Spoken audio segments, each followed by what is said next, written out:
The Xbox Era podcast is powered by you, and if you want to support us, you can do so via Patreon. Just head to patreon.com/XboxEra.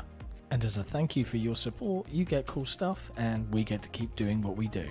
Now let's get into it.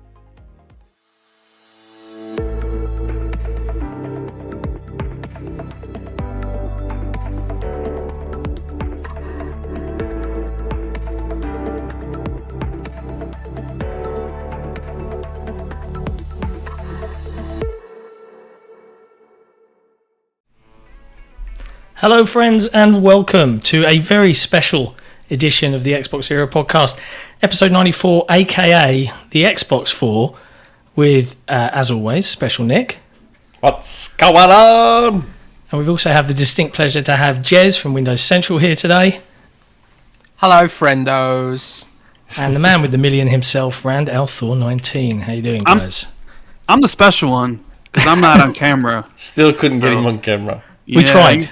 You're gonna do a lot better to get me on camera, Nick. So Yeah. Unbelievable. Bribes. Hey, at least we were the first to get Jez on camera. Yeah. We had the honour of being the first. Were you? You weren't. I had done camera podcasts before, just not very often.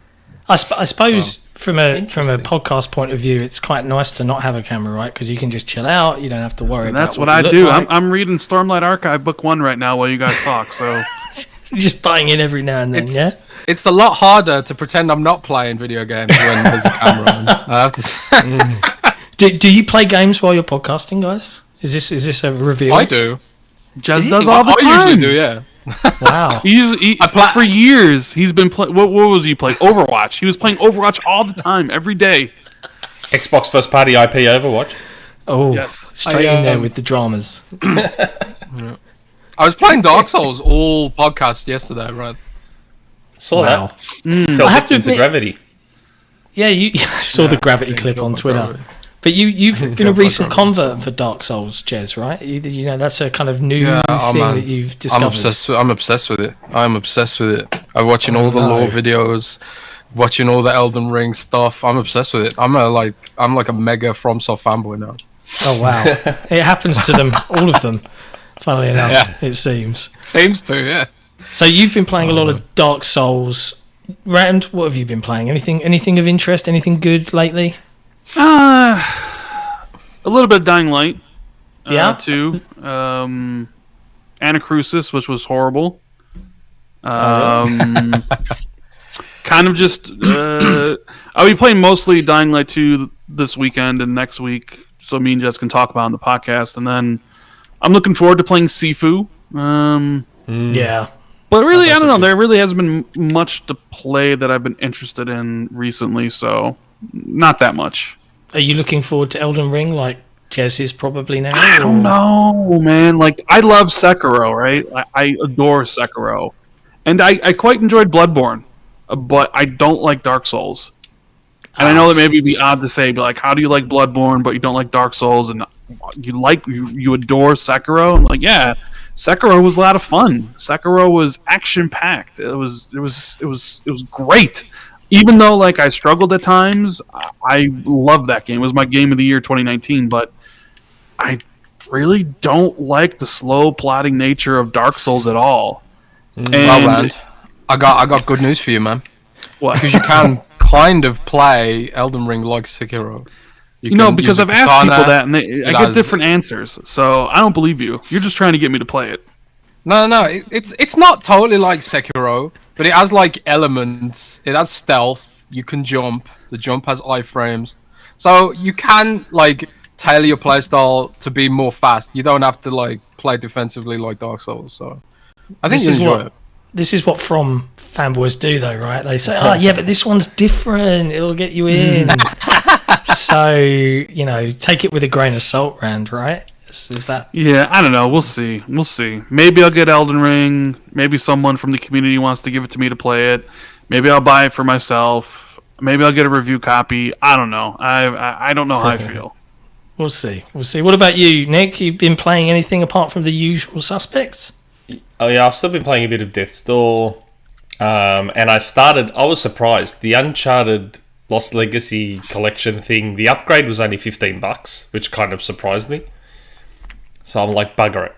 So I paid the $15 and upgraded Uncharted 4 and got Lost Legacy for free. Started Lost Legacy, and lo and behold, it starts with a slow walk and talk sequence.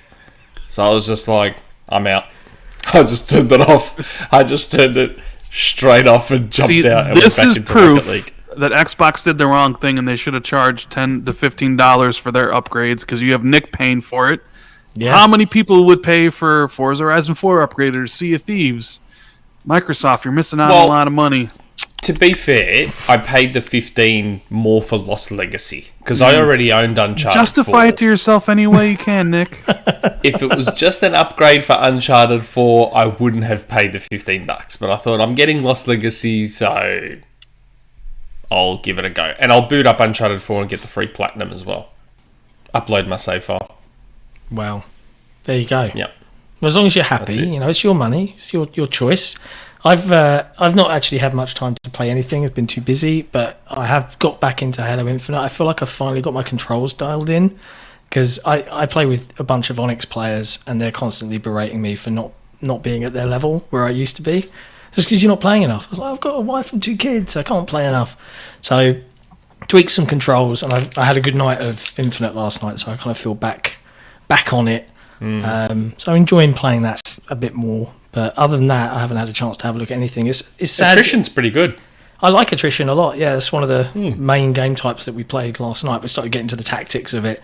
Although I didn't know, we were chatting before the show went live, folks. I didn't know there's a giant energy wall thing that comes in. Yes, at the end. There's your Battle Royale, little pieces being put in. Little seeds being planted, perhaps. Interesting. That Battle Royale's coming. It's coming. Yeah, well, don't know. Maybe. Who knows? We can see Gecko Gamer here with a super chat. One has to die. Crash or Spyro? Who dies? Who lives and dies? Jez, who's going to die between Crash and Spyro? I've played neither of them. Ooh, Spyro probably, just because it's been dead for longer, I think. And Crash had a full-blown sequel, didn't it? Yes. Spyro had a remake, but it didn't have a sequel, right? No. It had a sequel and a racing game. So they were working on the Spyro one and then got pulled off and put on Call of Duty. Oh, yeah. Never mind. Everyone that was pulled onto Call of Duty.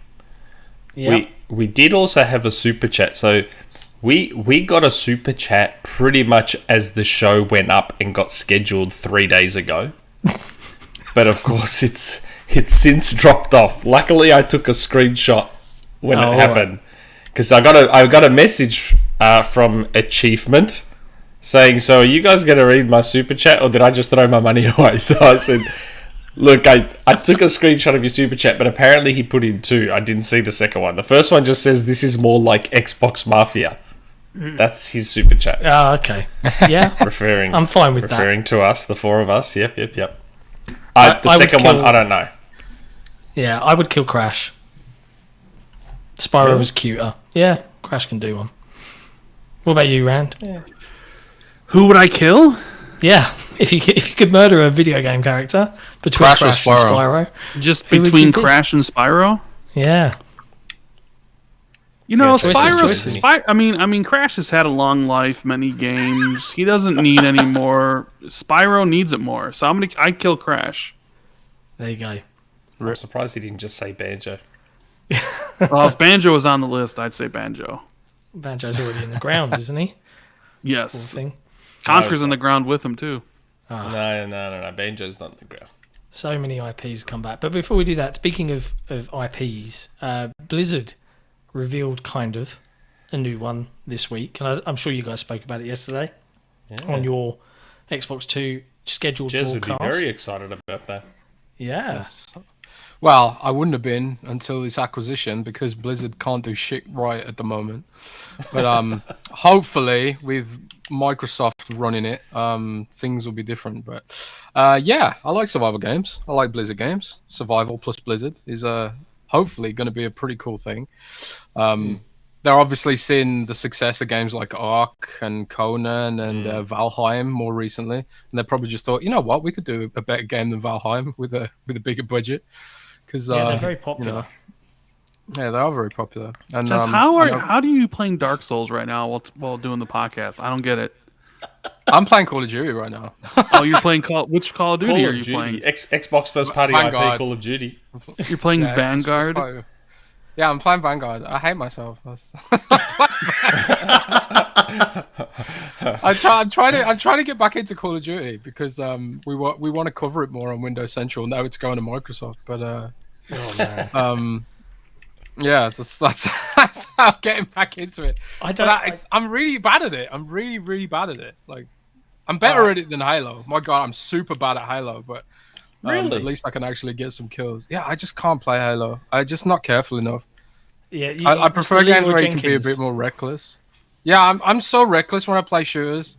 I think it's because I can't shake the Unreal Tournament muscle memory or something. I played Unreal Tournament for like 1,000 hours, and like as a kid, and it's like baked into my my sort of my So, psychology of playing shooters now. Are you any good at headshots in Halo or no? Average at best, I'd say. Probably below average. Try Tactical Slayer. Try Tactical Tactical Slayer Slayer. in Halo. You know what you should do? Oh man, that sounds scary though. Load up Battlefield 2042 and see if you can find a match. Well, Rand. Well, Wow. Rand. Rand's vicious. What they do. What they do.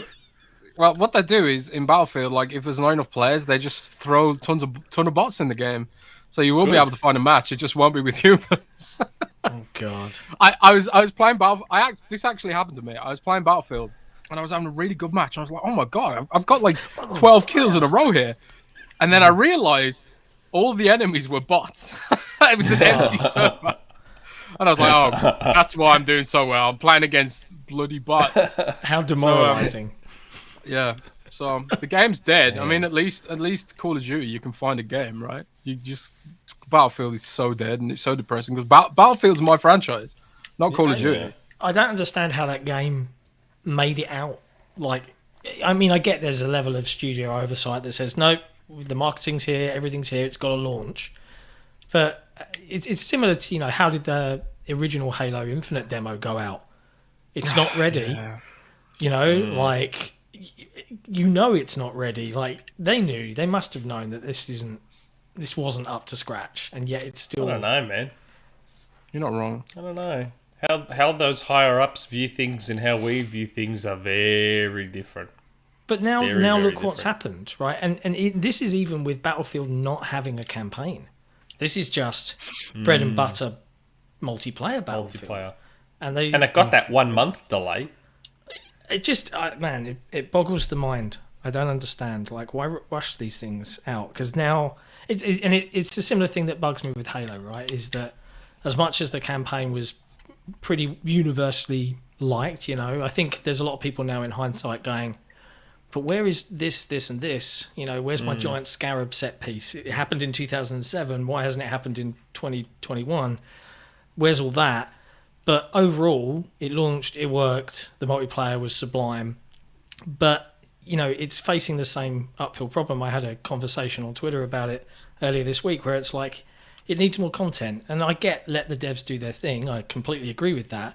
But it's given itself the same hurdles that Halo 5 had, in that you've launched and now you've got everyone waiting with 6 months of not much apart from a very small note count and a very broken BTB. I know there's a fix coming, and people move on. There's games coming out all the time, and then you end up with a world where it's no longer as big as you want it to be. I don't know. I'll tell you something about Halo. Tell me something about Halo. I'm glad I didn't review it because Halo fans would have come after me. Because I would not have given. I would have been an outlier. I would not have given it like. I think we gave it 9 out of 10 for multiplayer and 10 out of 10 for campaign. I wouldn't have given it anywhere near that for either of them.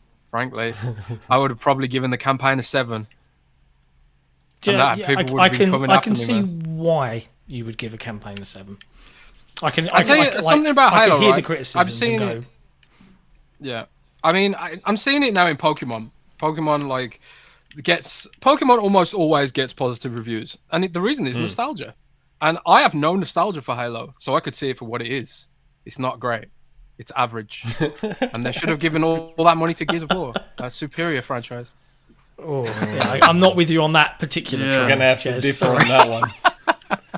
We're gonna have to differ on that one. Pump the Yeah. brakes. Yeah. Pump the brakes. Yeah, Giz needs a big long break.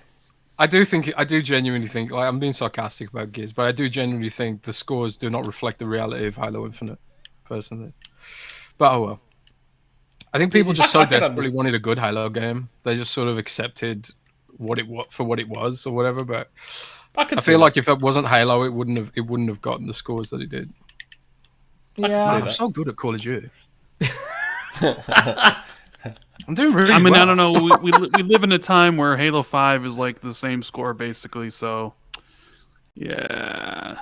Yeah, Who knows? It is. It's kind of evened out, right? But yeah, it's one of those things. So, and speaking of Halo, I know that the cat ears. And this is a barely tangible segue. The cat ears were made by one of Halo's longtime partners, Certain Affinity, which you had a little reveal on something that you found out about Certain Affinity this week, Jez, right? I found a bunch of things out about Certain Bunch Affinity of this week. things. A bunch of things, yeah. They're working on Perfect Dark. They're working on a new IP for Xbox, an exclusive. Their first own IP, Monster Hunter-ish service game. Yeah. And they're also working on a brand new mode for Call of Halo. Call of Duty. Halo. A brand new Halo. mode. They're working on Halo. a brand new mode. I have no idea what the mode is. I don't know if it's Battle Royale. I don't know if it's PvP. That's got to be the battle I don't know if royale. it's PvE. I don't think it is. I don't think it is a Battle Royale because I was told by a trusted source that it's designed to be less competitive than Arena and Big Team Battle. And in my mind, isn't Battle Royale more competitive than Big Team Battle and No. Arena? No. No, but it's Depends like on how you 100 approach it. players. Like 100 players, and you have to Yeah, fight. it all is of them. 100 players, but you can camp out the entire time, wait till the end, and just pick off the last guy. I Yeah, wouldn't but call then that it's very even then it's competitive. even sweatier because the stakes are so high. Yeah, but you See, just I- have to get lucky. it's- I suppose it could be interpreted either way, and it kind of comes back to what Nick said about they think about it differently to maybe some other people. Because in my mind, when I'm playing if I'm playing Arena or Big Team Battle, I don't get anywhere near as sweaty or tilted as I do in Battle Royale when it's like when you're like in the top 10 or the top 5 even, and it's like oh god, like I need to get this kill. It's like it feels really high stakes. Arena Yeah, I and guess. Big Team Battle don't feel like high stakes to me. So. But maybe they see it differently. Maybe they think like Battle Royale's so popular because it's more casual or something. But I don't see it When that I- way. I don't see it as casual. So maybe it is Battle Royale because of Well, that. Well, So you it's could hard say to maybe interpret. it's something firefight related or something of that, like a legacy mode where they can chop up bits of the Halo open world map and give, because obviously they've got all the AI trigger points built into some of those kind of not full missions but bases that you could take out, like the fuel depot, and you turn them into little mini firefight maps. And then because they've obviously done a bunch of work with AI with all the bots etc in Halo, and maybe it's something PvE based that's a new mode that's less competitive. You still getting your Halo fix. There could be score attacks and stuff like that. That's something I could visualize maybe if it's not a battle royale.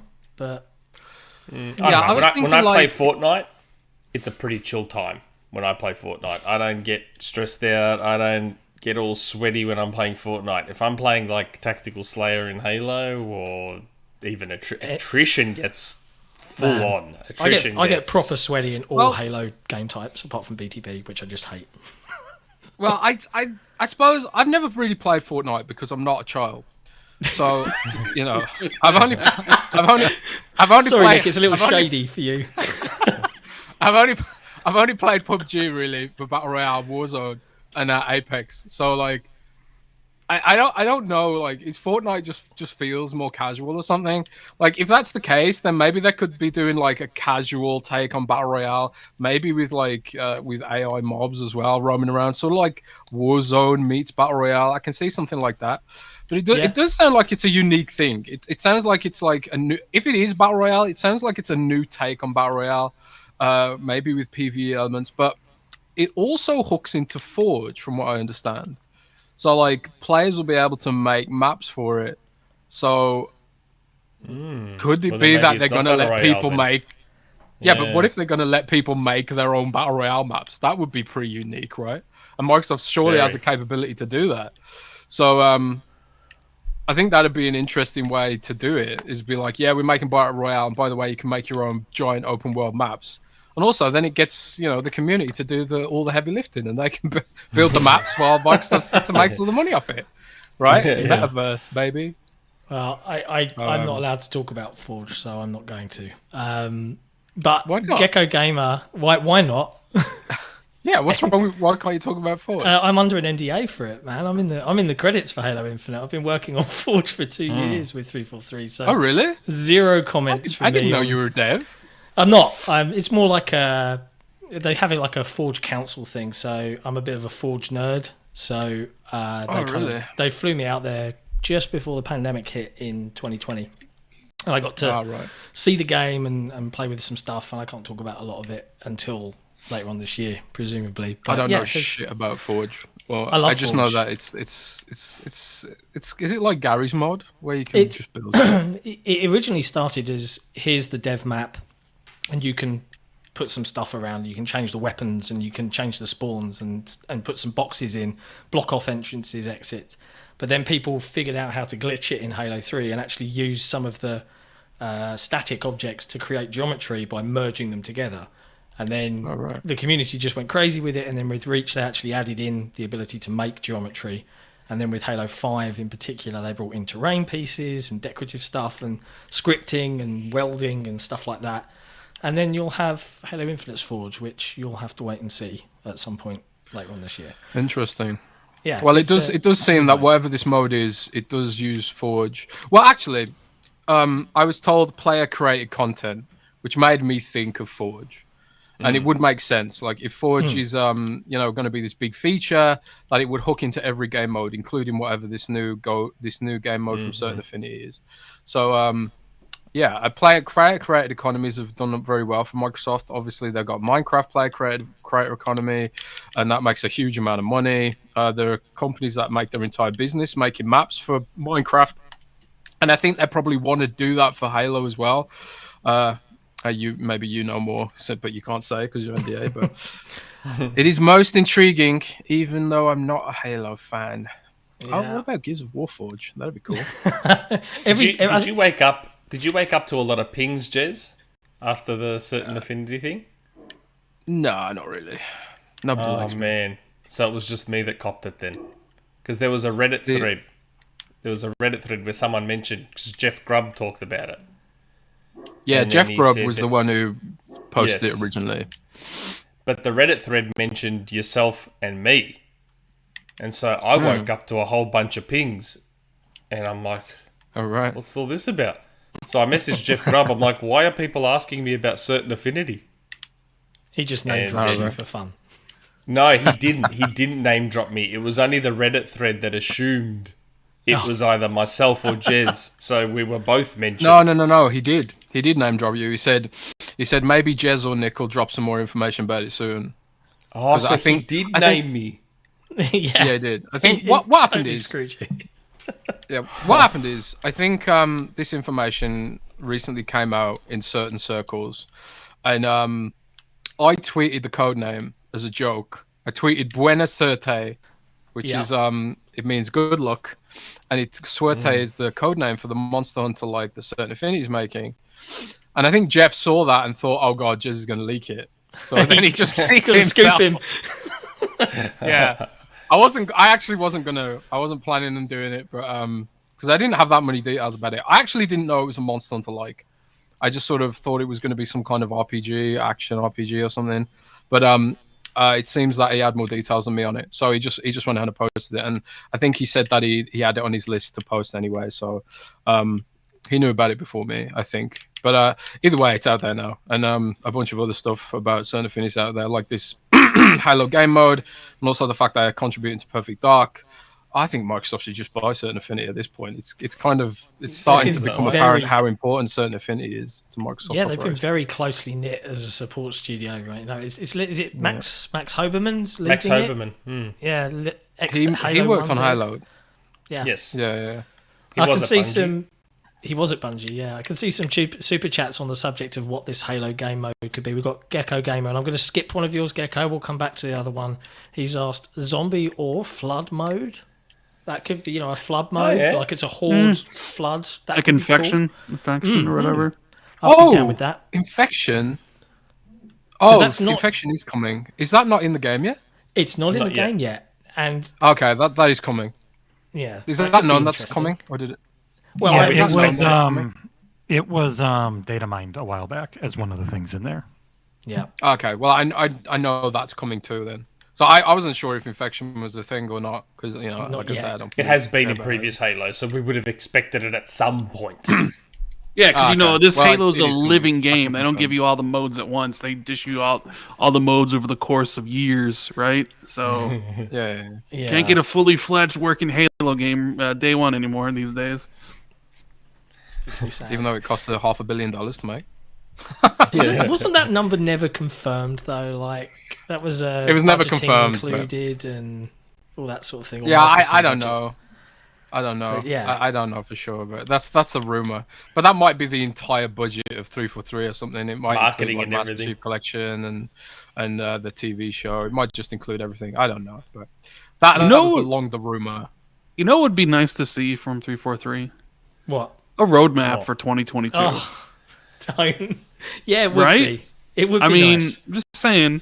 Sea of Thieves is putting out roadmaps for the whole year. It'd be nice. It'd be nice to just be like, all right, here's the roadmap for when we expect season 2 to start, and what's in season 2, and when season 3 starts, and what to expect. I'm just saying it'd be cool. It would be, and it's needed. I think it would quell a lot of Halo fans' concerns, right? I mean, and just before we move on, I guess Sea of Thieves is an interesting one to talk about, right? But just before we move on, I got another super chat from Flame who says, I could see that mode being like the cycle PvEVP. So, you've got these mobs like Titanfall mobs that you'd have between multiplayer matches to take out, but you'd also have enemy Spartans, etc., etc. So that's What about that's Gecko it. Gamers? The other one, the second. Yeah, the other Gecko Gamers one is one that's not really linked, but he's asked anything to say about Facebook. I refuse to call it Meta killing the Oculus brand and it just becoming Meta. Well, the funny thing is, the logo's not changing, is it? What the Infinity symbol? The O. No, the no, O. it's, oh, the O. On Yeah, no, Oculus. it's not. So the logo's not changing, but the name is. Yeah, Which maybe is they'll weird. add a little flick off of the O for Quest because I think PC-based Oculus only is pretty dead. It's just Quest now because it's actually pretty good. Okay.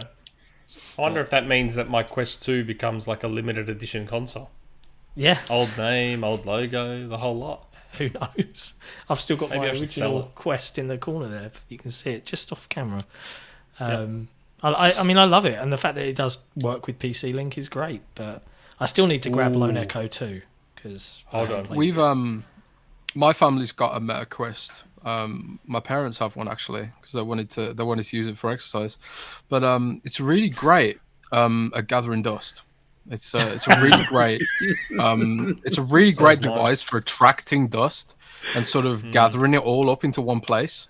It's really cool. It's an unlisted feature actually of the Meta Quest line. Is how great they are pulls at it gathering in. dust. wow. Yeah, it just sucks it in, and because you leave it alone because there's nothing to do with it, and it's not fun to use. So they just gather dust. It's really useful. Really See, useful. I would try and I argue, got a carry but case you're not for wrong. You're not wrong. That one has. I think that one's been charged twice and then just stayed there, running out of battery until it's dead. Mine's under there in a case, so it's the case that probably has dust. Oh, Now, that's something. There's one other super chat here, and I'm glad that Andrew put one in because I'd like to ask, because that means that Andrew's watching, so I'd like to ask him a question. So, Andrew Kembry Dobbs, the way I see it, Crystal Dynamics, Avalanche, Certain Affinity, and IO Interactive working on Xbox projects, it's just auditions prior to acquisitions. Maybe. I know Jez thinks that about at least one or two of those. That was Rand's idea actually. Rand, was my I think idea? Rand was your idea was that they're auditioning Crystal Dynamics for acquisition with the whole contributing to Perfect Dark, right? Well, that was my first I thought when they got put on Perfect Dark. I was like, Okay, so you're telling me that Square Enix doesn't have anything for them to do, and that it's worth more to Square for them to work on a Microsoft game than a game for them, for them. Like the opportunity you're talking cost about is Crystal really now. weird. But that's right. Okay. Was that one? Are we not talking about Crystal? Oh no, because Jez mentioned before the certain Affinity were helping on Perfect Dark as well, didn't he? Yeah. Yeah. Well, we were just talking about the idea that these studios are being auditioned, like Crystal Dynamics, Certain Affinity, IO Interactive, and stuff. But here's the thing. I mean, I felt it in my bones. I was like, okay, Crystal's going to end up being acquired. It makes a lot of sense. Yeah. Daryl Gallagher's running the initiative. He used to work there. He knows a lot of people there. I talked to people at Xbox, and there was like perfect fit, et cetera, et cetera. Like Square Enix is kind of throwing them under the bus. You know, they're like, hey, they weren't the right developer for Avengers. It was like, okay, this is all heading to an acquisition, right? And it'd be perfect because, like, okay, you're Square. You want to probably ditch your Western arm because the games that you're making and the licenses you signed are probably underperforming, right? Avengers and Guardians of the Galaxy. Microsoft needs more developers, so Microsoft comes in and takes Crystal Dynamics and Eidos Montreal off your hands. Maybe they even buy the Tomb Raider IP from Square, you know, and because I think Crystal's making another Tomb Raider game. And great, you just focus on what you do best, which is your Japanese content, which you give exclusive rights to PlayStation. Whatever, it's cool. Everybody goes their own way. But the Activision Blizzard stuff kind of throws a wrench into this because I don't think so. I think it might. I think it might because I think, and me and Jez talked about this yesterday. Xbox is in turtle mode. Basically, they're not going to talk to anybody, and they're definitely not going to make any acquisitions until this deal goes through. Right? They're not going to rock the boat. So, if with people saying that Sony needs to make a response, right? Their investor meetings next month. I think a lot of Sony's investors are going to put a lot of pressure on PlayStation to stop the whole we only do organic growth stuff. It's time to do inorganic growth, and it's time to acquire big, right? And when you look at like who Sony works with, it's like, okay, Square Enix is right there. So there's a possibility that before this deal with Activision goes through, Sony might acquire Square, and then they would get Crystal Dynamics and Eidos Montreal. And they kind of snatch it away from Xbox, which Xbox would probably be okay with because Activision Blizzard is the much bigger strategic target than Crystal would be. So, I mean, it's interesting, funnily enough, that you bring that up.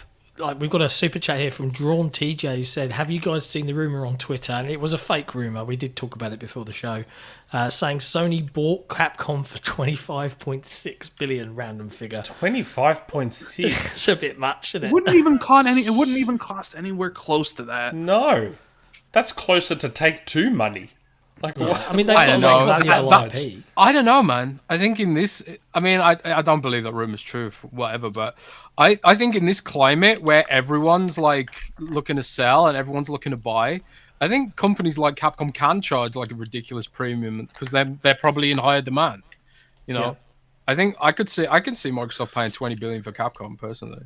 Yeah, for Resident Evil and Mega Man's Capcom. Dude, you Like, get so much IP, and There's a IP lot of has a lot of value. Maximum. Yeah. Well, we had an interesting question on Xbox 2 yesterday.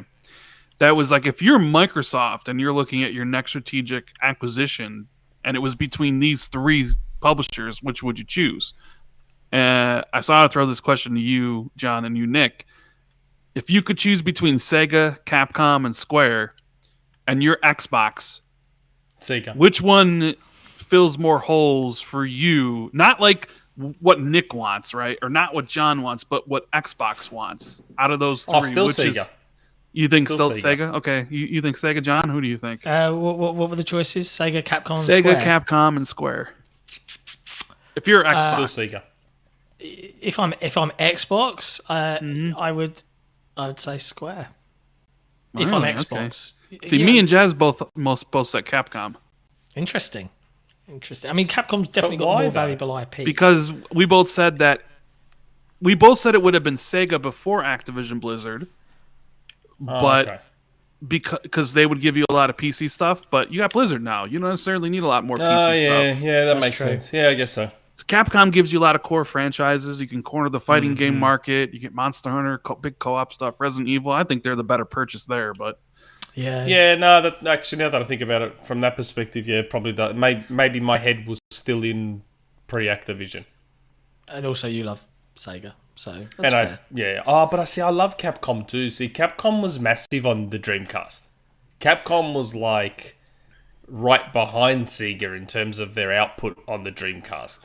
And that's where Power Stone came from. And that was around the same time they made Maximo on PlayStation 2. So I love Capcom as well. But in my head, with Sega, they get Sonic, they get all the PC devs, they get the IP, they get...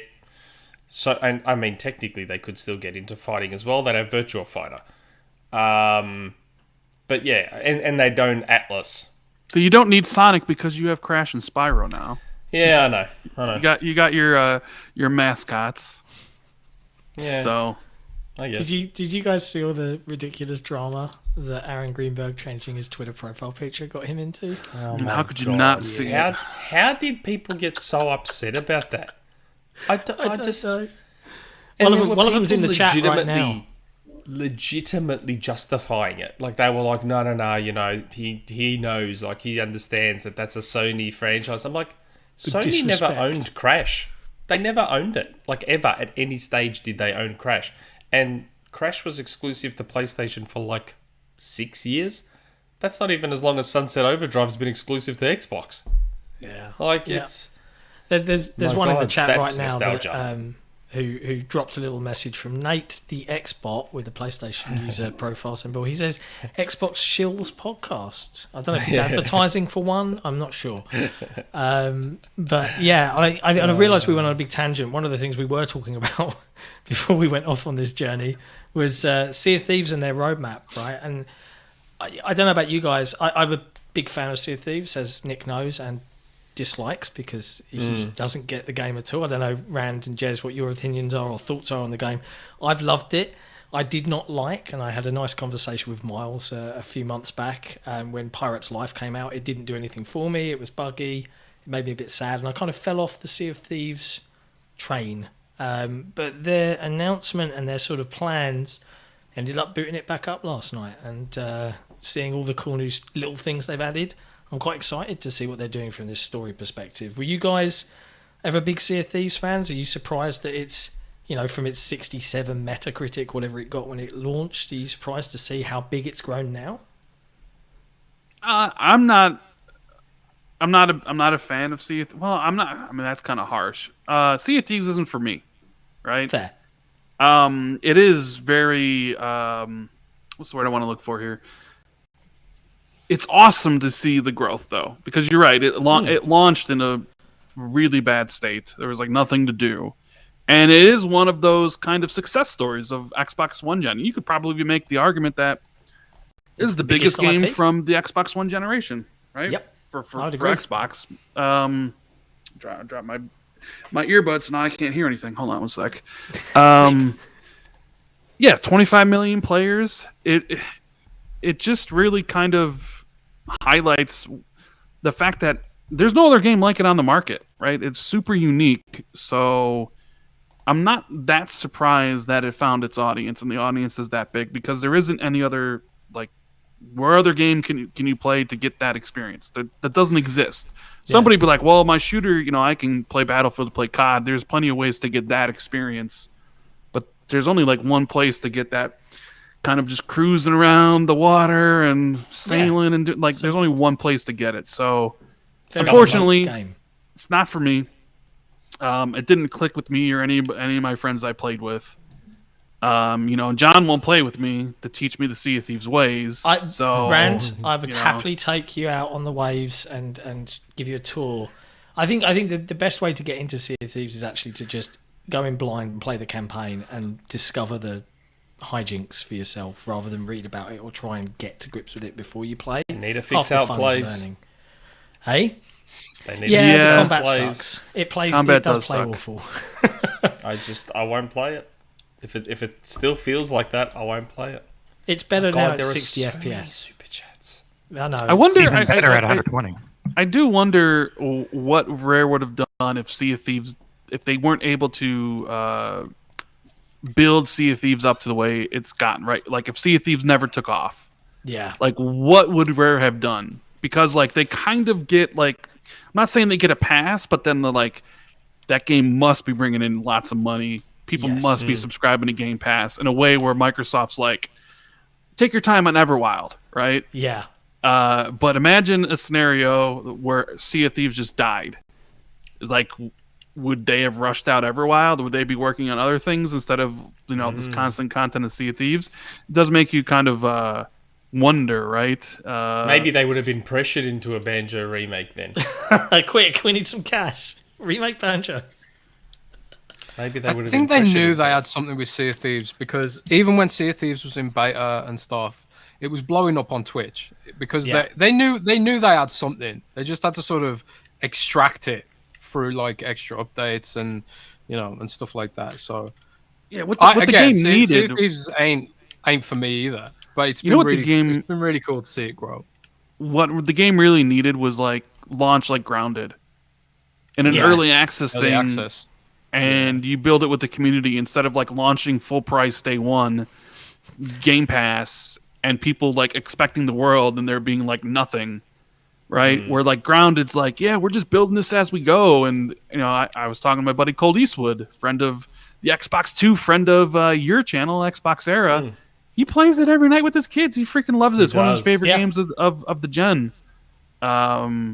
Obsidian just killing it. But maybe that would have been the better way to go about it with Sea of Thieves. But I know it's It really worked out cool. in the It's end. really cool to see their success, because I hope it just allows them to like kind of refine Everwild and make it better, or maybe gives them the cachet to kill Everwild if they just can't turn it around and work on something else, right? Yeah. It's Sea of Thieves is one of those things where I'm like, I really love it for what it is and for the special moments it's given. Like it's probably up there as one of my all-time best memories of anything I've ever played ever. Just through multiplayer and fun with friends. But it also really irritates me that they don't do all the things I think they should do, and that they don't really give an indication of what they're doing until they've done it already, and then you kind of just have to go along with it. There's so much potential to a connected game like that I still think the size of it and what they could have done is below my sort of ambition for it if I was calling the shots. But then probably there's a reason why I'm not. There are so many super chats, so Yeah, we should try and burn Let's through try some of and do these some because of them. there's a lot of them. I'm with you, Labara X. He says, I can see Microsoft still looking to buy individual studios if they fit the culture, regardless of the AB progress. Small buys shouldn't jeopardize the AB deal. I'm with Labara. I don't think Activision's going to get. I mean, they shouldn't jeopardize it. There's but no law. I think they Right? want to be careful, though. Jez, what do you you gonna back me up on this or what? I think I said on the show on the Xbox 2 yesterday. I think they will buy. I think they would buy smaller publishers to defensively. Like I don't think they'll let IO Interactive go to Tencent, for example. I don't think they'd let. I don't think they'd I don't lose think they'll Crystal let Dynamics. Crystal go. No. Yeah. If Square Enix comes to them and says like, look, we want to sell Crystal Dynamics, Sony's offered us this much, can you match it? I don't think they let that one slip. I think Microsoft goes for it. Because they do have a lot of clout in Washington. They do have like a huge amount of lawyers, and they know this arena. But at the same time, No, they Jez, know this arena, The so maybe they president think it's a bad idea. needs to stop it. The president needs to stop this acquisition at all costs. Oh man. I'm gonna tag the president on Twitter and You make never sure he know. puts a stop Maybe to it. President Joe Biden is a PlayStation fan, though. Maybe he doesn't like the deal. Didn't Microsoft contribute like nearly Yeah, they $20 did. million to his campaign or something? Like, Yeah, they did. Yeah, America any- runs on political donations, which Yeah. we call corruption in every other country. But Yeah, in that's right. America, America it's called lobbying. But in Yeah. in America, it's called lobbying. But in every other country, it's called corruption. It's a very interesting system they have there in America. You know, Where you can know what basically though? buy laws and stuff. You got like 600 people watching right now live. Wow, on that's our Xbox highest Era, the ever, I Xbox think. 4. Why don't you give John and Nick and a nice little like, subscribe if you're new. If you're enjoying the show. Yeah. hit up the be very super chat if lovely. you got some questions, or just lurk, or just chat with the people in chat. Have a good There is time. there We is a lot. appreciate See, you they being return here. the favour. So, Yeah. Rand's most watched episode was the one I was on. No, I got a And couple now- podcasts that are over 100,000 views. We do? Well, I didn't know that. Yeah, we have a couple podcasts that are over 100,000 views. Speaking of your podcast, do I need to give you guys some time for a Manscaped ad segment right now, or do you need to take a moment? Actually, We don't. our last Manscaped promo was yesterday, I think. Yeah, it was. Well, Oh, because that's we had a 3-month commitment, and that's cool. that's over. Well, we'll see if we continue with Manscaped. free agents. Yeah, we're free agents. You know. Did you get Manscaped product? Yeah, we did. we did get them. In fact, we got one right here. Got one right here. Free advertising Wow, look right at now. that. But Doing it yeah, for we're free. not. That isn't an ad. That's just reality. I have a Hashtag Manscaped product right here. But they are, to be fair, they are good products. Yeah, well, I've been thinking, like, I was looking at your discount code because I have to regularly do this, and I'm like, I do need a better way of doing this. So maybe I need to invest. Maybe we'll reach out to Manscaped, see if we can get them on board for the Xbox Era. maybe they'll reach out to us. Yeah, who knows? We'll see. Let's plow through these super chats. So Yeah, more super chats. we got Drawn TJ again. If I'm Xbox in the future, buy EA and save a lot of franchises that they throw away. I'm not saying anything because the last time I said they weren't buying one of the big publishers, they bought Activision. You need to do the So summoning I'm not- circle and be like, Xbox will not buy Ion Interactive, Crystal Dynamics. You know, Yeah. just put all those in the gonna- summoning circle. You know what I'll do? I'll get someone to teach me how to do strike through, and I'll resend that tweet and just put a strike through Activision and say, okay, well now they're really not buying EA, Take-Two, and Ubisoft, and see. Maybe I accidentally revealed Phil's shopping list. I wonder- Realizing it. I wonder if we're also kind of looking at this wrong. You know, we're thinking like Sony's going to buy somebody, or Xbox will buy somebody, or Tencent, or whatever. What if we see two of the bigger third-party publishers just merge, like Ubisoft and EA merge together, or something like that? That You could think be a thing. that's realistic? Yeah, why not? I think it's realistic, but I think the likelihood is we'll see one of the big four, right? The four that Microsoft are really competing against. And it's interesting, we did a video on this. I don't know if you guys saw this post from user Synth on Resetera. It went viral earlier this week, where he talked about how PlayStation's, and generally the playbook that kind of Nintendo wrote back in the day and then PlayStation adopted in terms of acquiring key franchises to make the entire genre associated with your brand, and then, you know, pushing around the other competitors a little bit. And Final Fantasy was a big example. He actually wrote a contributor article for us, and we did a video on it. It's definitely worth a watch. It's a super interesting point of view. But the end of the day, the Microsoft aren't really doing this to compete against Sony. So all the people crying about the effect on PlayStation is, you kind of got to think about a world where Facebook, aka Meta, could come in and buy EA. Or, you know, Tencent Amazon could come in and pick up Yeah, but- Ubisoft. According to the reports, though, Activision and Bobby, they went to Meta, though. Yeah, And they tried. Meta was not interested. Yeah, so I guess that's a good sign, right? Thank God. Can you imagine? Ugh. Facebook account required for every game. Can you imagine all the people would be, you mean I gotta get a Facebook account to play Call of Duty? Call of man. Duty. Oh, Jesus. doesn't bear thinking about. Can we go through more? Yeah, go on, go for it. The Glitch Doctor. I recently found out that pre-ordering Elden Ring on the PSN store is €10 cheaper than buying Demon Souls Remake. That's ridiculous. That's a good point. Wow. That is really odd. Thor Odinson. My dream to see WB games on Xbox Game Studio someday. Yeah, everyone wants WB, don't they? I mean, there was a lot of smoke pre last year's pseudo E3. Like, right up I'm until not giving up on that one. the final hour, there was so much smoke and rumours and swirling mists of acquisitions were nigh. But Jez has remained consistent, saying that WB thing will not happen for one very simple reason. The Discovery Jeez. merger. Well, because of licensing. IP. Like, why buy Rocksteady without Batman? It's stupid. You know, like these, you can just hire those devs. The value of these studios is their IP, and Microsoft ain't going to pay for that. They ain't going to pay like 100 billion for Batman, are they? And they don't want to own just the rights to the games. They want to own everything because they've been in this situation before with MechWarrior. Yeah. You know, they own the rights to publish MechWarrior games, but they don't have the rights to anything else. Merchandising, cloud streaming, anything else. So they'd want all of Batman. They'd want all of every IP that Warner Brothers has.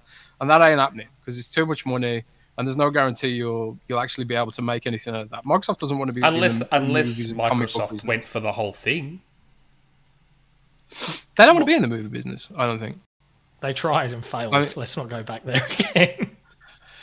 They see gaming as their thing. Like if Apple's thing is music, and then like you know, Amazon's thing is retail. They see gaming as their thing. They don't push hard into movies and stuff. They dabble with this Halo show, but they ain't gonna try and take on Netflix and Disney Plus and all that stuff. It's No. even the tech companies ain't big enough to do everything. Even the biggest tech companies, because like you're competing with like huge amounts of investment from Netflix in original content. Like you have enough money and resources to really compete in one of these entertainment sectors at a time. And I think Microsoft's just going to stick to gaming for the foreseeable. Could that change? Could they eventually like think, well, you know what, we should add HBO Max or Spotify to our offering? Maybe, but I don't think so. Not under Phil. I think it might. Maybe in the future, because they have looked at this before. I actually have the PowerPoint presentation that Microsoft pitched to the CEO for the Xbox One, and they actually talk about Netflix in that PowerPoint presentation, and they're saying like Netflix streaming. I mean, they were right about everything. It was just They were. It was almost like it was too early. They were talking about like Netflix taking over, and they were talking about how streaming needs to be a big play for them next gen. I think they just didn't know what that looked like at the time, because you know they were working on cloud streaming as far back as 2012. Yes. We leaked that on Windows Phone. Halo 4 back in the day. They Halo demoed 4, Halo 4. Yeah. Yeah, you remember. I do. But you know they got some of it wrong, and in some cases the technology wasn't there, like the streaming for games technology just wasn't there, and they were a bit early. So maybe there's an alternative universe where Microsoft owns Netflix or HBO Max or one of these other streaming services, but I think they're just going to triple down on gaming right now. I don't I've said think it they're many going to buy Warner times. Brothers. They were right about everything with Xbox One. I mean, there's smart speakers in every home. Apple and Google have copied one guide. They just, I don't know. They're You're just right. Microsoft. Too early. They can't They're always message just the too problems. early, man. Yep, too early. Now, this is the super chat I was looking forward to. Oh god. Andrew Kembry Dobbs. I tried your iced coffee recipe, Nick. You are known as Gandalf in my household. You, sir, are an absolute wizard. See, I told you. The iced latte recipe worked. If you got to infuse the vanilla into the coffee, and it just makes the whole thing too good. Now I'm I glad really you want enjoyed it, coffee. Andrew. I do really Glad want you Do enjoyed it. Australians drink tea? Yes, I don't, but Australians do. Yes. Tea's good. Yep. I can do a I cup don't of like tea. I think Emil, there's some kind of law that in the Commonwealth you have to drink tea or you get beheaded by the Queen. it's true. I used to drink green tea with honey. Back That's when not I really- was like that doesn't count as hardcore tea. into my. Back when I was like That's pretty hardcore hipster. into my like working out and getting in shape and all that, I used to drink green tea instead of coffee with a bit of honey in it. Man, Not fun. It is meant to be better for you. I couldn't give up coffee now. Like I noticed No the way. days where I've run out of coffee. Like, and I've kept forgetting to get more ground coffee. I and, get like, headaches. This morning was hard to just get going. I Well, needed to have a dude, shot. Rand, tell these guys about your caffeine addiction, because the Rand's Yeah, he was caffeine getting addiction is withdrawal on the next headaches. level. No, I remember didn't, you I did didn't, I didn't get Withdrawal any back withdrawal. pain. I didn't get any withdrawal headaches. I couldn't move for 3 days. My back had tightened up so bad that I needed help to get out of bed. I had never had so much pain in my life. Like honestly, it was like I was sitting there. I was like, well, okay, and I haven't had any caffeine in a year. Like I drink Propel, so I got I'm drinking like watermelon Propel right now, so no caffeine in a year, right? I was like, okay, I can deal with the headaches, but bro, I like literally woke up the next day and I couldn't sit up. I literally couldn't sit up. I was in so much pain. And then I like searched on Google. I'm like back pain, caffeine, back pain, and it was like people were like, "Yep, didn't get any headaches, but I couldn't move for 3 days." And then sure enough, like 3 days, and then on the fourth, it was gone. So it was just 3 days of most intense lower back pain you could possibly experience. How many coffees were you having a day? I don't drink coffee. I've never drank coffee. I was drinking Diet Coke. I'd have like a case of Diet Coke a day or whatever, or maybe like half a case or something like that. I don't know. What? Wow. Jeez. Makes me scared to stop drinking coffee. Yeah, I was at 2 cans. I think I was at 2 cans of Pepsi Max a day at one stage, but that was like as bad as I got. Pepsi Max is caffeine free, is it not? No. Yeah. Sugar free. Sugar free and caffeine free. I think that's the whole point of Pepsi Max. No. Diet Pepsi is just sugar free. No, champ. Talking to a guy that drank 2 cans a day every day for like a long time. But then I also quit smoking. I smoked for 10 years. Oh, that's good. Marlboro Red pack a day for 10 years. And Marlboro Red a pack a day for 10 years. That was my brand when I was a smoker, dude. Yeah. I missed them. I missed them. I smoked from 15 to 25, and then I quit cold turkey. And it was pretty tough at some points. You get the shakes. You vape? No. I can't be in a room with smoke. It's like the most disgusting thing. What, cigarette smoke? Good. Yeah, cigarette smoke. Yeah, it stinks. It's horrible. Oh my god, I can't believe I used to like smoke, bro. Like the worst is I don't know like how. someone you're working with or something goes for a cigarette, and you either get in the lift with them on the way back, and you smell like this is not a nice smell. But saying that, I went cold turkey and switched to these, and I absolutely love my vape. So, At least they smell nice. yeah, mine smells like kiwi fruit and bubblegum. Dude, when I started smoking when I was 15, cigarettes were like $2 a pack, right? Yeah. It was like great, like $2. Right now, they're like $9.50 a pack. Is that all? $10, Is that all? bro. Well, You know how much they are in Australia? How much? A pack of smokes in Australia is getting close to $40. What? Madness. That's about the same in the UK. A 20 pack of fags here is 20 quid nearly, which is 40. Jesus. Yeah. Cigarettes are Well, very they expensive tax it now because here. they use the tax to fund all the healthcare they have to give people from being dead. Yeah.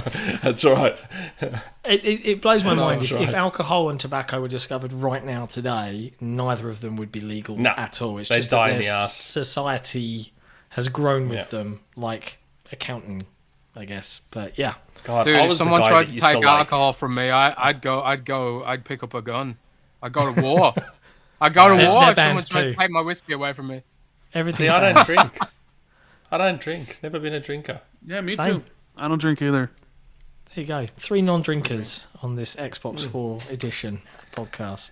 I we've got might in- drink right now, just to flex on you. If you can get Jez drunk, he will leak stuff. It's happened before. And boys, let's get right. you don't understand. He gotten drunk one time, and he's sitting there like, "Oh, I think I'll leak this," and I'm like, "Dude, I don't know if you should." I'm not, The most- you really. The most alcoholic drink I'll have is lemon, lime, and bitters. That's it. Wow. I mean, Lemon right now, lime I mean, if you quickly get the missus to drop you a coffee and off camera, Nick, and Jez starts downing shots and I start inhaling nicotine, Rand's going to feel pretty like he's got no caffeine, no cigarettes, no alcohol. What are you going to do, Rand? What are It's you too gonna do? early. It's 8 o'clock in the morning here. My wife would still be asleep. Trav says, "I need a drink after hearing Jez's Halo take." Yeah. Oh, man. Okay, we've still got more super chats. Emil, Jez, Project Dragon, and Project Suerte. Would be those games playable and enjoyable in solo? I'm more into single player than co-op and multiplayer. I don't know Well, if Jez would know. I don't know a huge amount about Suerte. It's I'm still digging for info on that. Let's put this vodka away before I start getting wasted. Put it in the freezer. Put it in the freezer. Vodka in the freezer? The glass will Yeah. shatter. What? No. No. No? You can put I vodka in haven't. the freezer. It doesn't freeze. Oh, really? Vodka I did doesn't not freeze. know that. It's too high. Did you know that, mate? content. Oh, look at that. I'm not even an alco and I still know stuff like that. Vodka does not freeze. Wow. I This didn't. bottle that- of that's Jim like Beam some was high in the school- freezer. That's like some high school chemistry shit, man. Like, I didn't go to Yeah. there- we have a bottle of vodka in the freezer, apparently. Wow. school. Oh, okay. For Well, emergencies. Yeah. For emergencies, yeah. To answer that fellow's question, I don't know a lot about Suerte, as in what you can and can't do with it. You can play Monster Hunter solo, like the monsters in Monster Hunter scale to how many people are in the game, and a lot of people do play it solo. Like speedrunners play it solo. There's some amazing speedrun Monster Hunter players, like who are just absolutely ridiculous. Like they know all the animation frames off by heart. So you can get a lot out of those games playing solo. But Project Dragon, I do know a little bit more about this, and I do know that Project Dragon is designed to have a campaign, like a full-blown story campaign. So, like, Oh, good. unlike World of Warcraft and stuff, which is like, you know, quests and stuff. And you can play WoW solo as well, I guess. But as far as I know, Dragon is designed to have a campaign that can be played solo. So, I think Dragon will be soloable. But a lot of MMOs are these days, you know? Like, you can play Final Fantasy solo. Final Fantasy 14 just added NPC party members. So you can play, like, you can even do raids and dungeons solo now. That's pretty good. But yeah. While- I think while we're that talking both of about them will be stuff that- soloable. Jez reveals. Jez revealed that Apple's making a console recently, as was reported by Rumored. GameSpot and many other websites. What is going on with GameSpot at the moment? That was funny. As soon as I saw them all, I saw all these articles. It was coming up on my Apple News feed thing on my phone that Apple's making a console. I'm like, oh no, they've taken something Jez said and totally twisted it. I could just tell straight away. Yeah, I even said in the show, like, my sourcing is not great on this, and you know, it's just a rumor I've been hearing for a while. Don't take it so seriously. And then I suppose Wouldn't they just anything buy Apple Sony? related. Wouldn't they just Apparently buy Sony? not. Apparently not. Apparently they have been poaching engineers from Microsoft to explore this stuff. But I think if they are doing a console, it's probably just going to be a souped-up Apple TV that can Apple run like TV. iOS games. And they probably want to start trying to pitch iOS as a like a more core development platform to make core games on or something. But that gaming just isn't in Apple's DNA. They don't really care about it that much, even though they do have the biggest platform for it technically. Yeah. I think more money flows through the Apple App Store for games than Yeah. Xbox and PlayStation combined. So it's not like it's totally trivial to them, but they're just like we don't. They're just sitting there thinking we don't even try, and we're the biggest platform for games. So why even bother? Why even bother investing more into it? You know. So I think that's probably where Apple is with it. Here's how this all works, right? Jez will say something on Xbox 2, and immediately I'm thinking like some website out here is gonna grab this for views, right? And it always every time I say that, it always happens. So Jez mentions about Apple, and I'm like, someone's gonna grab this. It took 2 days, but then a website grabbed it, and I think that kind of starts the domino effect because like once one website grabs it, other websites sees it and they're like, wait a minute, should we jump on this too? Yeah. And then they jump because it wasn't like GameSpot or IGN, right? It was like a smaller Xbox focused website that listens to our podcast that literally writes articles about everything we say, right? And it's always Jez Corden's Xbox 2, right? Like, can I get some recognition here? I'm always Randall Chop Liver during this stuff, right? So Hey, you should coordinate with John. something then. Ask John. I'm not. Yeah, I'm not I John don't get experiences mentioned the at same all. thing. It's great. I know. I'm okay being in the background. I'm good with it. I'm fine. But Yeah. so this one website leaked it, or not leaked it, but repeated what Jez said. And then I saw a couple other websites, and I saw a big YouTuber, Spawnwave. He ran with it, but Spawnwave actually credited us. He actually mentioned me too. So I was like, okay, you're gonna my book. You're gonna my book. Spawnwave's good like that. Yeah, he's good like that. Spawnwave is good like And then that. I saw GameSpot, and then they didn't even credit us. like and whatever. And I'm like, tiny little text, tiny little thing at the little bottom, you know. But then again, I understand because Jez had recently gone on a rant about ivory towers and serfs and stuff. So you know.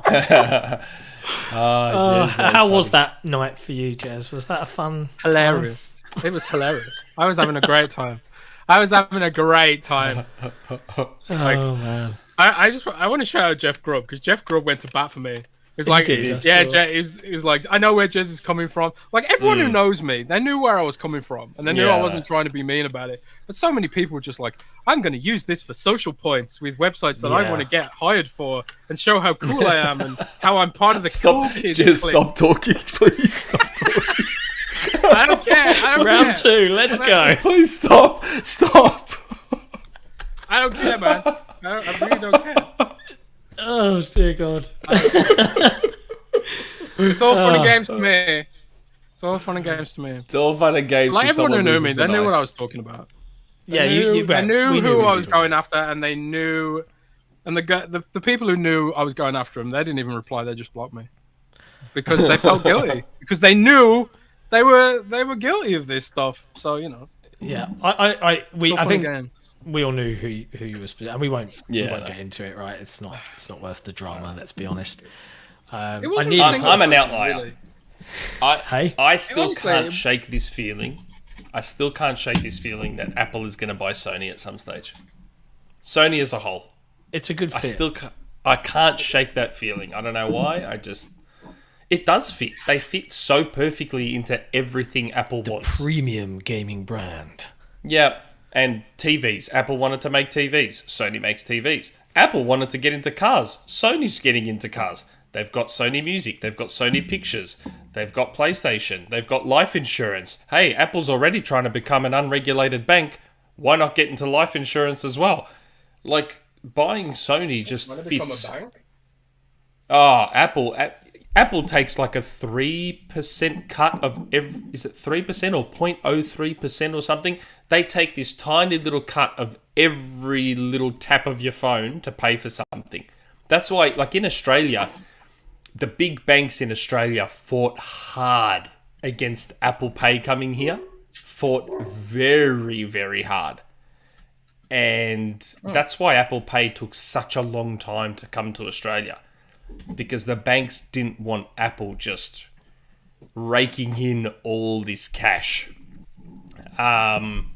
But yeah, like, why wouldn't Apple want to be in life insurance as well as a little side gig? It's going to be the don't look up scenario where one giant company predicts and knows everything about us. I don't know.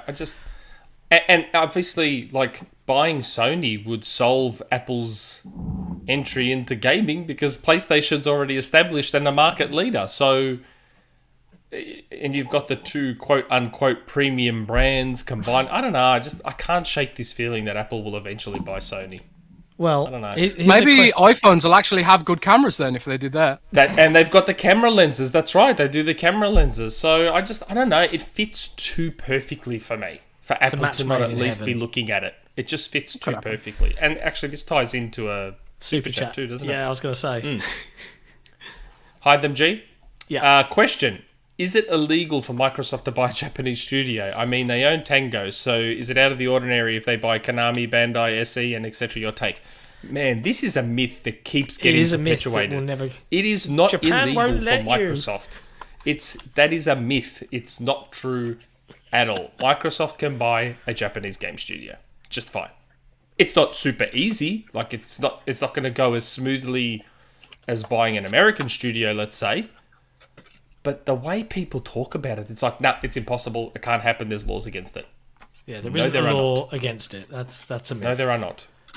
Zero laws. They can buy a Japanese studio just fine. Within capitalism, the only law is money. The only law is money.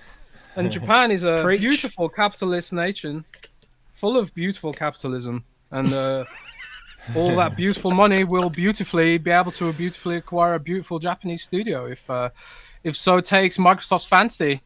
But it's like the guys say, it'd be more complicated. It'd definitely be harder. There's because a lot of acquisitions, So there is a cultural aspect to everything. You know, it's sort of like you have to navigate a lot of politics to acquire a big company. Like a lot of the the Activision stuff, a lot of it's going to be politics. Greasing the right wheels. Paying off the right senators with that nice little lobbying money. Hey, Joe Biden.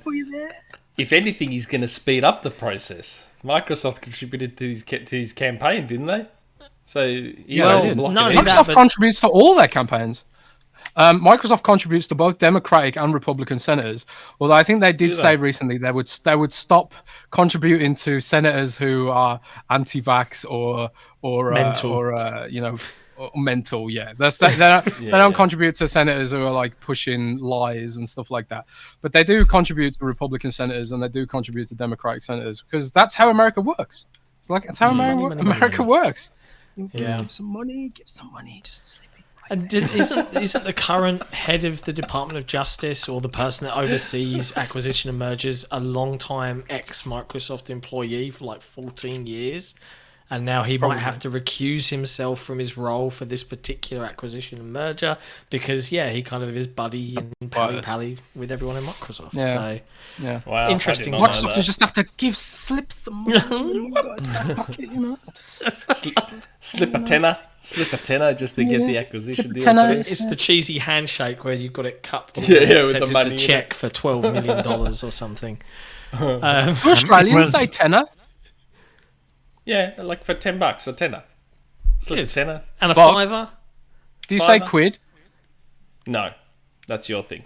So that's really funny. Like you say tenner, but then you use it for bucks. That's warping my brains right now. That's Americanish. It's like British and American combined. A tenner of bucks. $1 bucks. You have Twiglets. $1. Yeah, we've got $1. Thanks to Bluey, we have $1. Thanks, Bluey. Now. Thanks, Bluey. I love Bluey. Bluey's so good. Have you seen the new Queen episodes? on your money? Is the Queen on your money? We have the Queen on our 5, I want to say. That's good. I think she's on our 5. Is it important? I didn't know you were into the royal family in such a big way, Jez. I'm a loyalist, mate. I'm a loyalist. Wow. Are you a traitor? Wow. Are you treasonous? No, certainly no treason here, Gov. No treason here. Good. I don't have to report you to Her Royal Highness's MI5 or whatever they're called. Jez is constantly upset that on Xbox 2 I mentioned how they lost and how they were the British Empire and owned everything, and now they're just a tiny island and own nothing. Yeah, and we've got a Boris Johnson who's running things. Boris Johnson. It's a shit show around here. Oh god, yeah, it is a shit show. I saw an amazing article the other day where it was like Boris Johnson's gonna call Putin to sort out the Ukraine crisis. I thought, oh great, World War III, here we go. God, I can't believe that. I could get into a big rant with UK politics at the moment. It's 2022. We've got countries trying to take over other countries. It's hilarious. Yeah, it's painful. Never thought I'd just settle their differences over Killer Instinct. Yeah. Speaking of Killer Instinct. Speaking of Killer Instinct. Speaking of Killer Instinct, Nick, what's going on with Killer Instinct? Yeah, Nick. Yeah, tell us, It's in development. It's being developed. It's in development. Very definite. What studio? Jez wrote an article saying Bandai Namco. Probably a Japanese studio, right? Is that what Jez said? What I vaguely heard, but I don't know. I don't know for sure. I don't know for sure on this one because I don't have great info on this. There's just some weird Australian guy pushing this rumor. Really? With his tenors Can't and trust his Australians. We're just your prisoners, aren't we? Yeah, that's what they say. We're just all your prisoners. The colony. That's what some people say, not me. You ran out of space in England, so you threw all the prisoners down into Australia. Plenty of space down here. Yeah. That's the plan. Okay, Gary Bowie. Is Game Pass making it hard for studios to find success without being in Game Pass? It's an interesting question. It's one that I've seen crop up quite a lot now, in terms of what world will we be living in if everything launches on Game Pass and they become the de facto, and it's against your interest to not then be in Game Pass, etc., etc. This narrative annoys me, right? And I'll tell you why. Because before Game Pass existed, there were devs talking about how it's impossible to find success on Steam as well because of the saturation. So it's sort of like the argument that Steam is oversaturated has now become, oh, Game Pass is stopping us from getting any traction or whatever. So like the blame for why a game has failed has shifted from Steam being saturated, and it's now shifted to, oh, it's all Game Pass's fault. Maybe the games are just not that good, man. Maybe the games are just not bad. I don't know, possible. Because like a lot of games blow up without being on Game Pass. A lot of games blow up without having $1 billion marketing budget. Like look at Among Us. Look at it, and that's a recent example. Fall Guys as well. Fall Guys was never on Game Pass, and it blew up like crazy. It wasn't even on Xbox, and it blew up like crazy. Well, it was free on Game PlayStation Pass Plus. Only exists, maybe, but it's sort of like it didn't even exist on Xbox, you know. So this argument that like a game needs to be in Game Pass. Oh wow, I was on the board. Most multi kills. Yeah.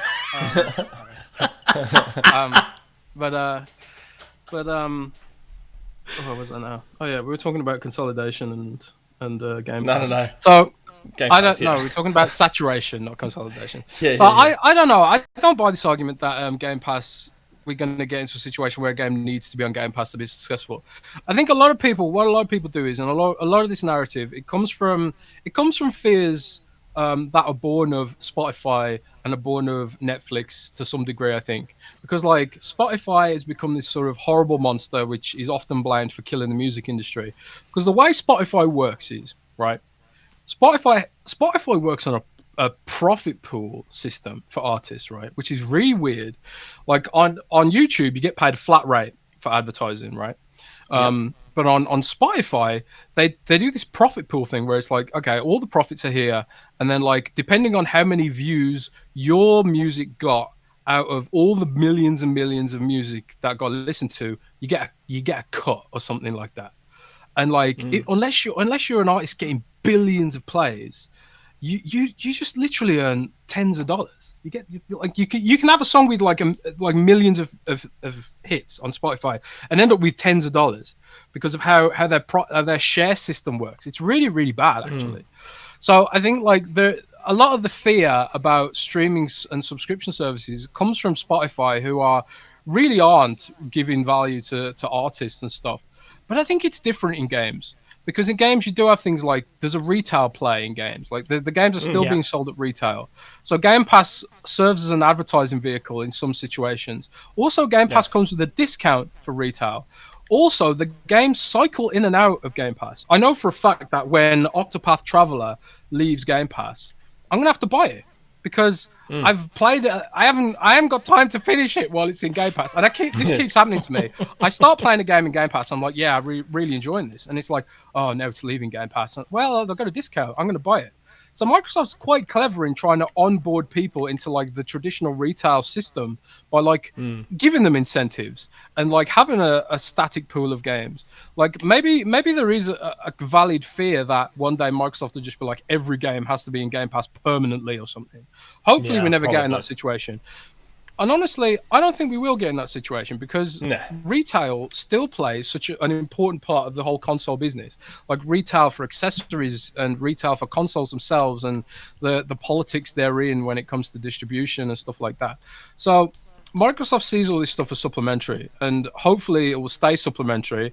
And I think like as long as Xbox fans and the press at large remain vigilant about it, hopefully it will continue delivering for both devs and consumers, because that's ultimately the important thing, right? The important thing is that everyone wins from this, and that hopefully Microsoft doesn't get too greedy with it. But we need to like keep paying attention, and I do think it's valid to be concerned, but we just need to pay attention and call them out when they try and pull bullshit, which is what the Xbox community often does. Yeah, that's the one good thing about the community. That's a mic drop. I mean, I can't really say it any better than you just did. But the Xbox community in particular, I mean, we saw it with the gold price hike, right? They were like, okay, we're sorry, we take it back, because it was just like, why? You can't justify it. Fuck around and find out with the Xbox Yeah, community. We used to we don't put up with getting shot on anymore. After after everything that went down in 2013, we're gonna watch them with a I don't know, a good metaphor off the top of my head, because I'm trying to kill this dude who keeps running away from me. But laser focus. We're gonna watch them. Yeah, laser focus. That's one. Yeah, I was thinking like hawk eyes or something. Yeah, Magnifying watch them glass. like a hawk. That works. Microscope. That's the one I was reaching There for you that. go. Yeah, my brain was like pointing in a different direction, but yeah, but yeah, it's that's what we need to do. Keep an eye on them, because they're still a greedy corporation at the end of the day. Yeah. We're just lucky right now that it's run by Phil, who's I genuinely believe is trying to do the right thing for everyone involved. So Yeah. I'd like to believe that. It was good. It was a good rant. I enjoyed it. I lost. good. I know where we are, so I like this one. So I'm going to Tim go. Chimney? Yeah, the sexiest guys in gaming, all in one place. Phew. Question: you guys know a lot about what's coming from Xbox. How excited are you all about the future? Let's go to Rand. Are you excited, Rand? For the Nah, future? it's all pretty shit, isn't it? I don't know why I went to Rand first. I'm sorry. Moving on. I mean, how could you not be super pumped Yeah. for the future? I mean, well, you got 15 studios under Matt Booty, right? And I couldn't name them all off the top of my head. And then you have the 7 or 8 studios under Bethesda, right? Yep. And then you have the 10 studios under Activision Blizzard, Give or take. and whatever is under Xbox Global Public. Like, I don't think people have an idea of like all the games that are going to be coming.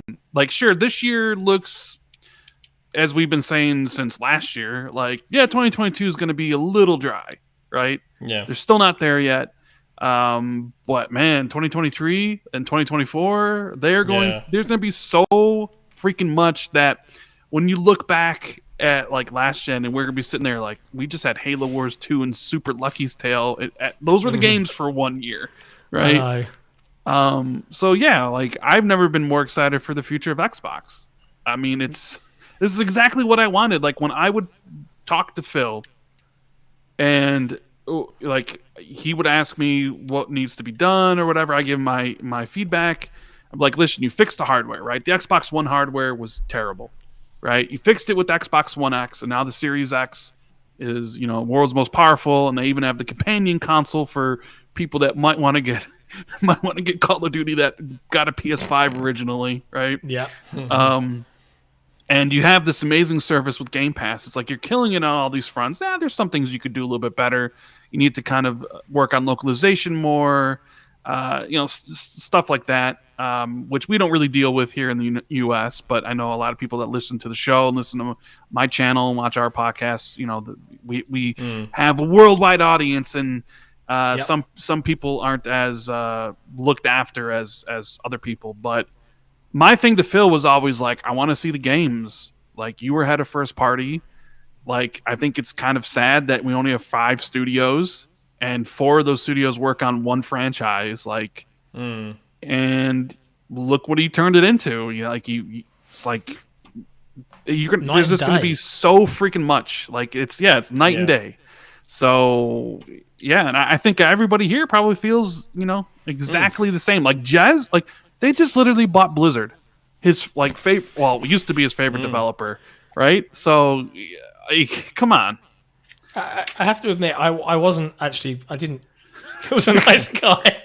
Yeah, I mean, I've met Phil, and he's a nice guy. Like, he stopped, he chatted, he genuinely seems to care about playing video games. Like, I think that's the best aspect, and the fact that we mentioned the Xbox community earlier on, but the fact that they actually are in the Twitter sphere or coming onto podcasts and actually talking to us, to you, to the audience, listen and actually come back and answer things, is just such a far cry away from any of the other platform holders. Like, I don't think, and I'm not calling out Sony specifically here, but I don't think we're going to see Jim Ryan hang out and play video games with people. Like, does he?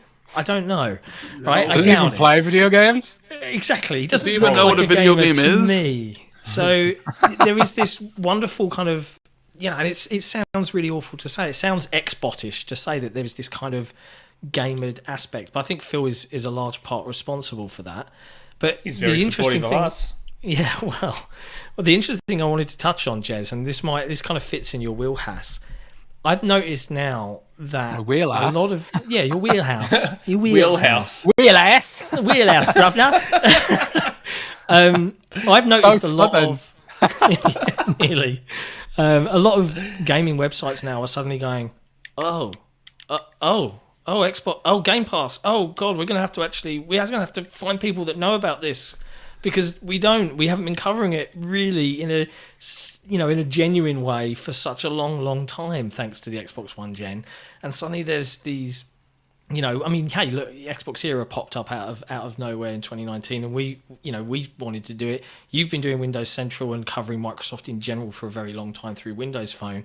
But have you noticed this pivot to try and be a little bit more balanced now out there in the industry? And I realise this is a difficult question to cover. Pivot. So feel free to skirt over it. What cracks me up, right, is a lot of the multi-platform journalists, they often have this view that Windows Central is biased.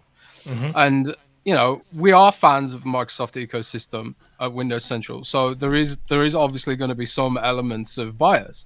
But at the same time, I think our perspective is important because we focus on one platform and we can give things a fairer shake than I think some of these other websites do, who bias themselves in favor of where the audience is going to give them the most clicks. So they have a different kind of bias. Like good or bad, we cover the Microsoft ecosystem. We're here for the Microsoft users, whether they're using laptops or phones or Surface or Xbox. Yeah, exactly. So we're for good or bad, we're here, and we're not gonna we don't. Because we only cover Microsoft, we can focus on the good and the bad. We don't have to pander to where the audience is. And for the longest time, the audience was fully focused on PlayStation, and it was it was great for clicks to crap on Xbox for so long, Yeah. So I think there's a different kind of bias that exists in multi-platform sites, and I think we both have our values in different ways. But I have noticed, and I've noticed this for a while, that a lot of these websites are starting to try and learn what the Xbox ecosystem actually is. And for the longest time, it felt like they just didn't get it. They didn't get what Microsoft was going for. They didn't get any of this stuff.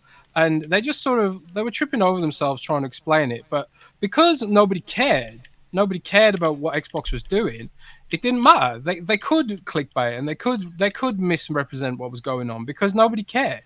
But now people do care. They're having to take a closer look at some of this stuff. And I think it has led to a better journalism. And that's honestly why competition is so important between Microsoft and Sony, because it leads to better products and it leads to better coverage of said products. When both are doing well, it's better for everyone involved, and it should hopefully lead to more jobs in journalism, because websites that were previously ignoring Xbox, now they've got to hire people who actually care about Xbox. So I don't know. I've definitely noticed more positive sentiment about Xbox across the board, even from people I would never have expected it from in previous years. Because I've been following this community for a long time now, and I've seen the flip flops and the clickbait and the sort of pandering to the flow of the ebb and flow of the audience. And this is a problem across all of media. It's not just games media.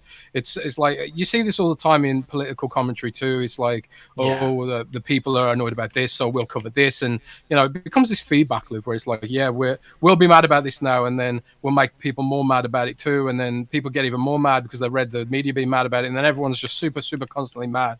That's unfortunately the social media world we live in, where everyone's got to constantly be angry about something. Which is why I like covering one platform. The negative algorithm. I hate it. It's why I like covering one platform, because I can just be positive. I got a take on this because go on. I see it in MySpace specifically, right? YouTube. MySpace? You still using MySpace? Not MySpace, but MySpace, the YouTube space. Look, it wasn't profitable to really talk about Xbox last gen. No. Right? It was the laughing stock of all the jokes. Sony was the dominant platform, and they got the most articles written about them. Journalists were the ones that really liked them. That's where the money was. You didn't really see a lot of positive Xbox outlets or positive Xbox YouTubers, essentially. But things changed, And when things change and all of a sudden Xbox started getting more popular, there are people that will come along to chase after the dollars, right? And I'm sure you guys have seen it, that there are definitely websites out there that have suddenly have an Xbox-focused editors, articles, media conglomerates that suddenly out of nowhere that were PlayStation focused suddenly have an Xbox podcast, right? Which, to be fair, I will grant them, it's a good business move to make.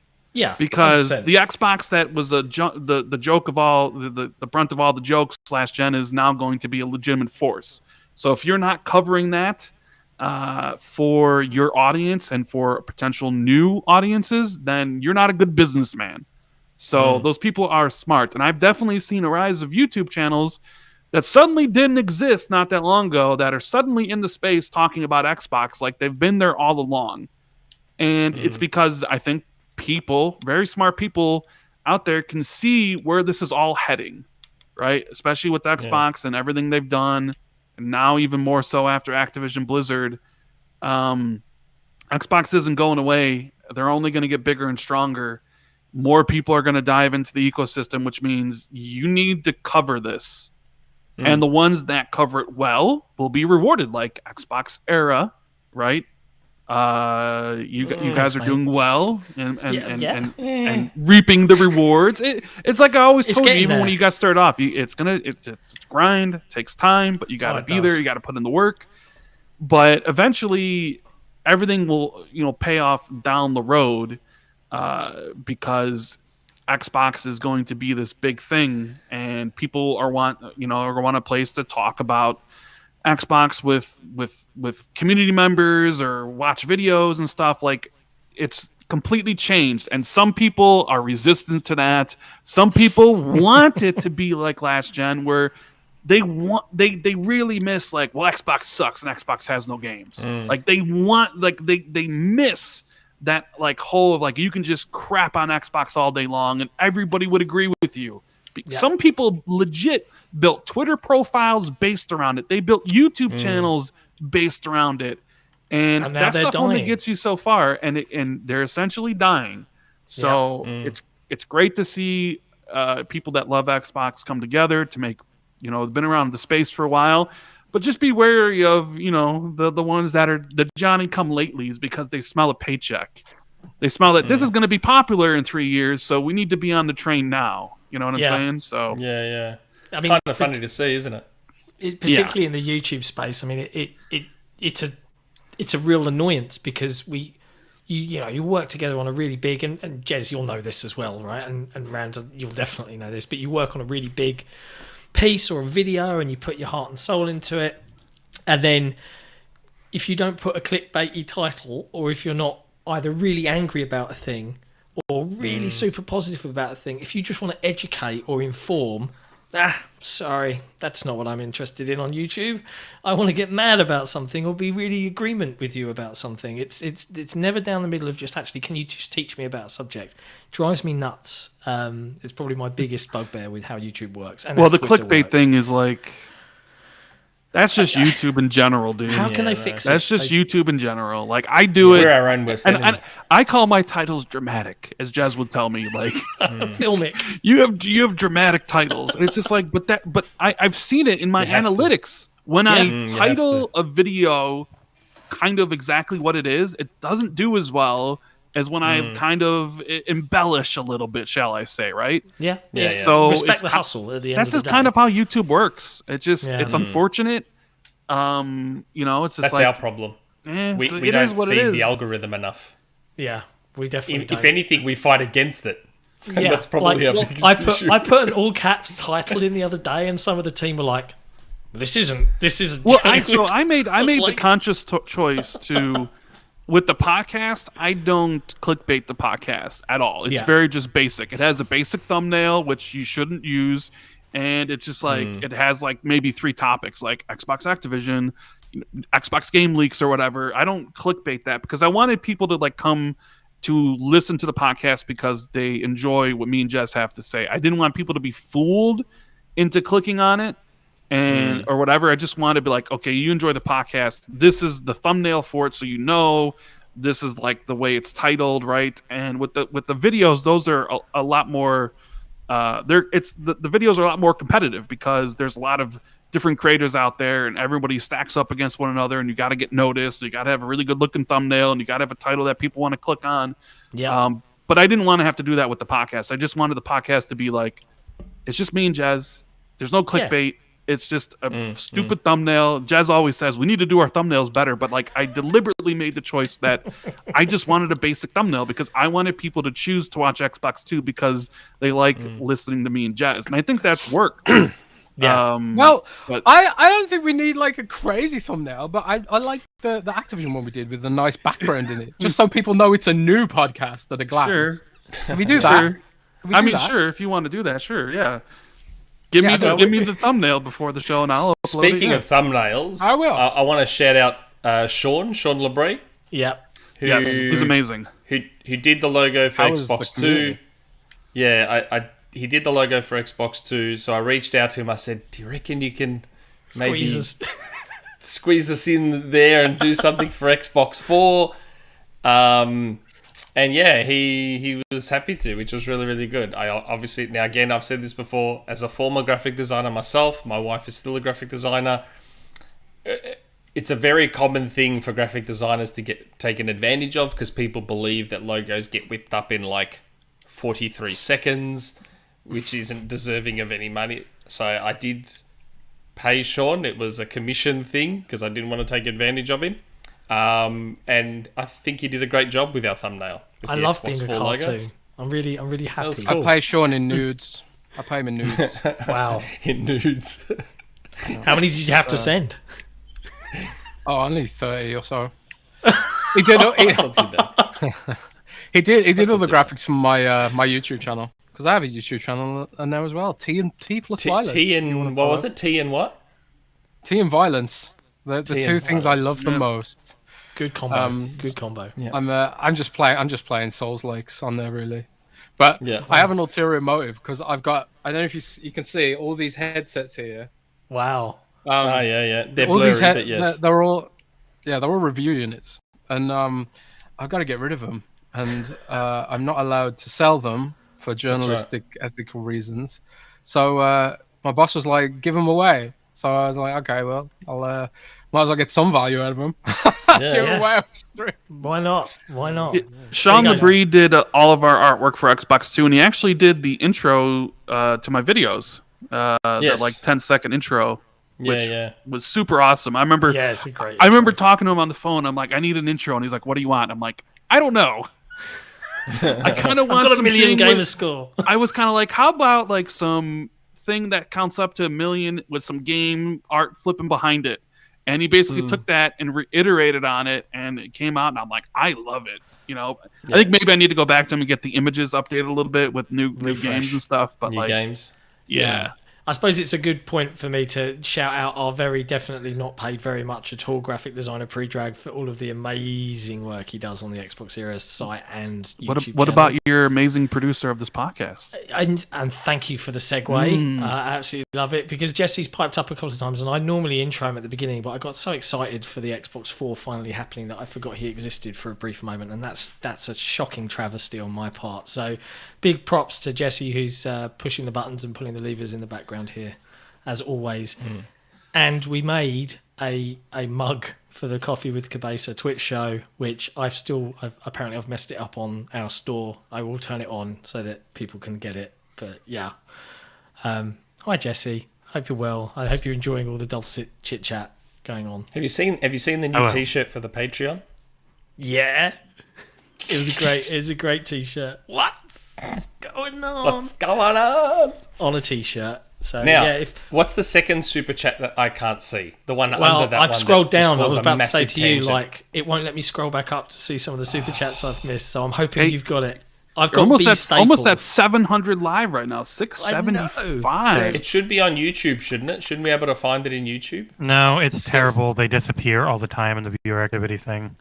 There's That's literally what it is one. with stats. That's why you got to be in YouTube Studio. Go to In the I'm stats YouTube in, Studio. Studio. I'm in viewer Go to activity right now. It's monetization showing and one. go to Supers. One thing. Okay, I'll do that. Right. That's what I do. Is I go to You monetization. do that while I go to read this next Supers, one. and then Somnia. List. Somnia, the new head of WB Discovery recently talked about how they want to expand their gaming business to go with their growing movie business due to HBO Max. Interesting. I didn't know that. And I've Maybe got them Microsoft all up, should just John. If you remember Buy it the all names. and take care of that problem in one fell swoop. Labara X with another one. Starfield needs Nick coffee next to the sandwich. Nick's coffee. Oh yeah, my iced lattes. You know what? Maybe I should brand my iced lattes because I make, like I said before, I make professional tier vanilla iced lattes. Maybe I should brand them and start like selling them or something. Special, They're amazing. special Coffee? juice. Sorry? Xbox Era coffee. Iced latte. Iced latte. There's a difference. Latte's coffee, isn't it? It's close It enough. is, but it's a style of coffee. And I make All right. very, very good Now, iced vanilla Mr. latte. Barista. Yes. I'm Melburnian. It's in our blood, mate.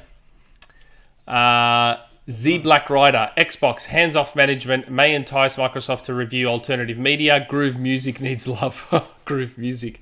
I actually quite liked Groove Music myself. I didn't mind it. Groove Music, the app still exists up until Yep, the it next does. Windows 11 update, and they're removing it for a new media player app. I've got really? the new media player app already. Yeah. It's gone. I've got the new one. I think got as it. part of Win 11 beta. That's sad. That's sad. Yeah. Groove Music finally dead. Rip. Yeah, that's sad. Enrique Benito just finished Recore DE. Underrated game in my opinion. Yes, I like Recore. I've always fought for Recore. I think Recore's good. I still hope it gets a sequel one day. Yeah, it's a great game. It needs polish and stuff. Like, it's not perfect or anything, but kind of like the gunk, you can see the foundation is there for something special in the sequel that just deserves more budget, more resources, more everything. I reckon a Recore 2 could be great. Recore by Ninja Theory. Whew, that'd be good.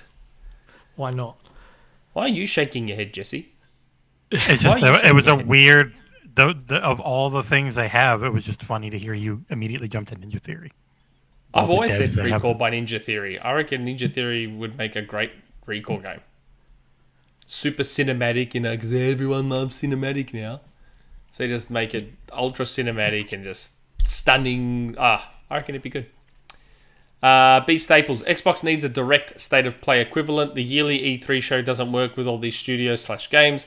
Need multiple shows throughout the year now. Man, we've talked about this a lot. We've always said that. Yeah. They need more. I mean, I think they're doing a better job of that a little bit, aren't they? I mean, they're not on Nintendo's I'm one of the level. few who really enjoyed their Twitch ones. The first one was too long. The second one I thought was pretty good. Their Twitch, like indie showcase. Oh, that 4-hour Twitch one. The first one was bad, but that is Twitch. Twitch is very long form content. People are just used to it. That was full on. But yes, I think once they get, I think we've said this before, once they get that cadence going where they just are pumping out games at an almost unsustainable rate, that's when we'll probably start to get those. Maybe we'll get Inside Xbox back. And Nick, I do have the other ones Yay. up. Do you remember who the one you missed was from? Because I have Tim Chimney and Ray Zero Cool Win that I don't remember being read. Ooh. Tim Chimney we read. Okay. Tim Chimneys? It must have been the one after Tim Chimneys. All right, so that was Ray Zero Cool Win. I apologize to Nick for the acquisition season jokes. You were right the all one. along. Yeah. Nice. Only took a year and a half, but yeah, it's fine. Look, let's not talk about that. Let's not go into the details. Rand and Jez have harassed and abused me enough on that one. And we don't need I to be believed you, encouraging man. their I behaviour. believed you. It was all Rand. It was all What Rand. about the It wasn't me. acquisition season? Yeah. I mean, I totally when believe did you start that? By the way, I think, when did we appear on Colt's podcast? was that I like think it was July? June, July, something like that. We Bro, appeared on I'm Colt's sorry. podcast. Like July to January, that's longer than a season, bro. But what do you mean? From July to like September, acquisitions did not stop. Yeah, They but were we all constant. know it was just Xbox. We don't care about any of the other companies. It's just Xbox. I would have said only. Xbox. I would have said Xbox. So it's a nice get out. Because isn't it? looking in the Discord with the acquisition channel, people were just Oh my god. everybody's That gonna channel. everyone buying companies except for Microsoft. Yeah, I know. Have you seen the acquisition thread on XboxEra forums? It's I mean, Are they already begging for more publishers? yeah, of course. Oh, Like it's God. been a already? week. Where's the next Oh one? my Let's god. The I next thought it one. might We- last at least a few weeks before they're We asking finally for more put it into acquisitions. slow mode. We couldn't handle it anymore. There's just so much whining in it. So you can only post once every God. 30 minutes. Why are people whining? I don't know. You know what it is? Yeah, I know. I have a theory on this. You know what it is? Because I reckon it's because most people, oh, maybe not most. I shouldn't generalize like that. But maybe there's a decent chunk that just weren't that interested in Bethesda or acquisition or Sure. Activision as acquisitions. Like Bethesda does nothing for me outside Doom. Activision does nothing for me outside of Rock and Roll Racing, which probably won't come back. So, okay, they're Rock two and Roll massive Racing? acquisitions. Sorry. Yeah, Nick keeps going on about it, Jez. I can't Rock and stop Roll him. Rock Racing and was roll so- racing? How Really? does Rand? Rand? How do you not know what Rock and Roll Racing is? I How? think I might, but I mean, like, You know what RC Pro-Am is. Yes, so how do I you know what not RC Rock and Pro-Am Roll is. Racing? Yeah, and Rock and Roll Racing is technically newer than that. well, maybe I It's, do. Then. Rock and Roll Racing, Blizzard owns it, and it was one of the most amazing, fun battle racing games of the 16. Well, Microsoft also owns Blur now, so like, bring Blur do. back. Combine It's them. funny. Combine I have to give a shout out to Blur. There's a lot of fans in my group of friends in IRL or whatever that absolutely adored Blur, right? And obviously it didn't do very well in retail, and it bizarre and ended up closing down after it, I think. But do you think that Microsoft, once all of this closes and they've got all of these buckets of IPs, do you actually see them ticking boxes in terms of genres like kart racers and I don't know. bringing back hope so. platformers at some point? If we Because they've ever always get said Phil that on- kid sections, like the kid section of Game Pass, is where they're lacking, right? E for everyone Yes. type games. So do you think that that's something that they'll explore once all of this is done? They'll let Toys for Bob go and do something. Yeah, if Toys for Bob isn't working on a platformer once this whole thing goes down, if they're not doing a Banjo game or a Crash game or a Spyro game, then like, I don't know. I mean, Phil's the one out here being like, we need E-rated content. Like, you got Toys for Bob now, so I mean, like, That's right. No excuse. Yeah, there's no excuses at this point anymore, right? And I get what you're saying, Nick, about like, well, people are complaining because they may not like Bethesda or Activision. Like, I get it, but like, come on now, Microsoft literally can't buy like everybody. So Oh, I know. I'm not saying that. I'm not excusing it. I'm not justifying it. I'm just like, even me, from my personal perspective, I don't really care that much about Bethesda. I don't care about Activision. I want Sega. I'd love Capcom. Probably not going to get those. So maybe it's that angle. They just think, they're huge, but I don't really care about them. Where's the next one? Like, I think a lot of people are just waiting for the one that excites them personally. Maybe. I think as well what it is people want Microsoft to save some of their games. Like that whole Red Dead Online thing right now. I had a lot of people asking me like, could Microsoft buy Take-Two? Could Microsoft buy Take-Two? And it's because like they feel like they don't trust the publishers anymore, because the publishers are sort of like, Awful. being super lame. Like all of them are Ubisoft, EA, Activision, and then obviously Activision, and then Take-Two. They're all being really bad right now. They're all being terrible and acting like really greedy and desperate across all of their IPs, and it's really strange, frankly. But and I suppose they see like Microsoft as a way for them to get back to actually making games and stop being like greedy little bitches with all these awful mechanics and cut corners and all this stuff. NFTs. I still think COVID's and NFTs, yeah. I still think COVID's having an impact on publishers in a way that they won't be totally forthcoming about, because it'll impact their share prices and stuff. Yeah. And also there's this whole sort of there is a huge emphasis on better conditions for devs, which is really great. Yeah. But I think like the flip side of that is that development timelines are going to have to shift, because we're moving to an age where there is no crunch, and we should be. I'm not saying we shouldn't be moving to an age where there is no crunch. We need to move to an age where publishers are more honest about development timelines, and instead of like releasing games half baked like Battlefield, accept that you're going to have a shitty quarter this year, and that's just the way it might end up being. Shareholders they want things to be the way they were, and they're just not going to be the way they were. They're not going to be the way they were for a long time.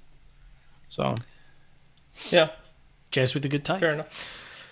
Yep. All right. Do we still have topics, don't we?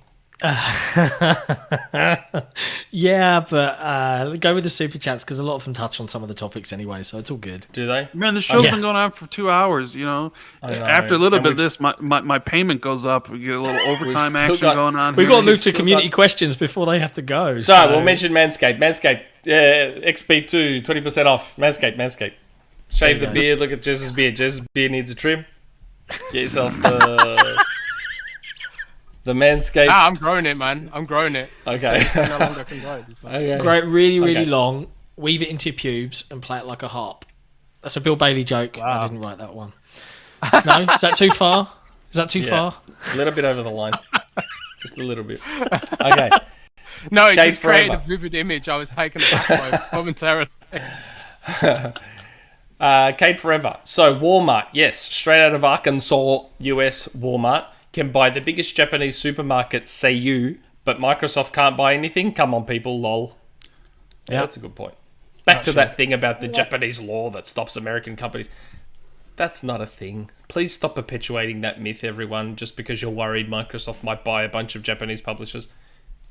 It's a myth. It is a myth. If Microsoft wants to have a crack at Sega, they can. If they want to have a crack at Square, Capcom, they can. It's worth mentioning as well, speaking of Sega, that they winded down the arcade business. I know, it's a bit after sad. But there was clarification on Twitter, because the wording of the original reporting was a bit funny. They're not getting out of arcade machines, as in they're going to still make them. They're just not going to run any arcades themselves, or it's going to be rebranded or something like that, which isn't as bad. I'd hate to see something. You know what I do find funny about arcade machines? What? Gamers of a certain age, they're like, oh my god, microtransactions suck. We hate microtransactions. And then they're like, oh no, poor arcade machines. I know. Guys, give me some consistency. Arcade machines suck. They suck. I've said it for the longest time. Arcade machines were the original microtransactions. Like those games were literally built and designed to be hard as balls, so that you will keep dying and pump more money in. Like it was. Exactly. That's how they were designed. That's why a lot of them didn't convert home very well. Because I remember when I was a kid, and we didn't have an arcade in my town, but we had like a cinema with a couple of arcade machines in, and one of them was Time Crisis. Do you remember that? Like it was an on-rail shooter, and I remember every time I went to see a movie, I played a bit of Time Crisis because the graphics were just really great. Like the home consoles couldn't put out those kind of graphics back then, and I was like, man, this looks really, really cool. But it was stupidly hard, and it was like every time you die, you got to put some more money in, like a quid or something. Yeah. And then I remember playing Time Crisis on the Dreamcast, and it was like a totally different game. It was like super easy. Hold on. On the Dreamcast? No. You're thinking Virtua Cop on the Dreamcast, Time Crisis. Oh yeah. Sorry. You threw in Jez's story. I think I play both of them. I play Virtua Cop and Time Crisis, I think. Yes. But the point is, I remember them being easier on console, and then it clicked for me. It's like, oh my god, they made this hard on purpose. Those bastards. Yeah. That's why a lot of those arcade games, when they were brought home, weren't as popular or successful, because people realized that when you played them at home and weren't forced to pump in money to keep going, they didn't last very long. Like they were being padded out by the fact that you generally didn't even know how long the game was at the arcades, because you never beat it, because you had to keep pumping money in. But at home, unlimited continues, so you can just keep going through, and you're like, oh wow, this game doesn't last long at all. House of the Dead 3 is only 2 hours long. Not Like even what? that, Street Fighter 45 2 minutes. can be beaten in like 10 minutes. What? I paid House of the $120 Dead bucks was for this another one. game. Remember that? Which one? Yeah.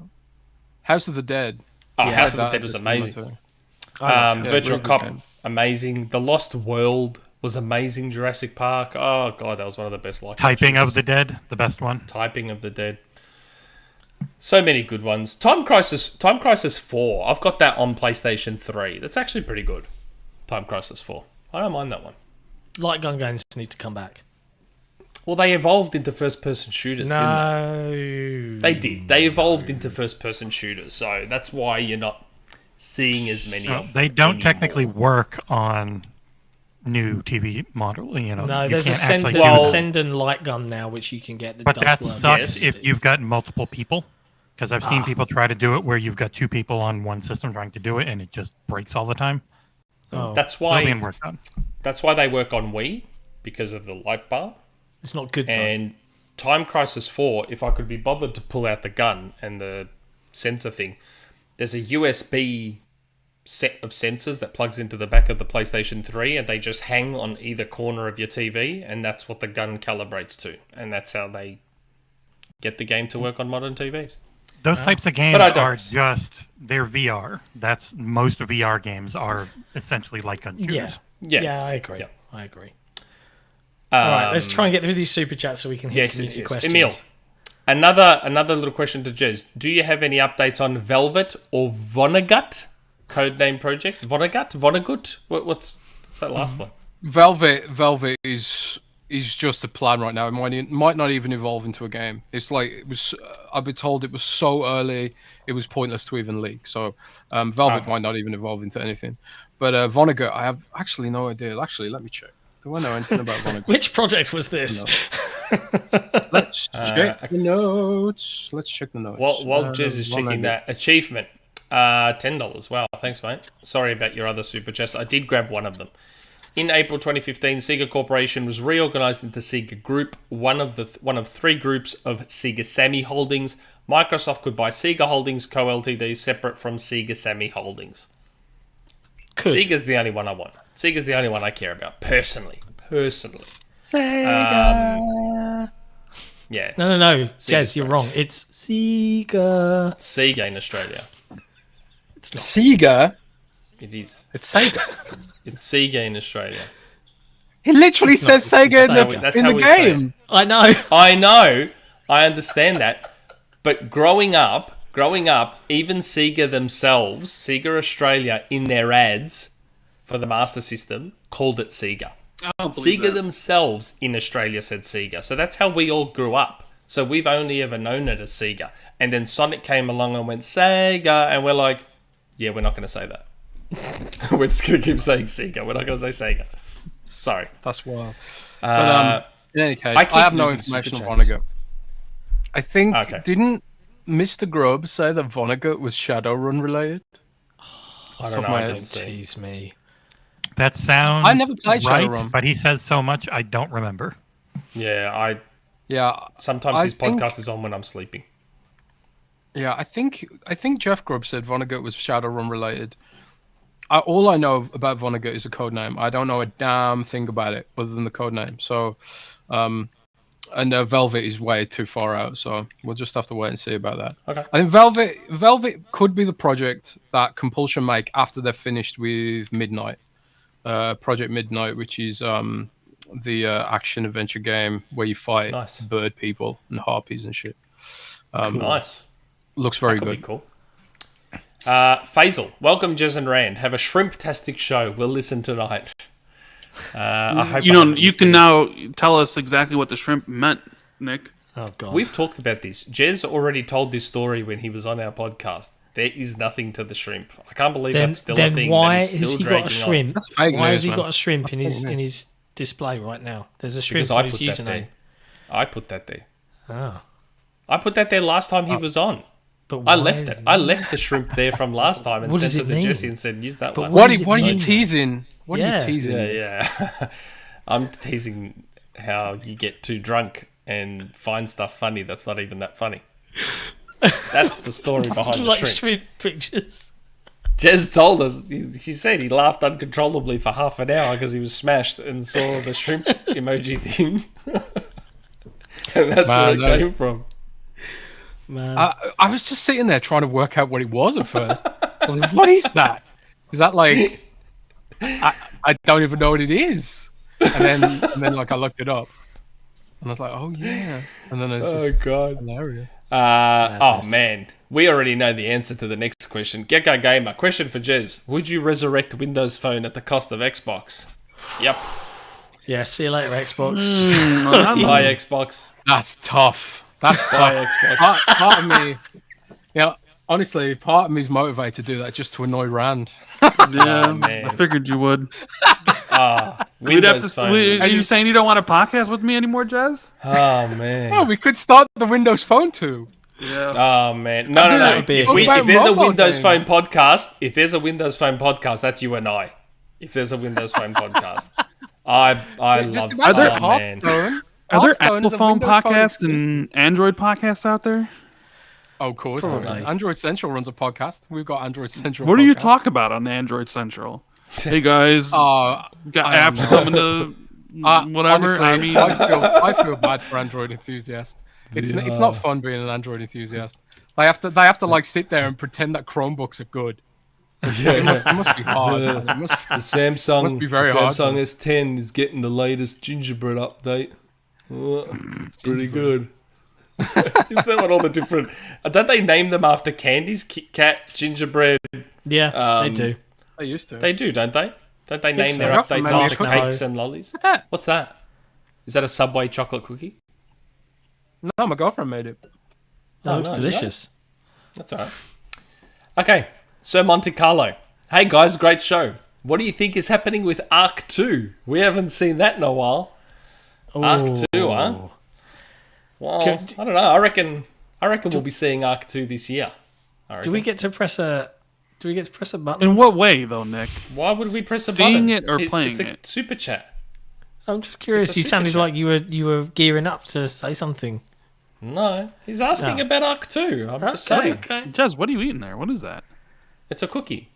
Oh. My girlfriend made cookies. It's really good. In fact, I this need might to- actually be the best I need cookie to I've speak ever to had. my wife. Like This is amazing. Nick's She made wife you brings, cookies? brings coffee.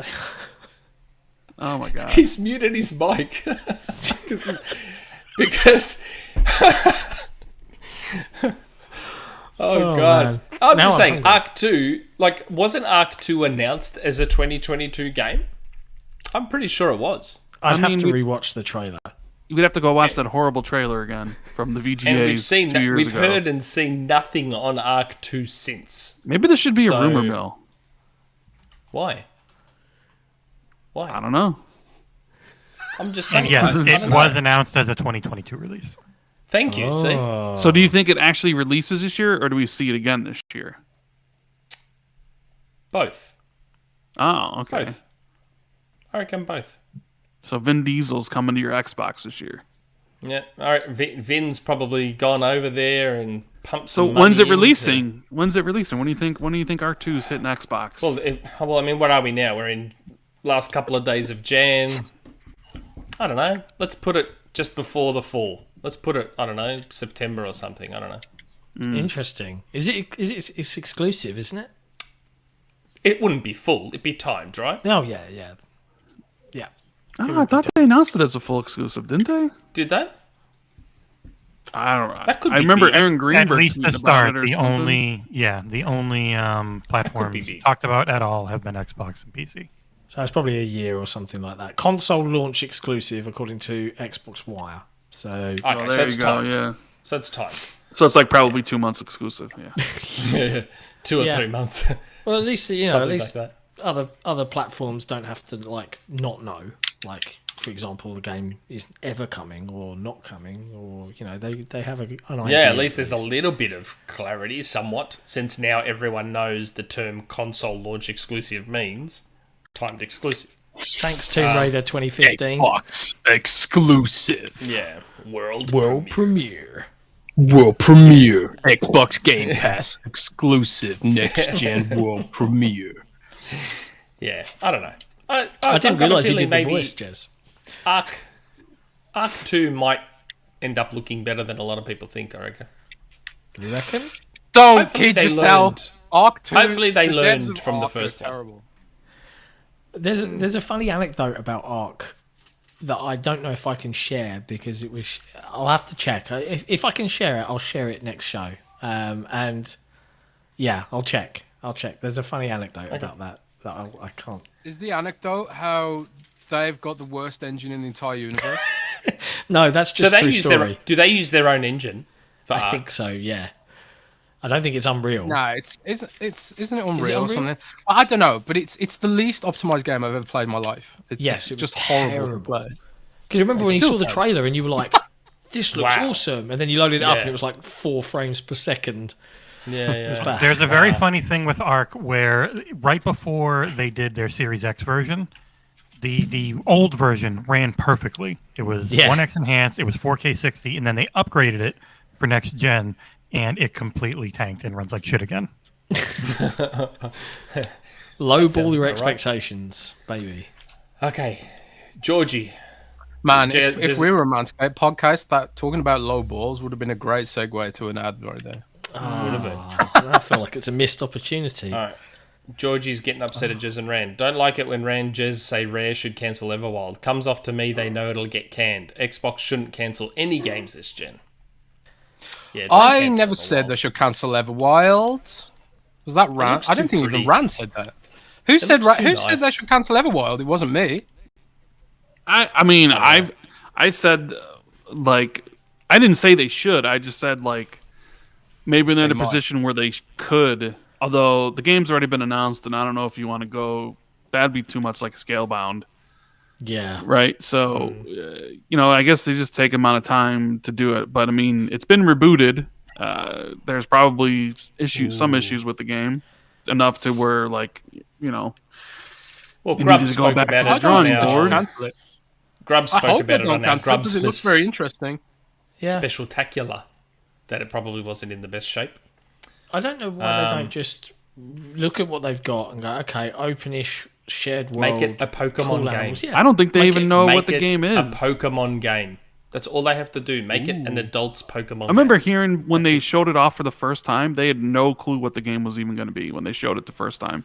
Yep. It was just cool art. And It's an just engine. like, okay, cool. Because Xbox didn't have a lot that they could show, so it was like, here's Everwild, and it's like, cool, it looks cool. What is it? We don't know. 'Cause we don't even know what the gameplay loop here is. But whatever, they can coast off a Sea of Thieves for a bit until they figure it out. I guess. Yeah. Speaking of Scalebound, maybe that's what certain Affinity's making, Jez. Are they making Scalebound? No. No, they're not making Scalebound. Dragons, hunting. Wouldn't that Come be on, funny? maybe. Wouldn't it be funny? Wouldn't it That'd be be funny? hilarious. But no, I don't think they're making Scalebound. We talked about this at length in our show yesterday. Scalebound's dead. It's never coming back. Stop it. Stop. Just stop. You know, DSO man. Microsoft does technically own the assets from Scalebound, so maybe they could recycle the dragon assets. Maybe. Do they I own? don't know. Did they own the IP? You're laying though? a seed of hope right now, Jez. Please No, but don't. they own the assets. Okay, but They they own the don't assets. So IP. yeah, I don't think they'd want to reflip the assets anyway. They'd want to make their own game, but Yeah. Yeah. that man. game's never coming back. Super dead game. We now know Respawn is working on 3 Star Wars games. Do you think one will be an Xbox exclusive Mandalorian game? No. From EA, no. No. He said, "Oh yeah, we know Respawn. Yeah. Respawn won't be making an Xbox exclusive Mandalorian. There, as far as I've been told, there is a Mandalorian game. I am still in the process of trying to find out who's making it. Well, I mean, let's do process of elimination, Nick. Who hasn't announced the game yet? Lots of studios haven't announced. I mean, are you saying an Xbox exclusive Mandalorian game? No, that's not what I was told. Oh, okay.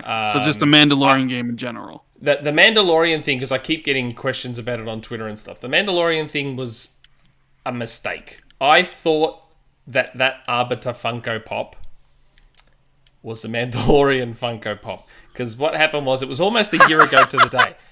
It was almost a year ago to the day that a source reached out to me and said, there's a Mandalorian game, don't know who's making it, don't know anything. So that's why I never said anything. And then That's almost I as bad as stuffed me up. misreading that there was 23 million Game Pass subscribers. Yes. So I stuffed up, and I thought I saw a Mandalorian Funko Pop, took a screenshot, sent it to my source, and said, look, all this talk about Phil's shelf, look, there's a Mandalorian Funko. Can I mention there's a Funko game? And they're like, oh, look, if it's on his shelf, yeah, go for it. Just say something. And then that's why I said what I said. And I said, yep, there's a Mandalorian game. And then everyone's like, that's an Arbiter Funko. I'm like, oh, shit. I'm like, no, I've said something too early. Because the Mando game is like, as far as I know, it's a ways away. And which is part of the reason I never said anything. But then I screwed up. And my eyes were not working properly. Having said that, though, someone, and I'm not going to dob them in, someone very, very, very unexpected reached out to me a little while back and mentioned that they also heard about a Mandalorian game. And what should I say here? Do I need to press the rumor mill button? I'm just checking. Nah, I've got to be careful. You have no I've got to be buttons. careful. Because this person told me yeah. not to say anything about anything, but they mentioned a few things, and it's going to be interesting because I don't know the details of what's going on with Mandalorian, but what this person told me was very, very interesting. I mean, it would make sense to make a Mandalorian game. I mean, it's a very, very popular TV show. I mean, it'd be It's a kind of great like, show. really? Like, come on. Like, I know. that is like the license to print money. It's Watch money. it, you know, It's just watch money. it be Cory Balrog's sci-fi game that he's building for PlayStation. Watch it be he's doing a Mandalorian game. Probably not, but I mean, it'd be pretty cool though. I mean, the best episode of Boba Fett's the Mandalorian one. I gave up on the Boba Fett show. I was I just found it a little bit. Good show. It wasn't quite grabbing me either. But the latest episode is literally just a Mandalorian episode, and it's amazing. It's so good. So Because basically it's I've a got to sit through Mandalorian episode. terrible episodes to get there. Fair enough. Oh, by the way, we have to do our tradition, don't we? While we're talking about TV shows, Oh god. Jez and Rand. Do you guys like Yes. Friends? Do you guys like Friends? Never watched it. What? It's weird. Like, I don't like Friends because I have taste. You dickhead. Well, there you go. I'm gonna push it even further. I just think Americans can't do comedy. I just think America just can't do comedy at all. They watch, can't like, do a British comedy as well comedy as Britain can. I agree. I watch a British comedy show like Red Dwarf and Blackadder, Yeah. and then I watch an American show like Friends or God, what's that horrible show? Big The Bang Big Theory. Bang Theory. Oh my Yeah. God! And I just like, Watch it without really? the laugh track. This show and is it's- popular? Yeah. Oh my God, it's so cringe. Although I do love South Park, so there is that. South Park is amazing. Yeah. There's a lot of bad shows in every country. I promise. That's true. There is. That is Yeah, very that's true. Australia has a ton of them. Right. I just like being we mean caught to up? America. We export a lot of ours to the UK. Don't you guys like Home and Away and Neighbours? Oh yeah. Oh man, every day after school, slap on the Neighbours. TV, and it was Neighbours and Home and Away back to back. Neighbours People and love Home that and Away. shit, man. How are those shows still going? How Because are they we're still watching them going? in the UK. Dude, I was in a punk band in school, and we used to play a punk version of the Home and Away theme song. Dude, seriously, I've got to record. I've got an MP3. of it. Oh I'll my send it you God, later. that would We be need the to worst hear thing that, ever. please. I like That would be the 16, worst. 16-year-old Jez singing Home and Away punk version. Home It and was Away. super terrible. It is super bad. But man, I swear, Home and Away is an institution in Britain. I don't know if it's Oh still my is, God. probably. The only character left from the 80s is like Alf. He's it, I think. Oh, I don't man. even know if he's still I there. can't remember the characters. It's been a long time. I ain't watched TV for decades. I ain't watched TV since World of Warcraft came out. I was like, my entire life became like I just stopped going downstairs and just my upstairs didn't have TV aerial, so I just stopped watching TV completely. But when I was a kid, Oh my man, God. Home and Away and Neighbours were the shit, man. I think everyone needs to stop with super chats. And we still have community questions to go through. Let's do community questions and then we'll quick fire super chat. Oh, but then we're going to lose the super chats. We're up to Connors. We're going to lose them if we don't All right, try and burn You through know, Quick some. fire. I can. Quick fire. Okay, Connor. Do we know pretty much all the Xbox publishing games now, or do you think there are more we don't know about yet? Some Japanese ones would be nice. There's a ton. There's a ton of Yeah. code names I still don't have any information about. I found more last week. They are making a mountain of games. It is absurd the amount of money Microsoft is throwing at hold on, studios right now. they might not all make it to the finish line. Some might. Nah, probably not. But they're exploring a lot of games right now, more than ever. I would say. Cool. Crobo. Sequel to Rise, but make it Souls Sekiro-like. Roman gods, power weapons from multiplayer of the first game, and can even resurrect player right from end of Rise 1. Spoiler. Interesting that, isn't it? So, we had our rumour mill... How long ago was it? It was almost a year ago. It was April last year. And in that rumour mill, we had talked about someone who reached out to me and showed me some stuff. They may have showed me some slides. Was this the It was probably Crisis 4? my first time being on Jez's level of having actual stuff, because usually I don't have that. I just have DMs that I redact. But was this the same rumor mill where you talked about Crisis 4 and then that ended Well, up that's the revealed thing. earlier this So week? I was very upfront, and I said that there had been a leak from that PokeProto's Twitter account, who had done some digging and found a whole bunch of leaked Crytek stuff. And again, I compared what the PokeProto stuff leaked compared to the slides I had looked at, and it all lined up. And so far, all of it has happened in the order of the slide. So the Crisis remakes, they all ended up happening. Crisis 4 just got announced. But in what I saw, it was a Battle Royale. So the next Crisis game was supposed to be a Battle Royale. Now, I don't know if Crisis 4 is still going to be a Battle Royale, or if it's just going to have a Battle Royale multiplayer alongside a campaign. That I don't know. But the very last thing on the slide was Rise. So I'm feeling more confident about that Rise sequel now that everything else has come along. Now, the other thing that was on this slide that I found interesting was the Robinson, the Journey, Robinson? Is that what it's called? The VR VR game. I think that's... Well, on that slide, that's coming to consoles. So they're doing an on-VR version. PSVR 2, surely. Well, no, this was saying console. This was saying Xbox and PlayStation. So it's out now. I don't know if that's still happening, but that was the next item on the slide after Crisis 4. Oh. So I don't know if everything is happening in the order of that slide thus far. That would be the next thing, and then Rise after that. So I'd be happy to see Rise 2. Oh god, I'd love to see Rise 2. Man, be so good. Is that Rise it, was such or a cool game, like such a unique Oh. setting. Like we never get games in the Roman era, and Yeah, we don't get it much, do we? Not much, no. What are the other super chats? That was the Rise one. Kraken 56 is the next Yes, one. Kraken 56. Do you think if Halo TV show is a hit, could Microsoft buy a company that does movies and TV shows? Maybe Game Pass edition. Oh, maybe Microsoft just looks at the entirety of Discovery WB. Says bugger it. Man, Just buy the whole lot. Microsoft can't even get their own movies and TV catalog onto Android and iOS. Microsoft does not give a damn about movies and TV. If they cared, we'd be able to play our Xbox videos on phones, and we can't. Like I have well over $2,000 worth of content that I bought on Xbox, and I can't play them on mobile. And I feel like an idiot because I should have bought them on Google Play. I should have bought them on something else. iTunes. Like I always because we'd heard that Microsoft was developing an Android app at least for its Xbox movies and TV, and it was being developed in the UK. But then they shut that team down, and then it just didn't happen. And I'm guessing Microsoft they didn't want to have to pay the licenses to get the mobile version, or they didn't want to have to pay Google an extra fee or something, or it made it business unviable or something like that. But it just sucks because I always bought stuff on Xbox video thinking like, oh, they'll bring it to mobile eventually. And they just never did. So I don't think Microsoft gives a damn about movies and TV. They see these TV shows as marketing. Like the Halo TV show is going to market the game, and like esports markets the games too. I don't think they really take them seriously as a form of entertainment. They'd rather you playing games than watching TV. So fair enough. that's what I think about that. I mean, we could have had Snap and had both, but whatever.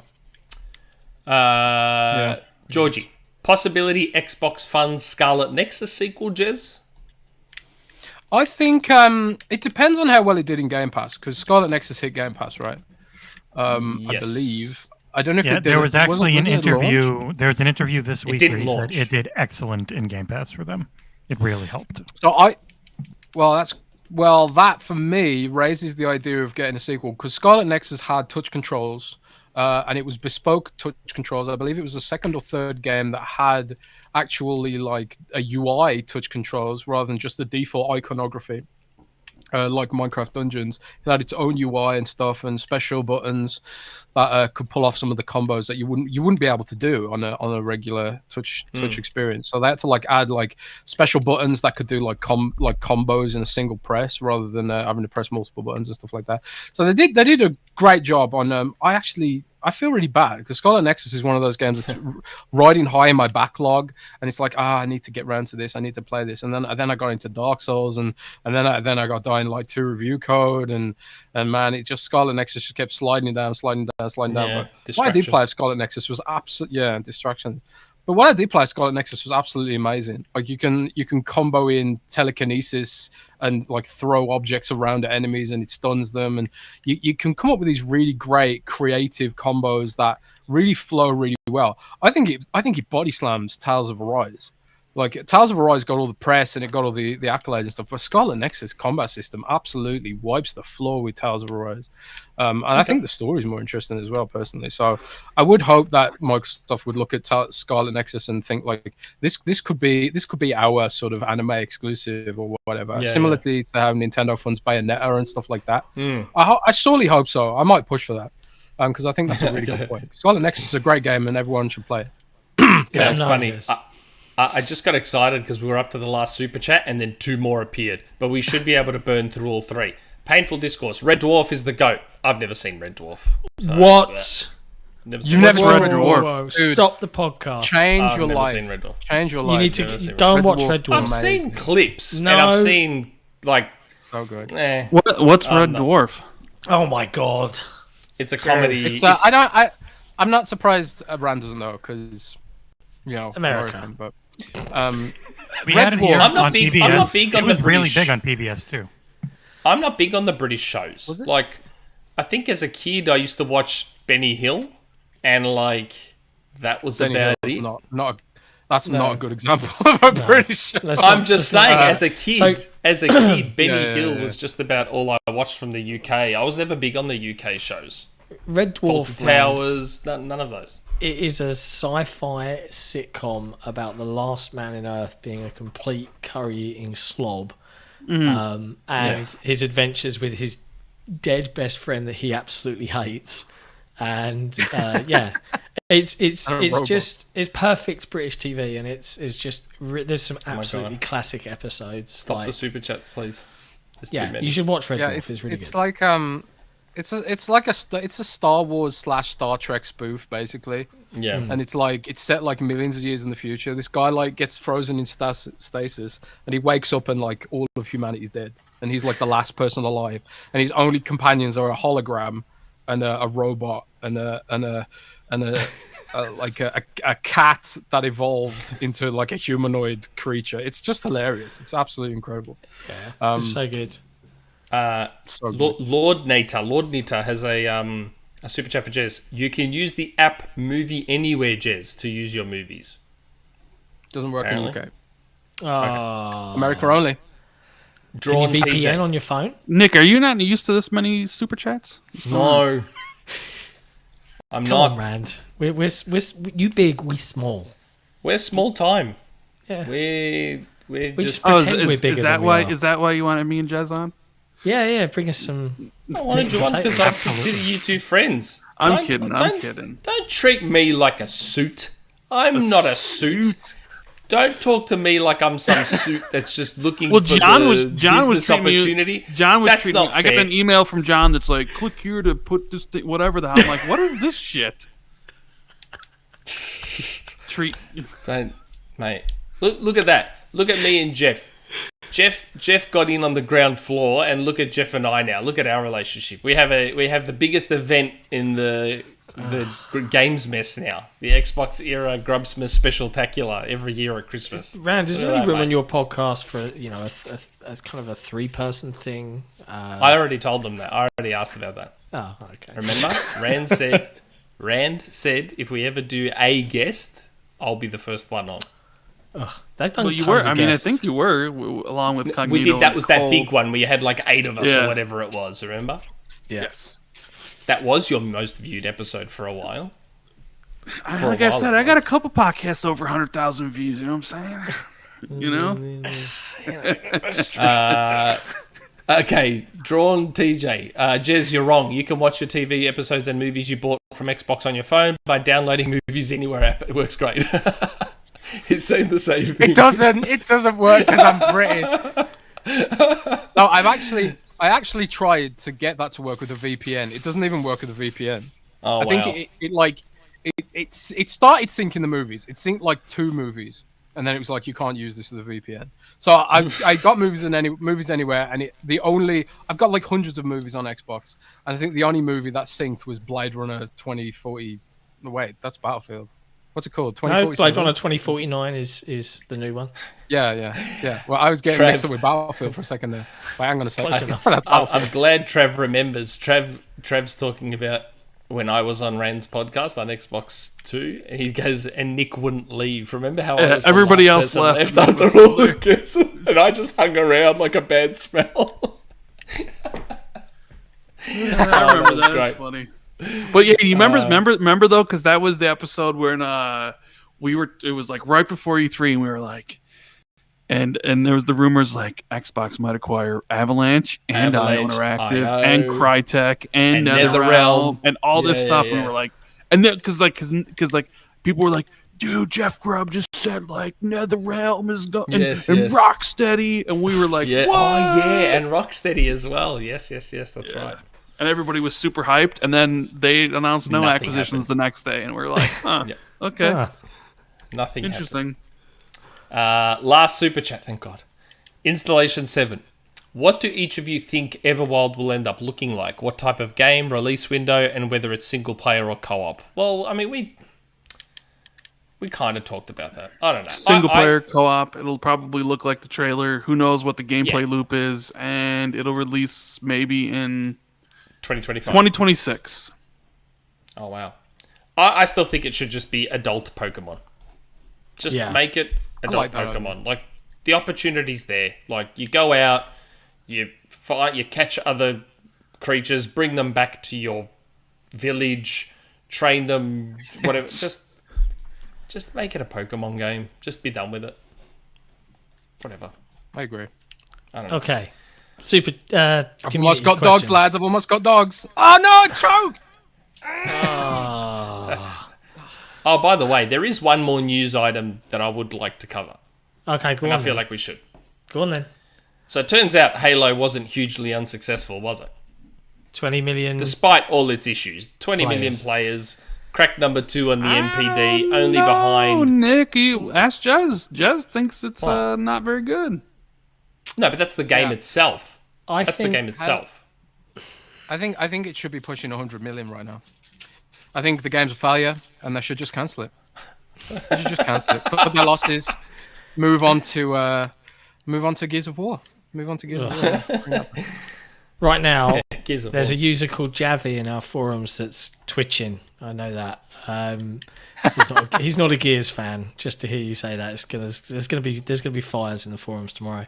I think 20 million is a great number, but I do think that, again, I said it earlier on in the show, they're going to face a problem now with player retention because they have, what's that phrase from Lord of the Rings? I feel thin like butter scraped over too much bread. That is us right now. They have taken 3 months worth of content and are stretching it out across 6 or 7 months, and we're gonna feel it.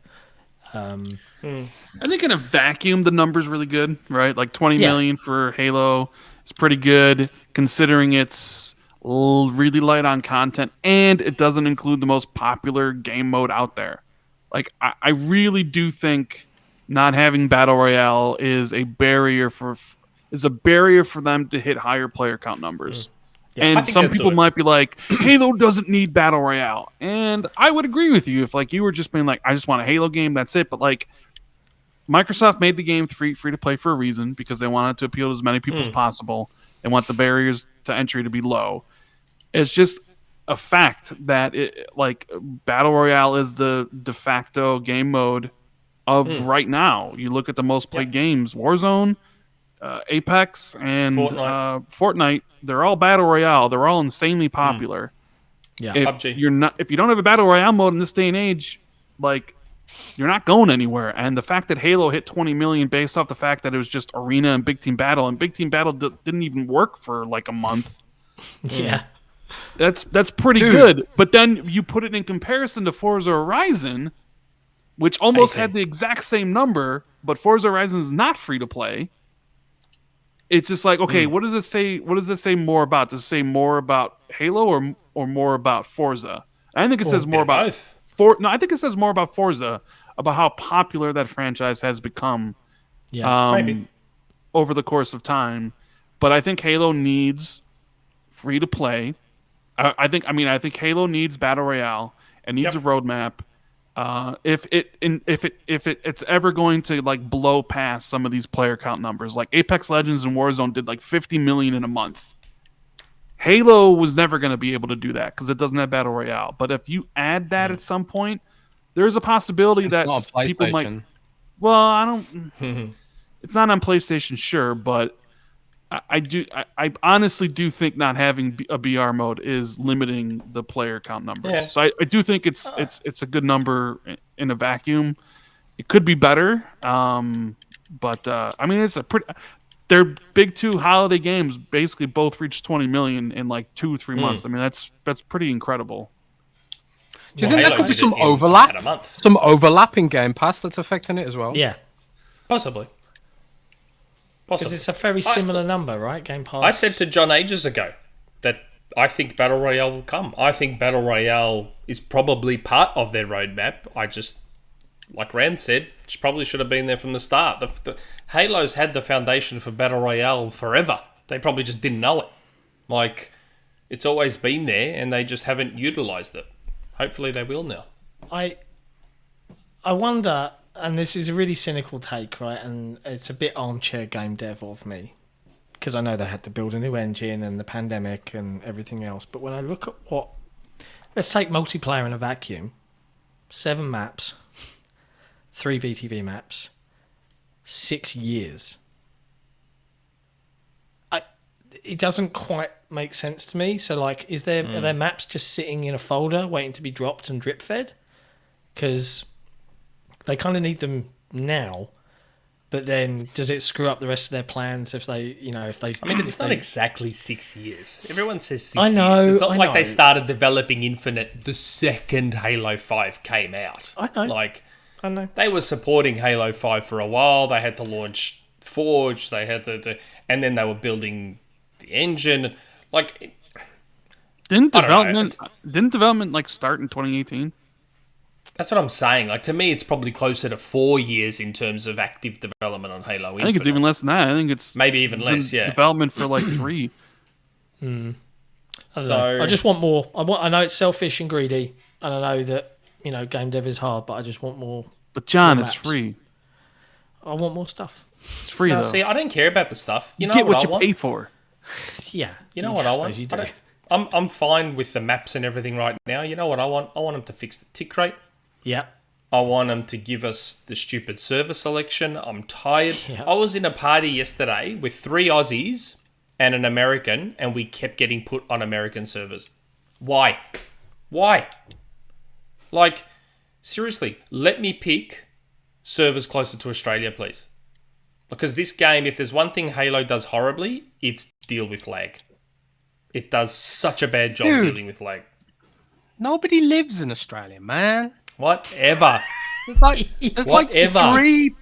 like 3 people and some sheep that live in Australia. And spiders. You're thinking of New Zealand. You're not thinking of Australia. You're thinking of New Zealand. Same thing, You're isn't getting it? us confused. Okay. Spiders and snakes and kangaroos and stuff. Yeah. It's 3. You can't play Halo with kangaroos. Okay. As far as I'm aware, maybe you can. A kangaroo's smart. I've seen them both. They're not. I don't know if they're smart, but they're tough. They're tough. They're ridiculously strong and hard. Like, if you hit a kangaroo with your car comes off second best. And I'm not joking. It's the kangaroo will just hop away. Your car will never recover. Are they violent? They can be, yeah. Were they like for example in Britain, if I'm stumbling home drunk at 3 a.m. and I come across a pack of foxes, like I see 8 foxes just walking in the road, they will run away from me, even though they could probably kill me if they ganged up on me. They're just skittish. So like if I came across a kangaroo in the wild in Australia, what would happen? Would it beat me up? It depends. That's the thing. It's a 50-50. It depends on the kangaroo you're coming across. Is it a younger one? Is it an older one? Is it male? Is it female? It just depends. Like the male kangaroos, they don't mess around. Like, dude, haven't you seen that sounds video like that went Australia viral? is like a battle royale. You like you run away from a kangaroo and then you get attacked by a swarm of man-eating spiders, and then you try and get in the sea to push them off you, and then you get stung by a super octopus and then eaten by a shark. Jellyfish. Man, it's a wonder. It's funny. I was at the beach at my parents. This is why Microsoft doesn't put its servers there, because if they brought a team of engineers over to build some servers in Australia, they'd just all get killed by kangaroos and shit. It's funny you say that. I was at the beach the other day at my parents, and there was just jellyfish everywhere. There was like a wall of red jellyfish that you had to get past to get to the clear part of the water. It was full on. So many people were coming out stung by all these jellyfish. It was absolutely hilarious. The worst part of Australia are actually the emus. Not even they lost a war to them. They couldn't stop emus. I read about the emu war. Yeah, emu. Yeah. They had a war with Really emus and they angry. lost. Wow. Like the Australians tried to shoot them, so the emus started travelling in packs, and then they'd have like scouts that would scout for when they were going to get attacked, and they'd scatter. It is crazy. You can Google it. It's true. Australia. That's funny. Right. Community questions. Are we there? Are we going to talk about Call of Duty and how that deal might be longer than we thought? Do we want another 35 minutes on this podcast? No. Maybe not. Maybe not. Jez probably doesn't. He's like, maybe we don't. I'm all right. I'm rocking and rolling. Let's say thank you to our patrons.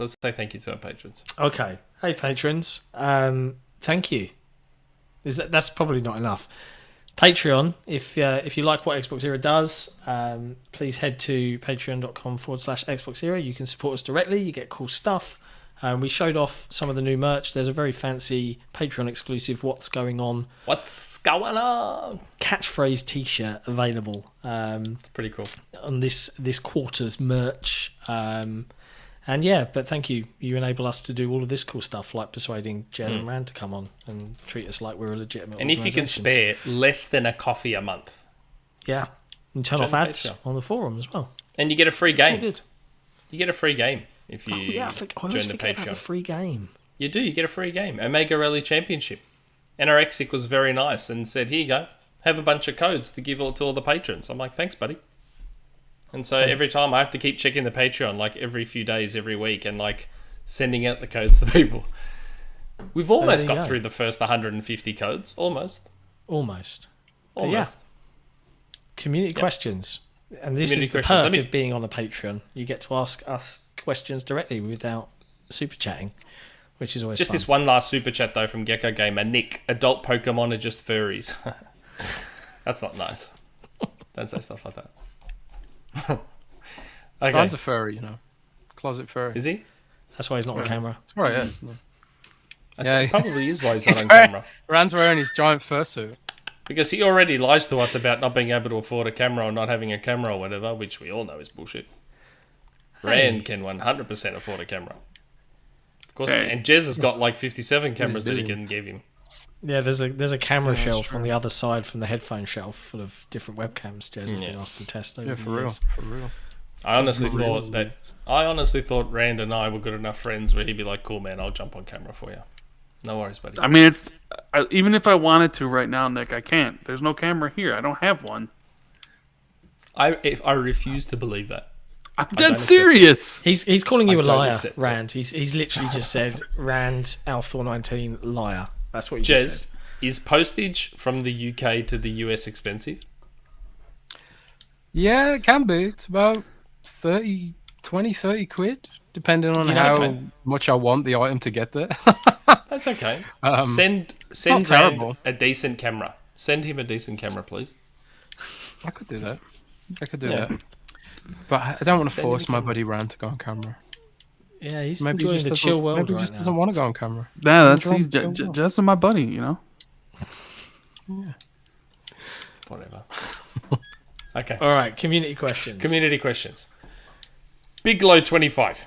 With the new position for Phil Spencer as CEO, Microsoft Gaming, will he have the access to resources like better marketing under his watch, or will it be more of the same? Second, do you think they will make their own SOP/ND when everything is consolidated under Phil Spencer? Because I feel they need to better their digital and network presence for their games and Xbox themselves.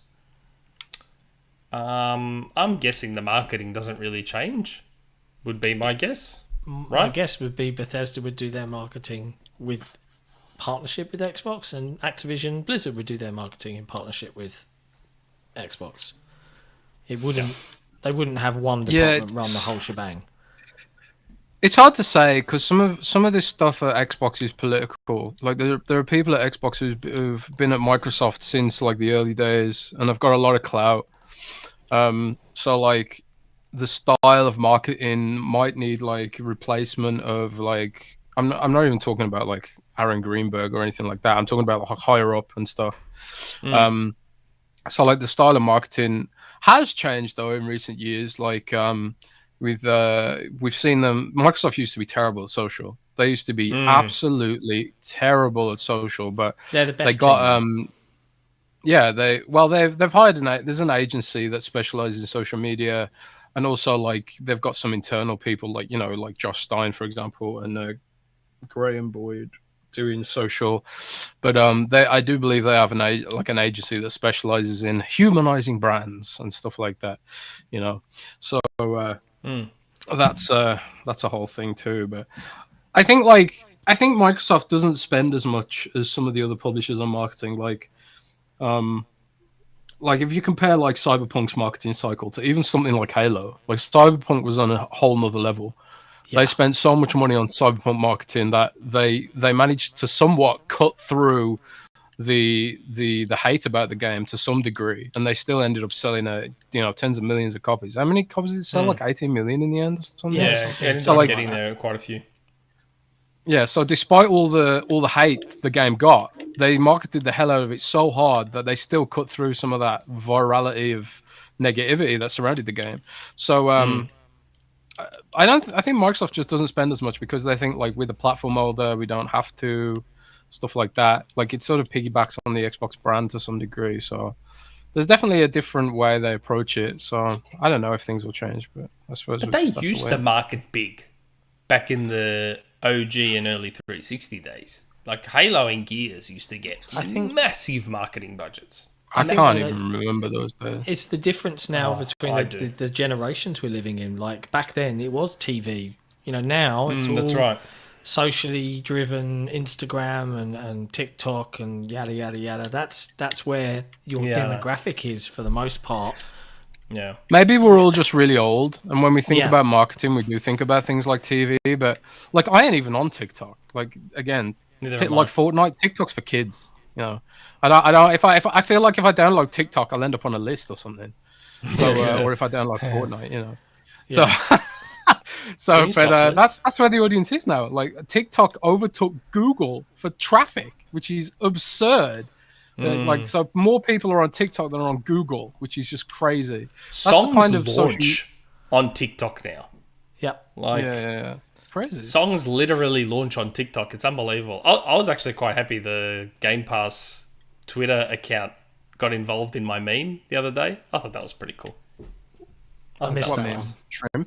I posted a meme about Game Pass and how it's like wrecking our backlogs. You know that meme with the little bird flying in that guy's face?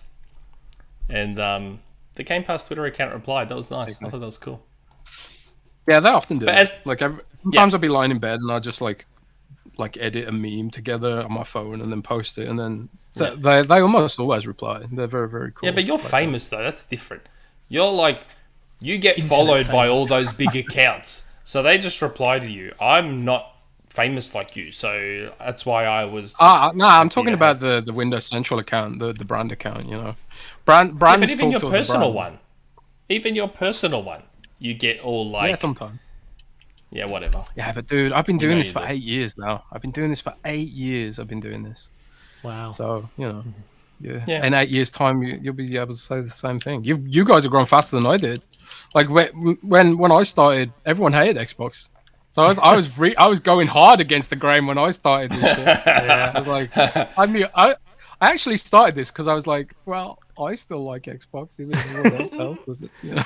Well, I Yeah. mean, the Discord started because everyone hated Xbox and we couldn't talk about it anywhere, so that's how the Discord started.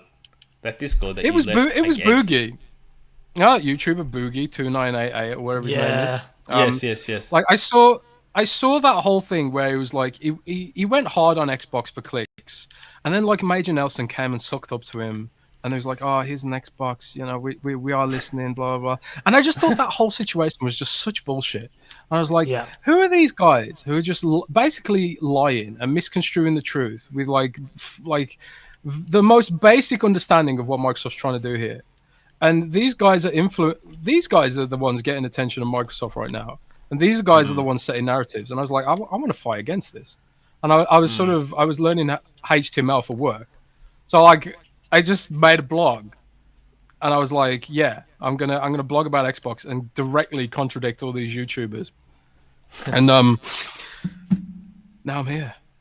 I got a platform. Reaping And Yeah, the on Xbox is doing well XboxEra. now, so I'm here to cash in. Send me some money. Yeah. Cash in. Manscaped, 20% off XP2. Yeah. As to the state of play Nintendo Direct thing, we talked about that. We know they need to do more, but I think they'll wait until they They got to get have the content lined up. more to content getting pumped talk out. about it. Top. If you could create a collector's edition for any game, past, current, Ooh, future, that's a good question. what would you put in it? For me, I would create one for Fable that has a replica of the music box seen in the games. I like that question. That's a good question. That is a good question. Top work. I Top. like that. That was a good question. I want to ask this to Rand. Ooh, Rand, okay, go. what would you pick? For Rand? collector's thing, Yeah. Collector's edition. What collector's edition would you make? Could be any game. None, past, present, or because- future. because I don't get collector's editions, so Yeah, I there stopped isn't doing anything that I too. would want. Wow, Rand sucks. Just Okay, give me the um, game. I don't see, but that's the thing. To me, it's just I just want the game. I don't care about any other bullshit. So You mean you don't have a giant room? You don't filled want any with plastic ridiculous... item? no, Yeah. literally, I don't own a physical game anymore. Every single game I have is digital. Like what? I don't need collector's editions. I Man, used to buy Rand, you collector's hate my editions. room, man. I I have used so to buy much plastic stuff in my room. I bought the Cyberpunk Collector's Edition. I got the Witcher Collector's Edition. I got the Doom statue. I got so much stuff. I might post about it sometime. And I've pre-ordered the Elden Ring Collector's Assassin's Edition. Creed but- 2 Collector's Edition, Splinter Cell Conviction Collector's Edition. I stopped buying collector's editions probably midway through the Xbox One gen, and I actually chucked out a load of The stuff. Order. I've got, 1886. ugh, mate, come Collector's on. Hey, The Order was a good game. Stop bagging The Order. I did bag The the Order order. was I'm okay. just like, come on, plastic took. I actually cleared out a load. I've got 2 shelves now, and it's just got some big key items that I actually won rather than bought. So I've got a giant needler on the wall and a Boomco Yep. thing. But this isn't really answering Top's question. So I do Rocket League.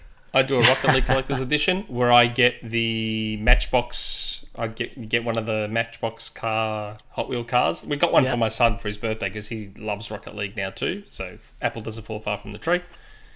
And we made him a Rocket League cake for his birthday, and I tracked down a Rocket League Matchbox Hot Wheels car because they don't Nice. make them anymore, unfortunately. So I had to source one from eBay. But I would do a Rocket League Collector's Edition with a Hot Wheels car. That's all I want. I'd do a Starfield collector's edition with a spaceship capable of faster than light travel. It's worth money, okay. right? It's worth $199.99. Take off. I'm explore gonna ask Rand to predict what collector's edition I'd make. Rand, what collector's edition do you think I'd make? World of Warcraft. I actually. Something Gears related. Really? No, I actually have the Gears 4 Collector's Edition, but I think you know what? Since I got into Dark Souls, right, I was looking for Dark Souls merch. There basically isn't any, which blows my mind. Like Bandai Namco does not barely make any Dark Souls merch, and the merch they do make is really bad. And I'm just thinking, like, this is like one of the most iconic franchises with some of the most passionate fans. Yeah, it's not like huge like Fortnite, but these are like super passionate fans, and all the Dark Souls merch is like handmade on Etsy. It's like, Bandai, what are you doing? Make some merch, man. But yeah, I probably picked Dark Souls, but this isn't totally related. But if you can find a sealed copy of World of Warcraft Vanilla Collector's Edition, Oh wow, it's worth like $5,000. Yeah, it's worth like $5,000. Wow. If you can, if it's sealed with the battle pet in it, the overpowered battle pet, it's worth like $5,000. Wow, So yeah, interesting. it comes with a mini Diablo that you can use in battle in World of Warcraft. That is one of the nice things about Elden Ring is that it actually has a really nice looking collector's edition. I've pre-ordered the hell out of that collector's edition. They've got well, they've got two collector's editions. They've got the collector's edition and then the premium collector's edition, which has a helmet. Mm-hmm. Oh, wow. I did not get the helmet. I just bought the regular one with the Halo statue. Yeah, man, I love collector's editions, man. I love them. I got to spend money on something, right? From my ivory tower. Well, yeah. Super chat from I remember Space getting- Overkeen. He says Randall Digital. Yeah, That's true. Randall Digital. Randall Me too. Digital. I'm the same, except on Switch. On Switch, I'm 50-50. I still get some Switch physical games. I'm 100% yeah. digital, so my physical copy of Elden Ring will probably go to my brother. My brother still buys physical. We've still got like all of our physical games from when we were kids, like hundreds of PlayStation 1 games and PS2 games and all that kind of stuff. There is something. I feel like the industry has lost something with the shift to digital games. Midnight launches. I do feel like there is something lost. There was a big midnight launch for the Pokemon Legends Arceus, or Arceus, however you say it, that actually had a lot of midnight launches around the US.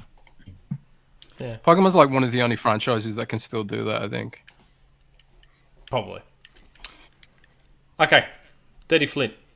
Ooh woo, guys. Don't start that. Who would? Who do you guys go to for manscaping products, and do they have a discount code? I've plugged that for free enough, please. Also, Rand, Yes. you don't like mayo. You don't like mustard. You only like ketchup. I like ketchup, Have yes. Have you ever evaluated yourself? Maybe sought therapy for this condiment problem. Evaluated myself? What do you mean? Rand, have you ever tried garlic aioli? I don't think so, no.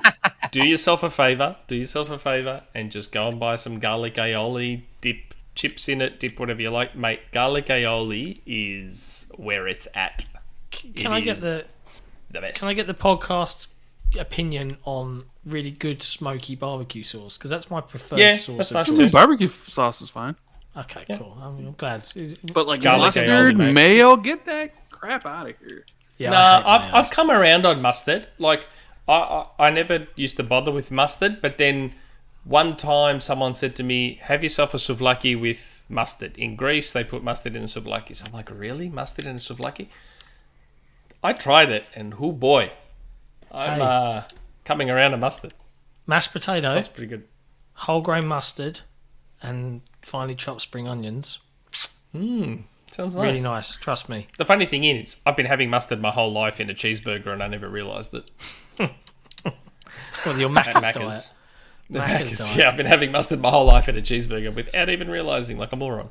But yes, Rand, just do me that favour, please. Just like Andrew tried my iced latte recipe and loved it, just go buy some garlic aioli. You'll like it. It's really nice.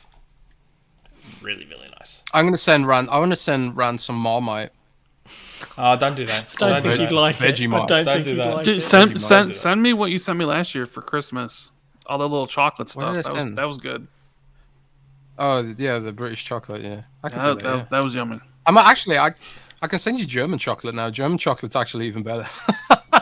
Is it? It's, Well, German compared chocolate's to on American chocolate, like There's some nice Greek chocolate. Yeah, American chocolate. There's a brand called Eon, which is really nice. Some good now I'm stuff. hungry. I'm really There is hungry. good American chocolate, not the Hershey's Is it though? shit. Is it? There's some that is Is good, it though? but not the biggest stuff. No, the stuff we get known for. I have to sucks say, ass. like, the best food I've ever had was in America. When I was in Atlanta, What? I had like these. Yeah, for real. I had these like. You haven't garlic, been to Australia, it was have you? like, no, I have never gone. Okay, to well there you Australia, go. That 'cause it's explains got it. Violent kangaroos in explains it, it. mate. But We eat the kangaroos. We oh eat yeah, I them. did hear that. It's, I would it's try like the kangaroo. leanest. It's like the leanest meat you can have because they're ripped as. So their meat is so lean. They've got It's like no unreal. fat on them, right? None. But, None. There's like none. I had when I was in Atlanta, I had a garlic infused chicken breast mac and cheese Ooh. egg bacon toasted sandwich, and I was like, God. yeah, for real. I was like, this. I was just intrigued by it on the menu. I was like, this is the most American sandwich I've ever seen in my Yeah. life. It was like Would've a been nice, though. stereotype. Yeah. It was amazing. It was the best Yeah, it would've been sandwich I've nice. ever had in my goddamn life. I And I have was to like, yeah, admit- America is on another level with food. It's so The bad. last time I went to Don't. Atlanta, I was Come there to for Melbourne. 4 days, Come to Melbourne. and I did a different Uber like eats from these restaurants that I was told to try, and yeah, I had a real good time because the company paid for everything. I was just like, yeah, I'm gonna for this burger from this place, and I've heard this pizza's good. It's nice, but the portion sizes are ridiculous in the US. Like, Yes. I Very could much never so. eat anything. Yeah, It was stupid. I used to be 420 pounds, so like portion size is no issue for me. Well, maybe it is now. Things are different. If you want, these if you days. want proper food and you want proper coffee, you come down to Melbourne. I'll show you around. Don't worry. We are like What about the spiders, hub though? for food. That's up north. That's Queensland. Don't go to Queensland. Just stick to Victoria. Stick to Melbourne. You'll be fine. But ain't it really hot too? It's like 1,000,000 degrees centigrade. Again, Queensland. That is Queensland. If you come to Melbourne, our winter, which we obviously find freezing, John heard the temperatures we get in winter, and he's like, "Oh my god, that sounds so beautiful!" Like in T-shirt and winter, shorts weather, Jez. our range in winter generally is from like 13 degrees Celsius to 19 degrees Celsius. That's our winter. 19 in the winter. I'll be like, That's our winter. That's why I said you'd love it down here, and you'd save a Summer. lot of money. No, Because that's it's too warm. What? That's That's warm. cold. What are you talking about? That's That's cold. not I'm cold. in jeans Man, and a it's not jacket cold. in 19 degrees. I'm in Man. jeans It's and like a jacket. -8 here right now, and I'm in So Germany. Like, come to no Melbourne opportunity. during winter, which is off peak, so you'd save some money, and I will show you proper food and take you to the nice restaurants. We'll have proper coffee, the whole lot. winning at life. Come And on. shrimp. I'll do that with you. I'm catching up. I don't think I'm saying anything wrong with it. I'm catching up with Johnny Galvatron next week. We're catching up for a coffee in Melbourne. The developer of The Artful Escape. We're catching up for a coffee next week. Come down. Cool. We'll one day come down to Melbourne. I'll Just take fly you. over, Don't yeah. worry. Spend 2 Brilliant. weeks in isolation. Fly over. And then I'll hang just out. I'll just whip out $2,000 at the Ivory Coast Fund Yeah. and just fly. Well, it's summer now. You would probably die here with the temperatures we're getting right now. So don't come Yeah, during probably. summer. Come during our winter. How warm is it right now?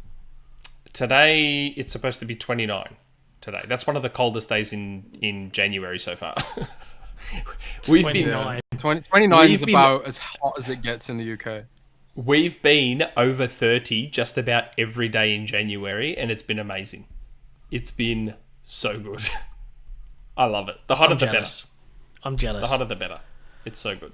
Rand, don't you have a snowstorm in Chicago right now? I saw on the news. Rand? We had one a couple days ago, and we're having one this upcoming week. Yeah. Snow. Fun We time. don't see snow here. What's snow? We haven't had any We snow in see- Germany this year. I'm kinda We sad see about it. snow on our mountains where we go skiing, but that's it.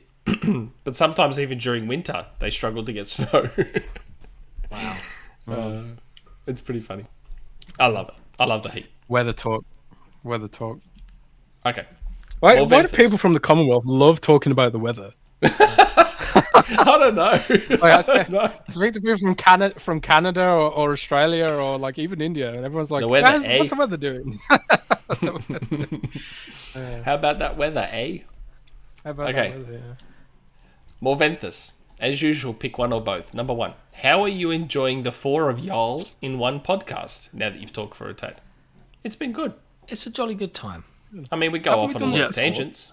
We've been going for 3 hours, and we're Yeah. not done. 3 hours. So, Jez waffles on a lot. I don't know, And Nick. Rand, I'm looking at you here, buddy. When we Rand think has about not done a good tangents. job of reining him in at all. That's not my job to rein Jez in. Like, let him loose. Technically, that's my job now, right? Rand, why didn't you give me some You tips just and pointers?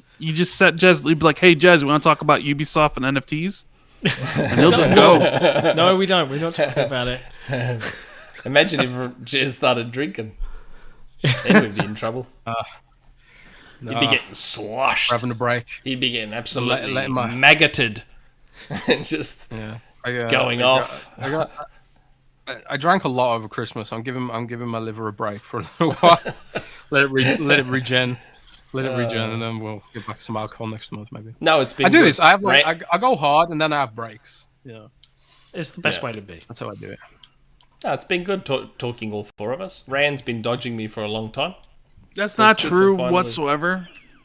I've done your show like twice before this. How could you say I'm dodging you? Once. I'm And I've been probably saying- I'm probably the guest you've had on the most outside of Grub. No. You've been on once. This would be like my third Once. time. No, I've been on this is show. Second. No, This is Jesse, your how many second times time. have I been on this show? This is your second Me, time. I don't know. I don't even know what day of the week it is. Why It's are you asking me shit Jez's like second. So, 2 or Xbox 4 was 3. supposed to happen last time, and you were unwell, but Jez still appeared. So we had Jez on, and then we did have you on individually, but this is your second time. I'm pretty sure this is my third time. Rand, I don't like to take sides in these kinds of things, but I do think it is your second time. Second Impossible. time. Impossible. MVG, I think, is 3 now. Yeah. MVG's up to 3. Grub is up to like... I'm losing count with Jeff now. He likes his podcast, yes. doesn't he, Mr. Gray? He does. He I likes to remember when you chit-chat. guys were using Skype. Yeah. Yes, I know. Those We were did. the We're using days. Skype. Wow, Skype. Yeah, rest we its were soul. we were literally the last users of Skype. I'm pretty sure we were the last ones in the world still using it. It was good because it allowed us to capture the individual media feeds. Yeah, I know. and The you could NDI was control good. Things. The NDI was good. Even Thomas Mahler's been on twice. Yeah. My God, he's hilarious. Thomas is a When very Thomas direct Mahler is developer. on, it's like, yep, put the E explicit on. Because Thomas doesn't give a shit. And he's just going to say whatever the hell he wants. Same with Thomas Sala. Oh, yeah, Thomas Sala as well. He's been on 2 or 3 times. Falconeer Dev. He's a good time too. And he drinks online. He finished, drinks isn't he? while we're live. Thomas just Is he drinks. finished? Thomas Hey? Sala? He's Finnish, isn't he, Thomas? Yeah, Sala? he is. Yeah. Or am I getting? I think so, yes. Yeah, that's the Finnish way. Yeah. Last time we had him on, he just had a beer. And he was just like drinking a beer while we were on. Yeah. I'm like, he's okay. a good guy. He's a good guy. I had a Finnish when I played World of Warcraft. I had a Finnish tank, like main tank that kind of lead the raid. He used to get so mad and like the such elegant Finnish swearing. Like I couldn't understand what he was saying. All I knew was that he was swearing. It's almost like a language that defies conventional borders of comprehension. It's like I don't know what you're saying, but I know it's violent and swearing. I do like the Finnish people. Oh, I've God. got a lot of Okay. Finnish friends. So. Number 2 from Morphenthus. How upset would you all get if I asked 4 different questions instead of 2 in honor of Xbox 4? Please, though. We've had enough questions. Not right now. So many super chats. I don't know how to deal with this many super chats and this many questions. Oh my God, there's more super chats that have come in. Yeah, you just start ignoring them. That's how you deal with it. We still have 12 Yeah, questions. but they're paying money. You can't ignore them. Can you please keep an eye on them, John? Yeah, Jesse, I am. one of I you, am. please? Don't worry. I'll Because save I'm my reading the place. forum, so I can't. I'm keeping an Yeah, eye yeah, on how much I yeah. ignore them. It's good. It's can't- all good. Rand's do just this all chilling at there once. with his wheel of top, whatever. Yeah, he's reading his book. Okay. Dio game. The reason I copped all those pings about about certain affinities game, it was Dio game that made the Reddit thread.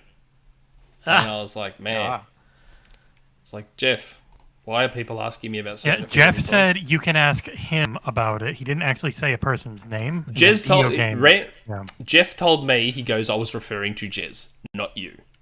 I'm like, okay, that's fine. Yes. Dio game. Hello, lot. Recently, Tencent announced the formation of Level Infinite, a publishing label for all of their own studios to maintain consistency across brands. Do you think Xbox will do this going forward with the Xbox Game Studios logo attached to Bethesda and ABK games? For example, Xbox Game Studios presents a Blizzard Entertainment production, Diablo 4.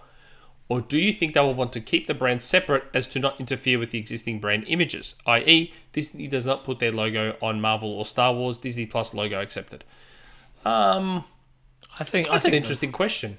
I wonder if I actually wonder if they're gonna spin out Microsoft Gaming as the overall brand that represents all this shit. I often think about that because they're very intentful. Yeah, like Xbox Game Studios is like a division under Microsoft Gaming, and then maybe Microsoft Gaming is the overall brand, and then it's like Microsoft Gaming, and then you get the Bethesda logo, and then it's like Microsoft Gaming, and then you get the Xbox Game Studios logo, kind of thing. And when Microsoft like publishes a game on like a second party platform or something, maybe they use a Microsoft Gaming thing instead. I don't know. It's interesting because Microsoft. I talked about this on Xbox too, and the value that Microsoft places on positive cultural sentiment. So like they weren't shy about saying that they see gaming as doing for them what music did for Apple in terms of like building up cultural points basically, like and I think like we can see that in the fact they've rebranded Bing. Bing is no longer just Bing; it's now Microsoft Bing, and it doesn't have a Bing logo; it has a Microsoft logo, which is I thought was quite interesting. So I think they're gonna be doing this a bit more to try and drive awareness of the Microsoft brand, and I think like we could see Microsoft Gaming become the overall brand, but I don't know; it's just speculation. But I do see some sort of overlap with the way they've been handling Bing lately. Not that anyone except for me uses it. I you guys use Bing? Use it for Microsoft rewards? Points. Yeah, I use it for rewards. Oh, you know what? Yeah. Kayasante's right. I thought there was something off about that. Thomas is Dutch, not Finnish. Right. Yeah. Okay. Yeah. Fair enough. Thanks, Kayasante. I don't know many Dutch people. We do now. You know Thomas. I do. I have some Dutch cheese downstairs. It's very nice cheese. Speaking of Dutch, Gecko Gamer. As a Dutchman, well, there you go. Gecko Gamer's a Dutchman, so we know another one. As a Dutchman, I agree with the assertion that mayo on fries is awesome. Is it though? Great, good man. Is it though? Garlic aioli on chips is awesome and is stupendous. Like that is something that everyone should try. Now, Rebelos 00 has a super chat here, and I don't know what that is. Is that like a Finnish word? Is that just? Is it? Pimurs. What is that? Pimurs. P-M-I-R-H-S. Is that what is that? I don't know what that is. I'm sorry, Rebelos. I don't know what that is. Pimurs. P-M-I-R-H-S. I have no idea what that is, but we read it out. Okay. Next question. Cade Forever. To the four wise men. Four wise men? I don't know. Love to see shows collaborated like this and hope there will be many more. If Rand stops dodging us, there will be. The question is for the cheese and onion sandwich connoisseur with the exceptional man bun. Jez, how many seeds has Phil planted? It seems every week either you or Jeffy Grubb will drop news of yet another independent studio making an exclusive Xbox game, including this week's Monster Hunter clone from Certain Affinity. It feels like the Xbox publishing team has an infinite, mind the pun, budget. It is crazy. Like the fact that there's so many leaks is just because there's so much stuff they're doing. There's so many partners they're working with. You're creating like more points of failure the more stuff you do, right? There wasn't many leaks back in the day because they just weren't doing that much, you know? Yeah. But now they're doing so much and they're working with so many different teams and support studios, and you know, you get retail involved and then marketing departments, and then things get, you know, leaked and here and stuff, and that's why there's so many leaks. It's not necessarily because Microsoft's gotten worse at security. It's just because they're doing so much damn stuff. So they're planting a lot of seeds, and like I said earlier, there's loads of code names that haven't even leaked yet that I'm aware of, that I don't even know what they represent. You know, it is crazy. It's crazy times to be an Xbox fan, and it's really exciting, I think. There you go. That's one hell of an answer. Hype mode. Lots. Now, Lots. we all know what time it is. Lots. Judging Karis by my Corner. attire. Yep. Karis has asked a question. And I've seen what Karis has tried to do. I don't appreciate it. But Come on, Nick. You can smash this. Don't even stumble. I reckon I can do it. Back in the just- day, I actually, a lot of people wouldn't expect this about me, but back in the day, I was actually quite good at English. Okay. Back in the day. Until I stopped reading books. I And then believe my in you. Don't even vocabulary regressed a little bit. So- second guess the words. Just plow through them. Just say, okay. Karis, okay. It seems my extensive verbiage is causing young Nicholas a not inconsiderable amount of chagrin, verging on vexation. Naturally, since the ever-fragrant Creaky Legs has brought it to my attention, I have decided to auscultate Thesaurus, the audiobook, whilst in my dormancy to improve my sesquipedalian inquisition. Yes, mate. I don't know how I just did just You then. did it. I You do did it. okay That was just all then? good. Okay. That was all good. Okay. Okay, good. think of me as the podcast's Susie Dent. And then here, there's a side note. Jesus, I'm from Sunderland, you know. I'm practically illiterate. It gives me a headache talking proper. Anyway, a tuppenny upright tonight, nice and quick. Is that right, tuppenny? Yep. A tuppenny? Yeah. Okay, good. I've done okay so far. I think You've I'm done very 100%. well. Very well. I'm very proud of you right now. Anyway, a tuppenny upright tonight, nice and quick. This week saw the death of comedian Barry Cryer. As an old lovey type who listens to Radio 4 a lot and watched a lot of comedy, I grew up on Barry. My favourite joke of his is, a man is up before a magistrate on the charge of shooting a golden eagle. It was totally unintentional. I was shooting pheasant and it flew into my line of fire. How terrible, said the magistrate. Very well, clearly an accident. May I ask what you did with the animal? I ate it, sir. Good Lord, how did it taste? Rather like swan. No, Is that no one supposed to get be it. Does no one get it? No. I don't get it. I don't get it. He's shooting. He's What? shooting. He's I shooting don't get it. birds you're not meant to shoot. Yeah. Yeah. So. Oh yeah, you're not meant to shoot swans. Yeah. Yeah. So he's yeah, like, okay, it tastes I- like swan. So he's kind of indicating that this isn't really an That accident. he also shoots other birds you're not meant to shoot. Yeah. Okay. Yeah. Okay. The question. What are though, some of the panel's favourite jokes? Oh boy. This is risky because It we is, could get 'cause a lot of the cancelled at jokes- any time. Yeah, a lot of the Any jokes I time. know are very inappropriate. Who's going to take the risk? Rand, are you going to take the risk with the joke? No, not at all. It doesn't even mean, I'm- entertain it. It's just like I'm Greek. Maybe I can say a joke that makes fun of Greek people. I probably shouldn't, should I? Jokes are mean, risky. you're allowed to. Look at the comedians right now. They're being cancelled left, right, and centre. You know, like I don't know any jokes off the top of my head. You know what kind of jokes I like? I like anti-jokes. Like a horse walks into a bar, and then the barman says, "What are you doing in here?" And the horse says, "I'm a chronic alcoholic." And that's the joke. I like that. Anti-jokes. There's a lot of those. I think someone else has asked us about jokes, and I told the joke. Remember the one about the giraffe? And he knocked himself out walking to the toilet, and he's just lying on the floor, and the bartender's like, mate, you just Yeah. can't leave that lion there. And he's like, mate, it's not a lion, it's a giraffe. Yeah, yeah. I remember that one. Yeah, I like jokes like that. I like those. Yeah, kind of yeah. jokes. And there's those crazy really dumb jokes. jokes, like, why did the plane crash? Because the pilot was a loaf of bread. Just stuff like that. wow. Just absolutely dumb jokes like that. Yeah, yeah. That's what I said. I Paris, said it's dumb. That's why... I can't repeat a lot of my favourite jokes. I know, that's the problem. I can't repeat a lot of my favourite jokes either. Yeah, like I'm not going to risk it, and I don't think anyone else is either. So Like, sorry, Karis. how do you get 1,000 babies into a phone booth? Oh God, Use a blender. Oh, no! Jez doesn't mind.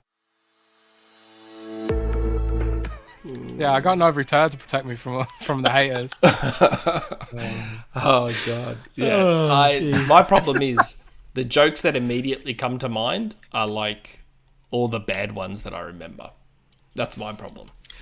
I know a lot of baby jokes like that because Baby jokes. everyone was super edgy at school, like trying to come up with the sickest jokes you could tell.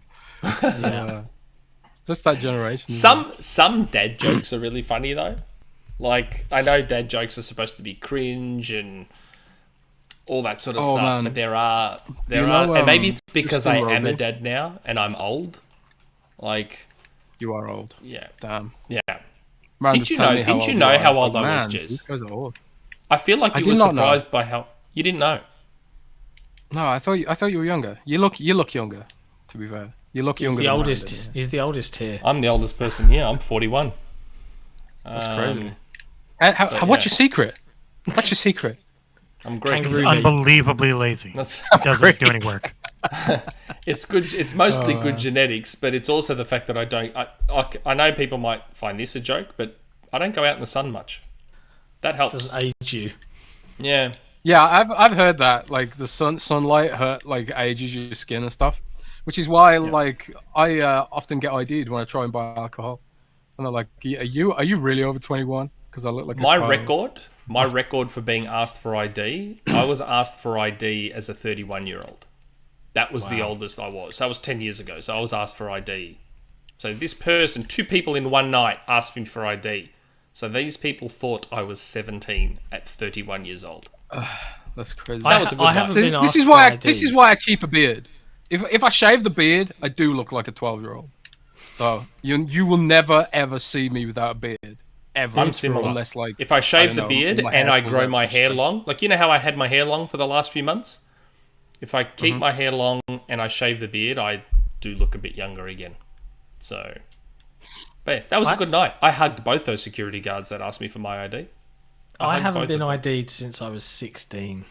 So, yeah. I look. I got old. ID trying to buy not Call of Duty, Grand Theft Auto 4. I was trying to buy Grand Theft Auto 4 and I got ID. That's just a Sometimes I compliment. think like they just ask you. I think sometimes people just ask you for ID just to be a dick. Like they just want to be an that's asshole. probably. I remember There's probably a little someone bit of that. ID'd my wife while she was buying something in Tesco's with her child, and she's like, "Come Well, on, I don't even have an Essex depending on where you accent." live in, Yeah, she didn't have an yeah, I Essex was gonna say, accent. depending on where you live in Britain, you know. Fair point. One time when I was out with my ex-girlfriend, and we were buying a movie or something. We're in a comic book shop and we're buying stuff, and we both bought 18 rated movies.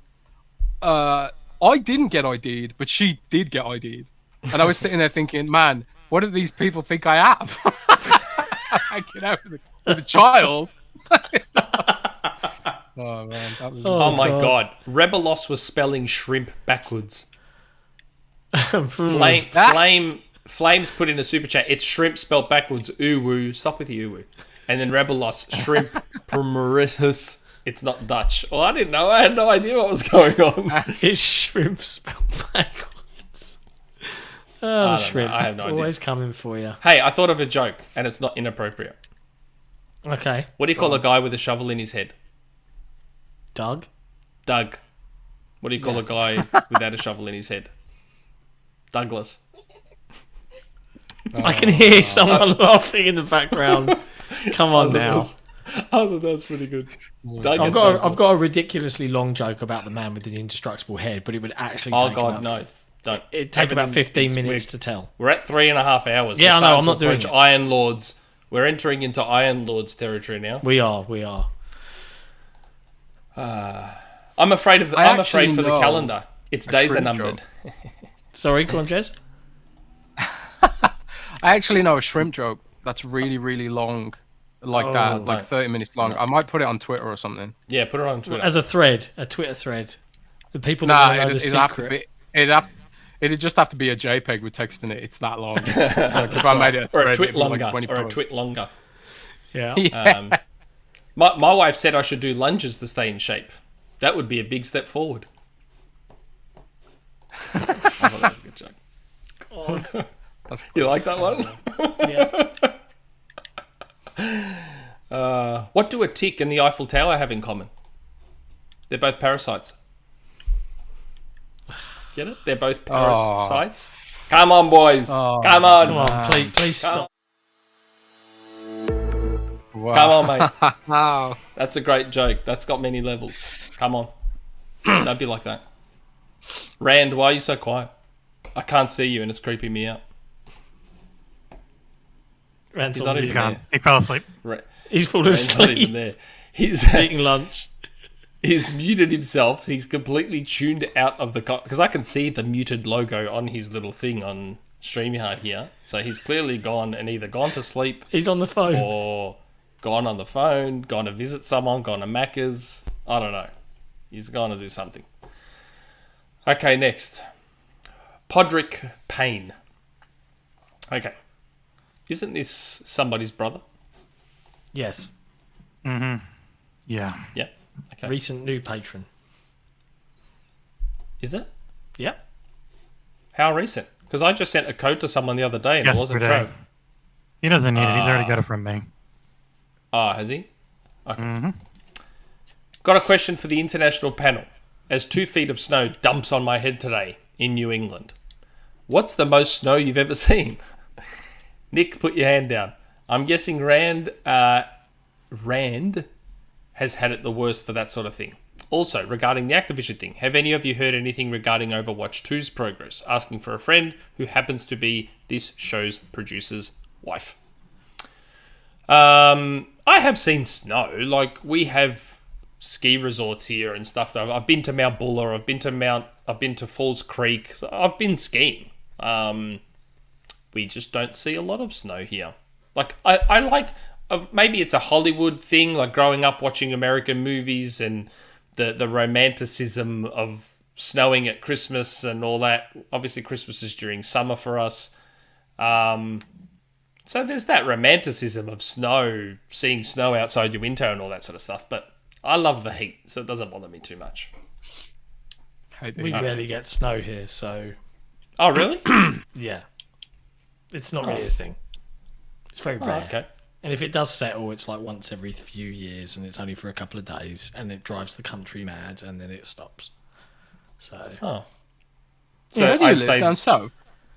I live down south, mate. Down south end, innit, bruv? Down south, bro. Yeah, it snows a fair bit in the Midlands, I would say. Yeah, We yeah. got quite a lot of snow last year. But in Germany, Germany's weird. Like, we've had no snow this year at all. But then some years it'll like snow like crazy because like we're fairly high above sea level. But this year it's been. So nothing. you in It's Germany kinda now or rare. the UK? Yeah, I'm in Germany right now. You're in for the Germany. Yeah. foreseeable. Okay. Yeah. So you're living. Got my next- residency next door- card. Woo! You're living next door to Clobberell. Yes, indeed. Clobberell lives a few hundred miles north of me, I think. But I survived Brexit. I got a residency card and avoided all the Brexit stuff, which makes me very happy. I'm Now- very jealous of you. Now, Trav, we'd love to get an answer from Rand, but Rand has abandoned his post and not said anything to us. Oh, he has, hasn't he? He said BRB, Okay. but that was like nearly 10 minutes ago. So Rand He's on has the done a phone. Life runner. happens. Talking to Life Phil. happens. Rand has done a runner. He felt intimidated by my presence and felt that it'd be better. He just takes He a kind of break. answered the snow question earlier. He said, "Yeah, we had a snowstorm Did a he? couple of days ago." Okay. As to Overwatch 2, I have no idea. Jez, do you know? You're the What Blizzard was the guy. question? Sorry. Do we was the have question? any information regarding Overwatch 2's progress? The new Nothing. Xbox exclusive Overwatch 2. I have no idea about Overwatch. I might be able to find something out in the near future. I'm trying to build up my Blizzard tentacles, as it were. That might be a bit of a weird word to use, especially given the kind of fan art Blizzard games often get. But but yeah, I'm looking into this stuff, but I haven't heard anything yet. I hope.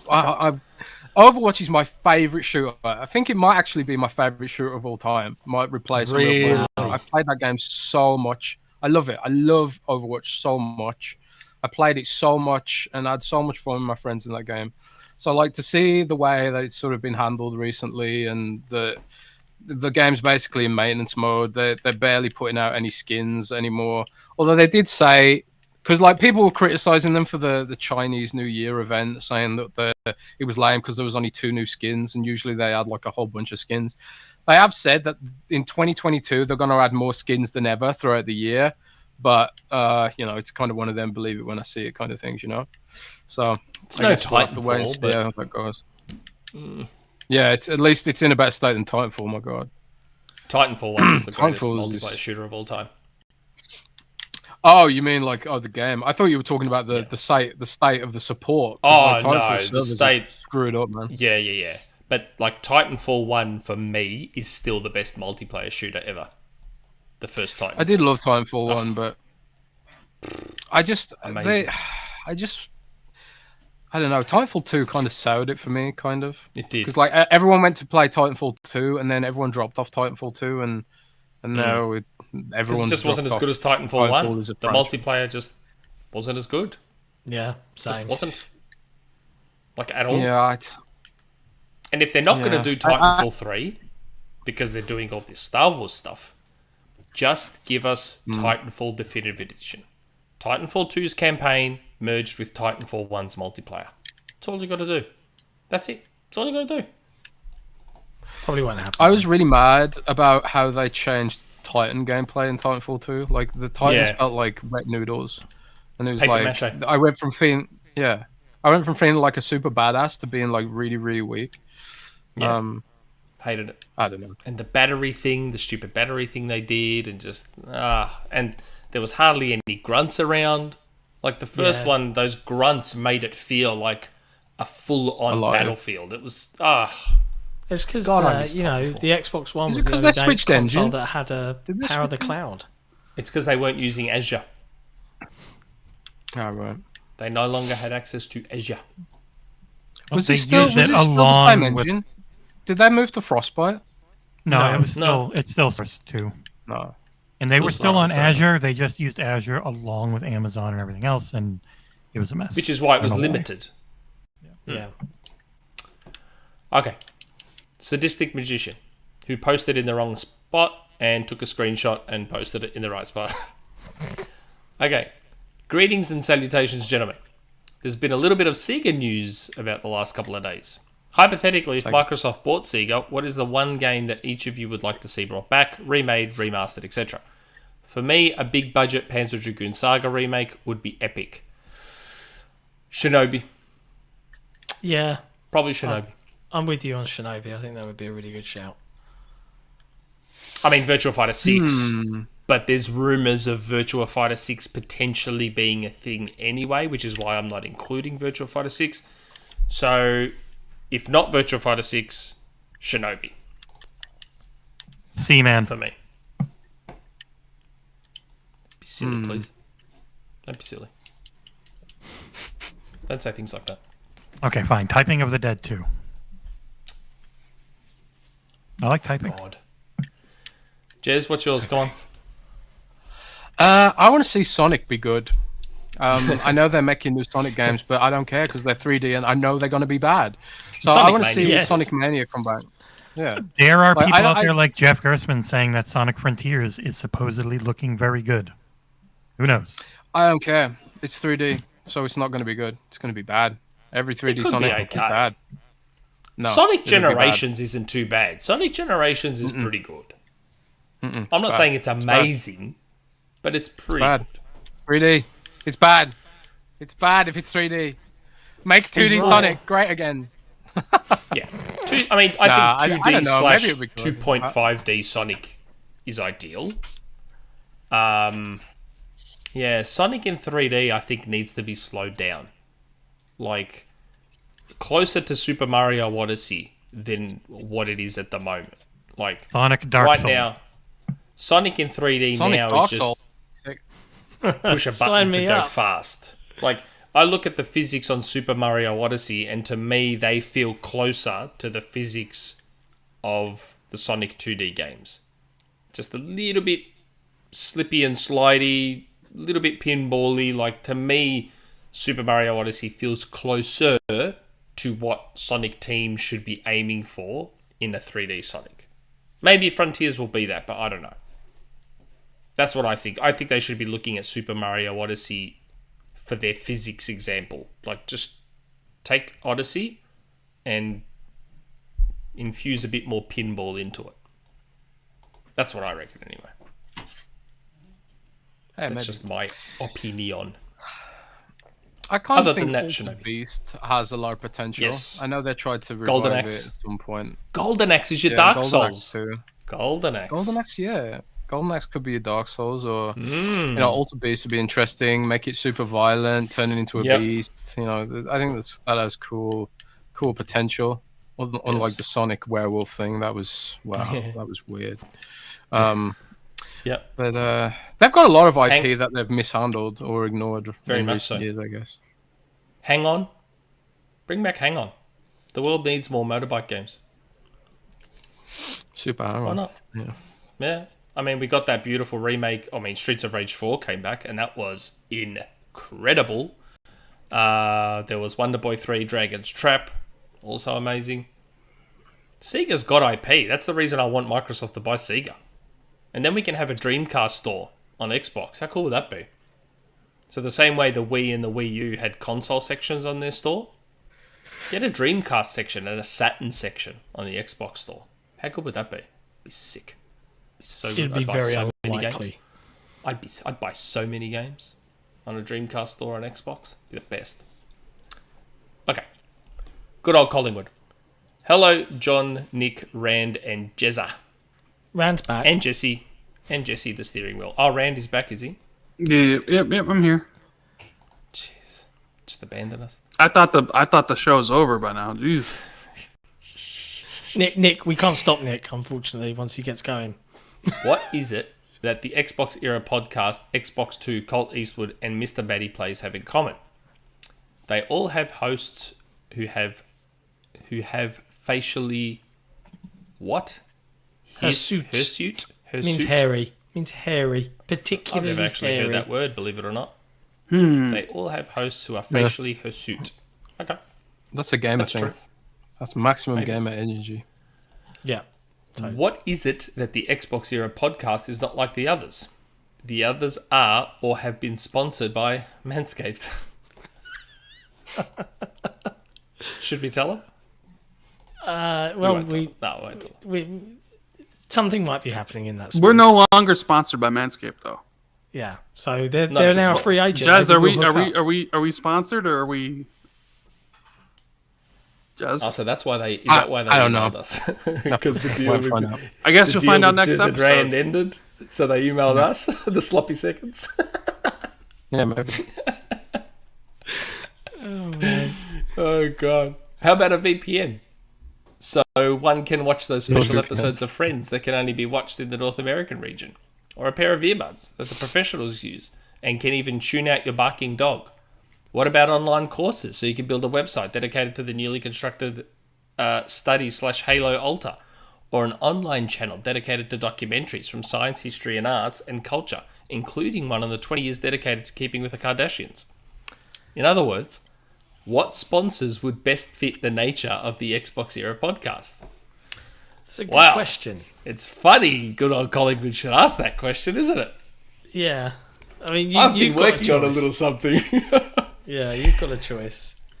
I've been working on a little something, and I had someone I had tasked with organising it for me, and they were too slow. So I have taken that into my own hands now, and there should be something coming along soon.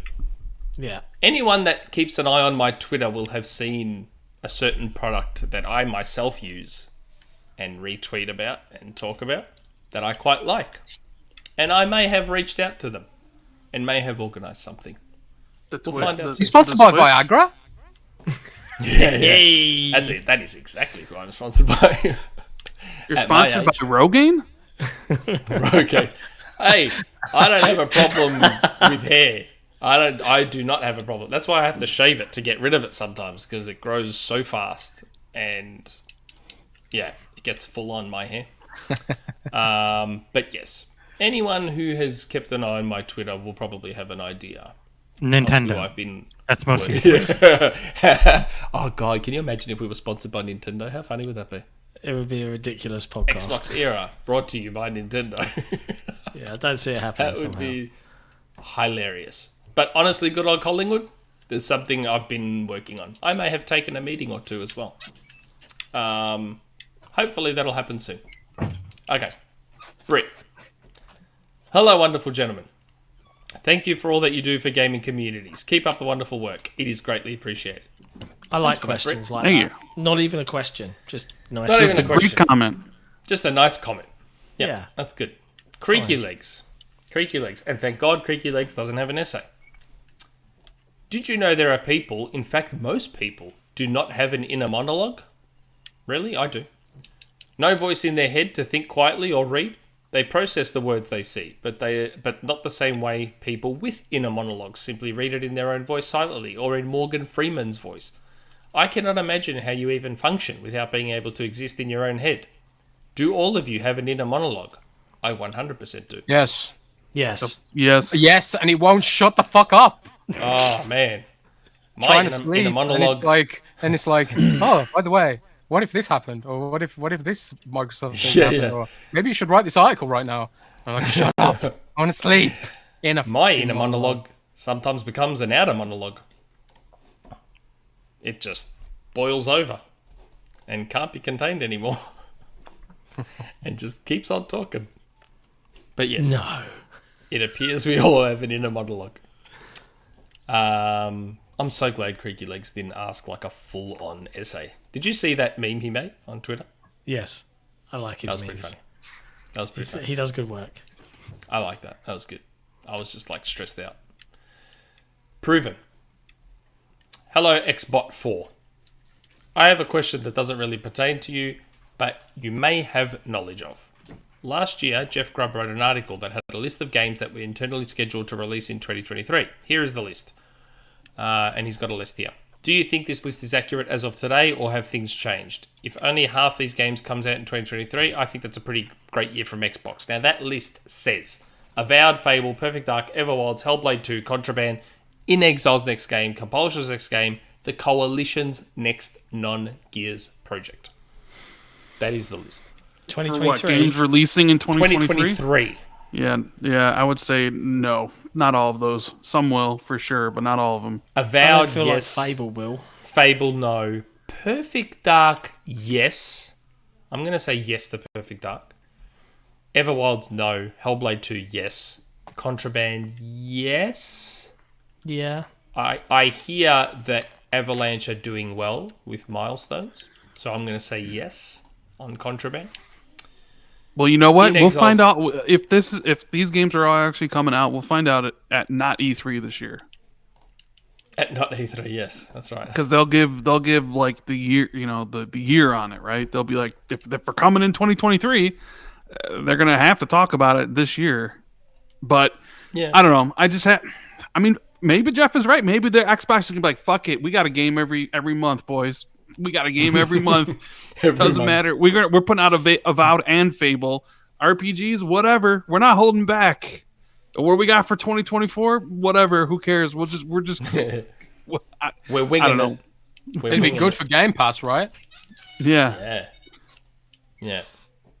I think at Nice. least 50% of that list makes 2023. Yeah. I reckon Like, I don't 50%. see In Exile's next game making 2023. Compulsion, maybe. Maybe, in fact, yeah, probably. Coalition's next. But the problem is we non-Gears don't know project. how far along those games are. They could be further along than we think. That's the problem. Yeah, but In Exile are known for really lengthy, well-written RPGs, and previously always been done in a kind of isometric slant, and now they're going to be doing something probably a little bit more closer to Fallout, kind of first-person RPG narrative-y type thing, right? So Yeah. I don't see that happening as quickly as people would like. Especially if it's Lads, meant I to be need to wrap super up soon ambitious. because it's getting late here. It is Yep. getting very late here. It is. Last three 1 questions. a.m. Last three. Okay. Not Jack. Since I always love Rand Jez for their hot takes, what are the biggest unpopular opinions you all have heard about a certain game, or you all have about a certain game or gaming related story? Man. Biggest unpopular opinion. Your unpopular opinion. God, I've got a few of those. Jesus, Nintendo's boring. Yeah, that's Rand's. Nintendo's boring. See, I'm like that about Sony's first party games.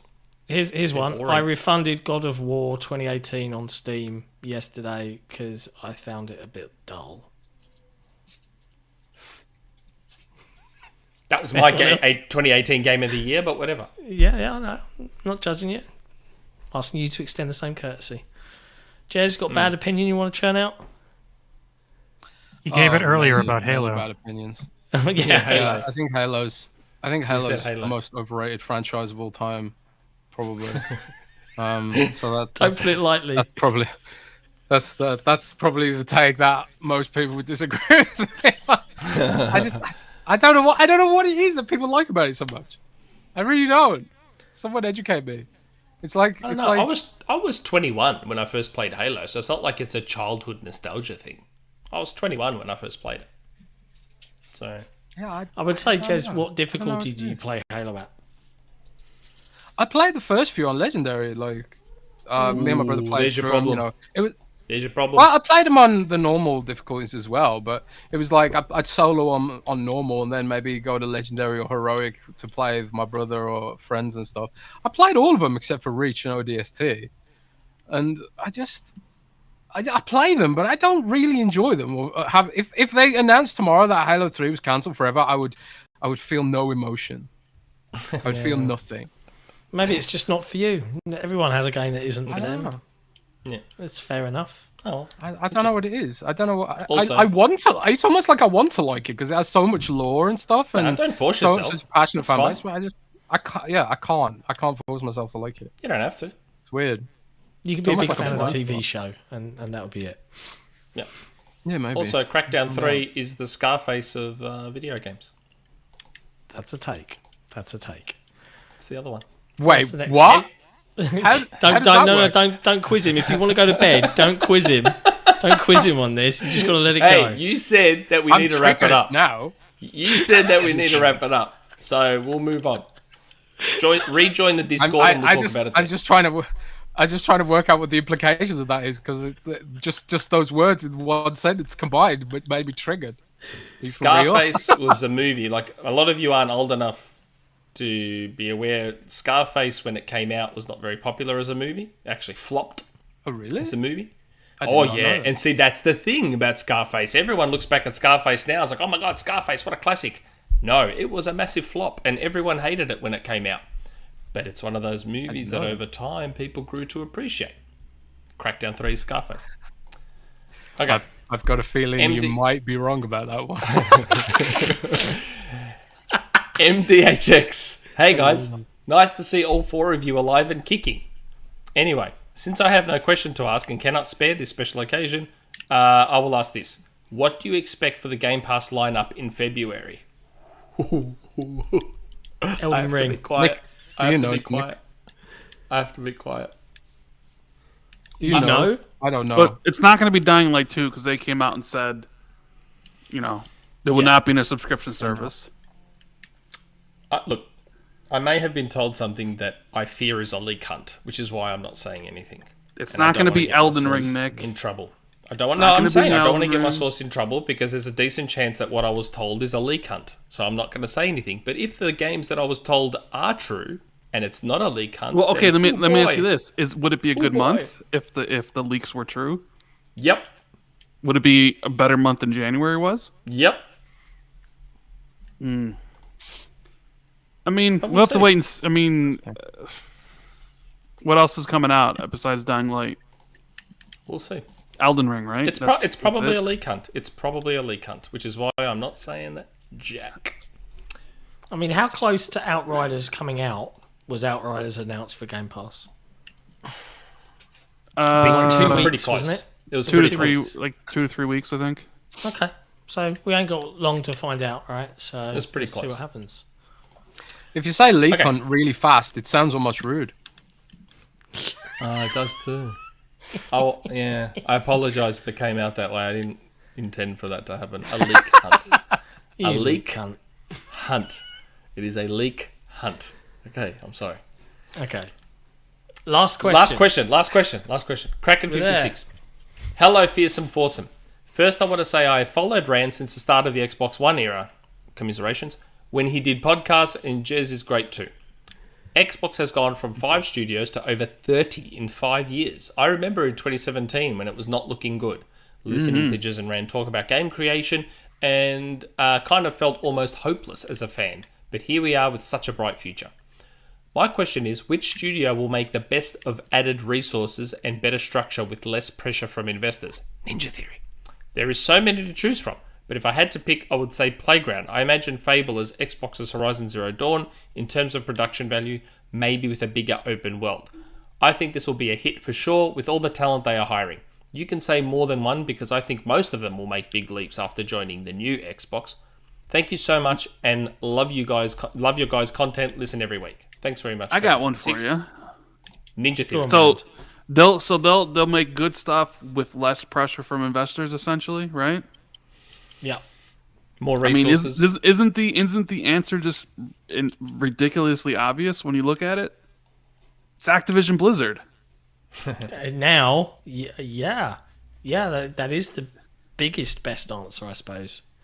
Because like they only did Call of Duty because of pressure by investors to just continuously make more money. They killed every franchise that wasn't a big spender. Blizzard, has been on the ropes. Like now, that pressure from investors is gone, and they can maybe remove Call of Duty from the yearly release, which they could never do under Activision as a separate entity. So that would be my answer. I don't know what you guys think. It's the sensible I'm Ninja Theory all the way. I've always said Ninja Theory. Ninja Theory. Yeah, but but they said investors. They never had shareholders. Yeah, I was going to say like. Yeah, I guess so, but yeah, true. I mean, I guess it was like investors / like indie I was or going to whatever. say because how many of the studios the studios they've bought? How many were public? Only Activision. I mean, Bethesda has investors, private investors. I was about to say, but then they're not public; they're not shareholders. Yeah, but they have been private investors, and there'd be pushes for them to adopt games as a service stuff, which they tried to and failed at, right? Yeah, I guess so. I think that's the best and right answer. Like, I think Ninja Theory is a good one to say which studio is going to really impress and surprise, because they've always had the talent and the ambition, but never the budget. They're like the Neil Blomkamp of game developers. Like, they can do so much with so little. And imagine now that they've got all those resources at their disposal and they can grow and this, that. Oh man, Ninja Theory. Just look at Obsidian, man. Grounded and Outer Worlds 2 and Avowed and Josh Sawyer's game. Arcane. Yeah. There's a lot. Basically, it's the best Xbox's future. Double Fine. Yeah. I hope for more quirky little. Jez, come on. Who do you got here? Jez is asleep. Jez is half asleep. The only answer is Blizzard. The only answer is Blizzard. And I know this because I've been obsessed with Blizzard games and I've watched them gradually decay under shareholder bait, which is like mechanics designed to keep people engaged rather than actually be fun. Time gating mechanics that everyone in WoW hates. And the whole gameplay loop revolving around a weekly chest, which you can only open on a Wednesday. All that shit is designed for not fun. It's designed for shareholders, so they can say, yeah, we've got this much engagement, this much engagement. But the problem is, the engagement goes down because it starts feeling like a job, and everyone quits. And now you've got no engagement because you were morons. So the answer is Blizzard, because they used to make fun games that people played them based on the merit of them being good, rather than the fact that you had to play it through to Wednesday to get your weekly reward. And even though like you kill like a boss 50 times and get nothing, because the whole game was revolving around this weekly reward, which made it feel like a job. So in my view, it's Activision Blizzard, but mostly Blizzard, because Blizzard used to be a studio known for quality and raw fun, and then Activision turned them into this horrible, machine that made games that were manipulative. So I'm so hopeful that Blizzard will reclaim its crown, but a lot of the people that made Blizzard great were either fired for being assholes, or they've retired because of how they were treated by Activision. So, all those classic devs like Mike Morhaime and all the visionaries, they're all gone, either because they're assholes or because they were pushed out of the company. So, we'll have to wait and see. But I hope it's Mike is back though. Mikey Barra is back. I'm optimistic about Blizzard. Really optimistic. Well, it sounds like they're very, very pleased with their new IP, their Survival 1. They've talked about it. Be interesting to see what they've it's been like. playing it for a while, so I'm very curious if we'll see that this year. So, or the concept. Final of super it, chat. At least. There's a final super chat. One, and it's a good Alexander one. Dark 91. Is your Discord one of the Patreon perks? It is not. There was discussion of making the Discord a Patreon perk, but the Discord, he said no. even as small as it is, it is a headache to manage. There was no way known I was going to open that up to potentially thousands of people. Wasn't going to happen. Yeah. So that's why we have the forum. We have the forum as all that overflow.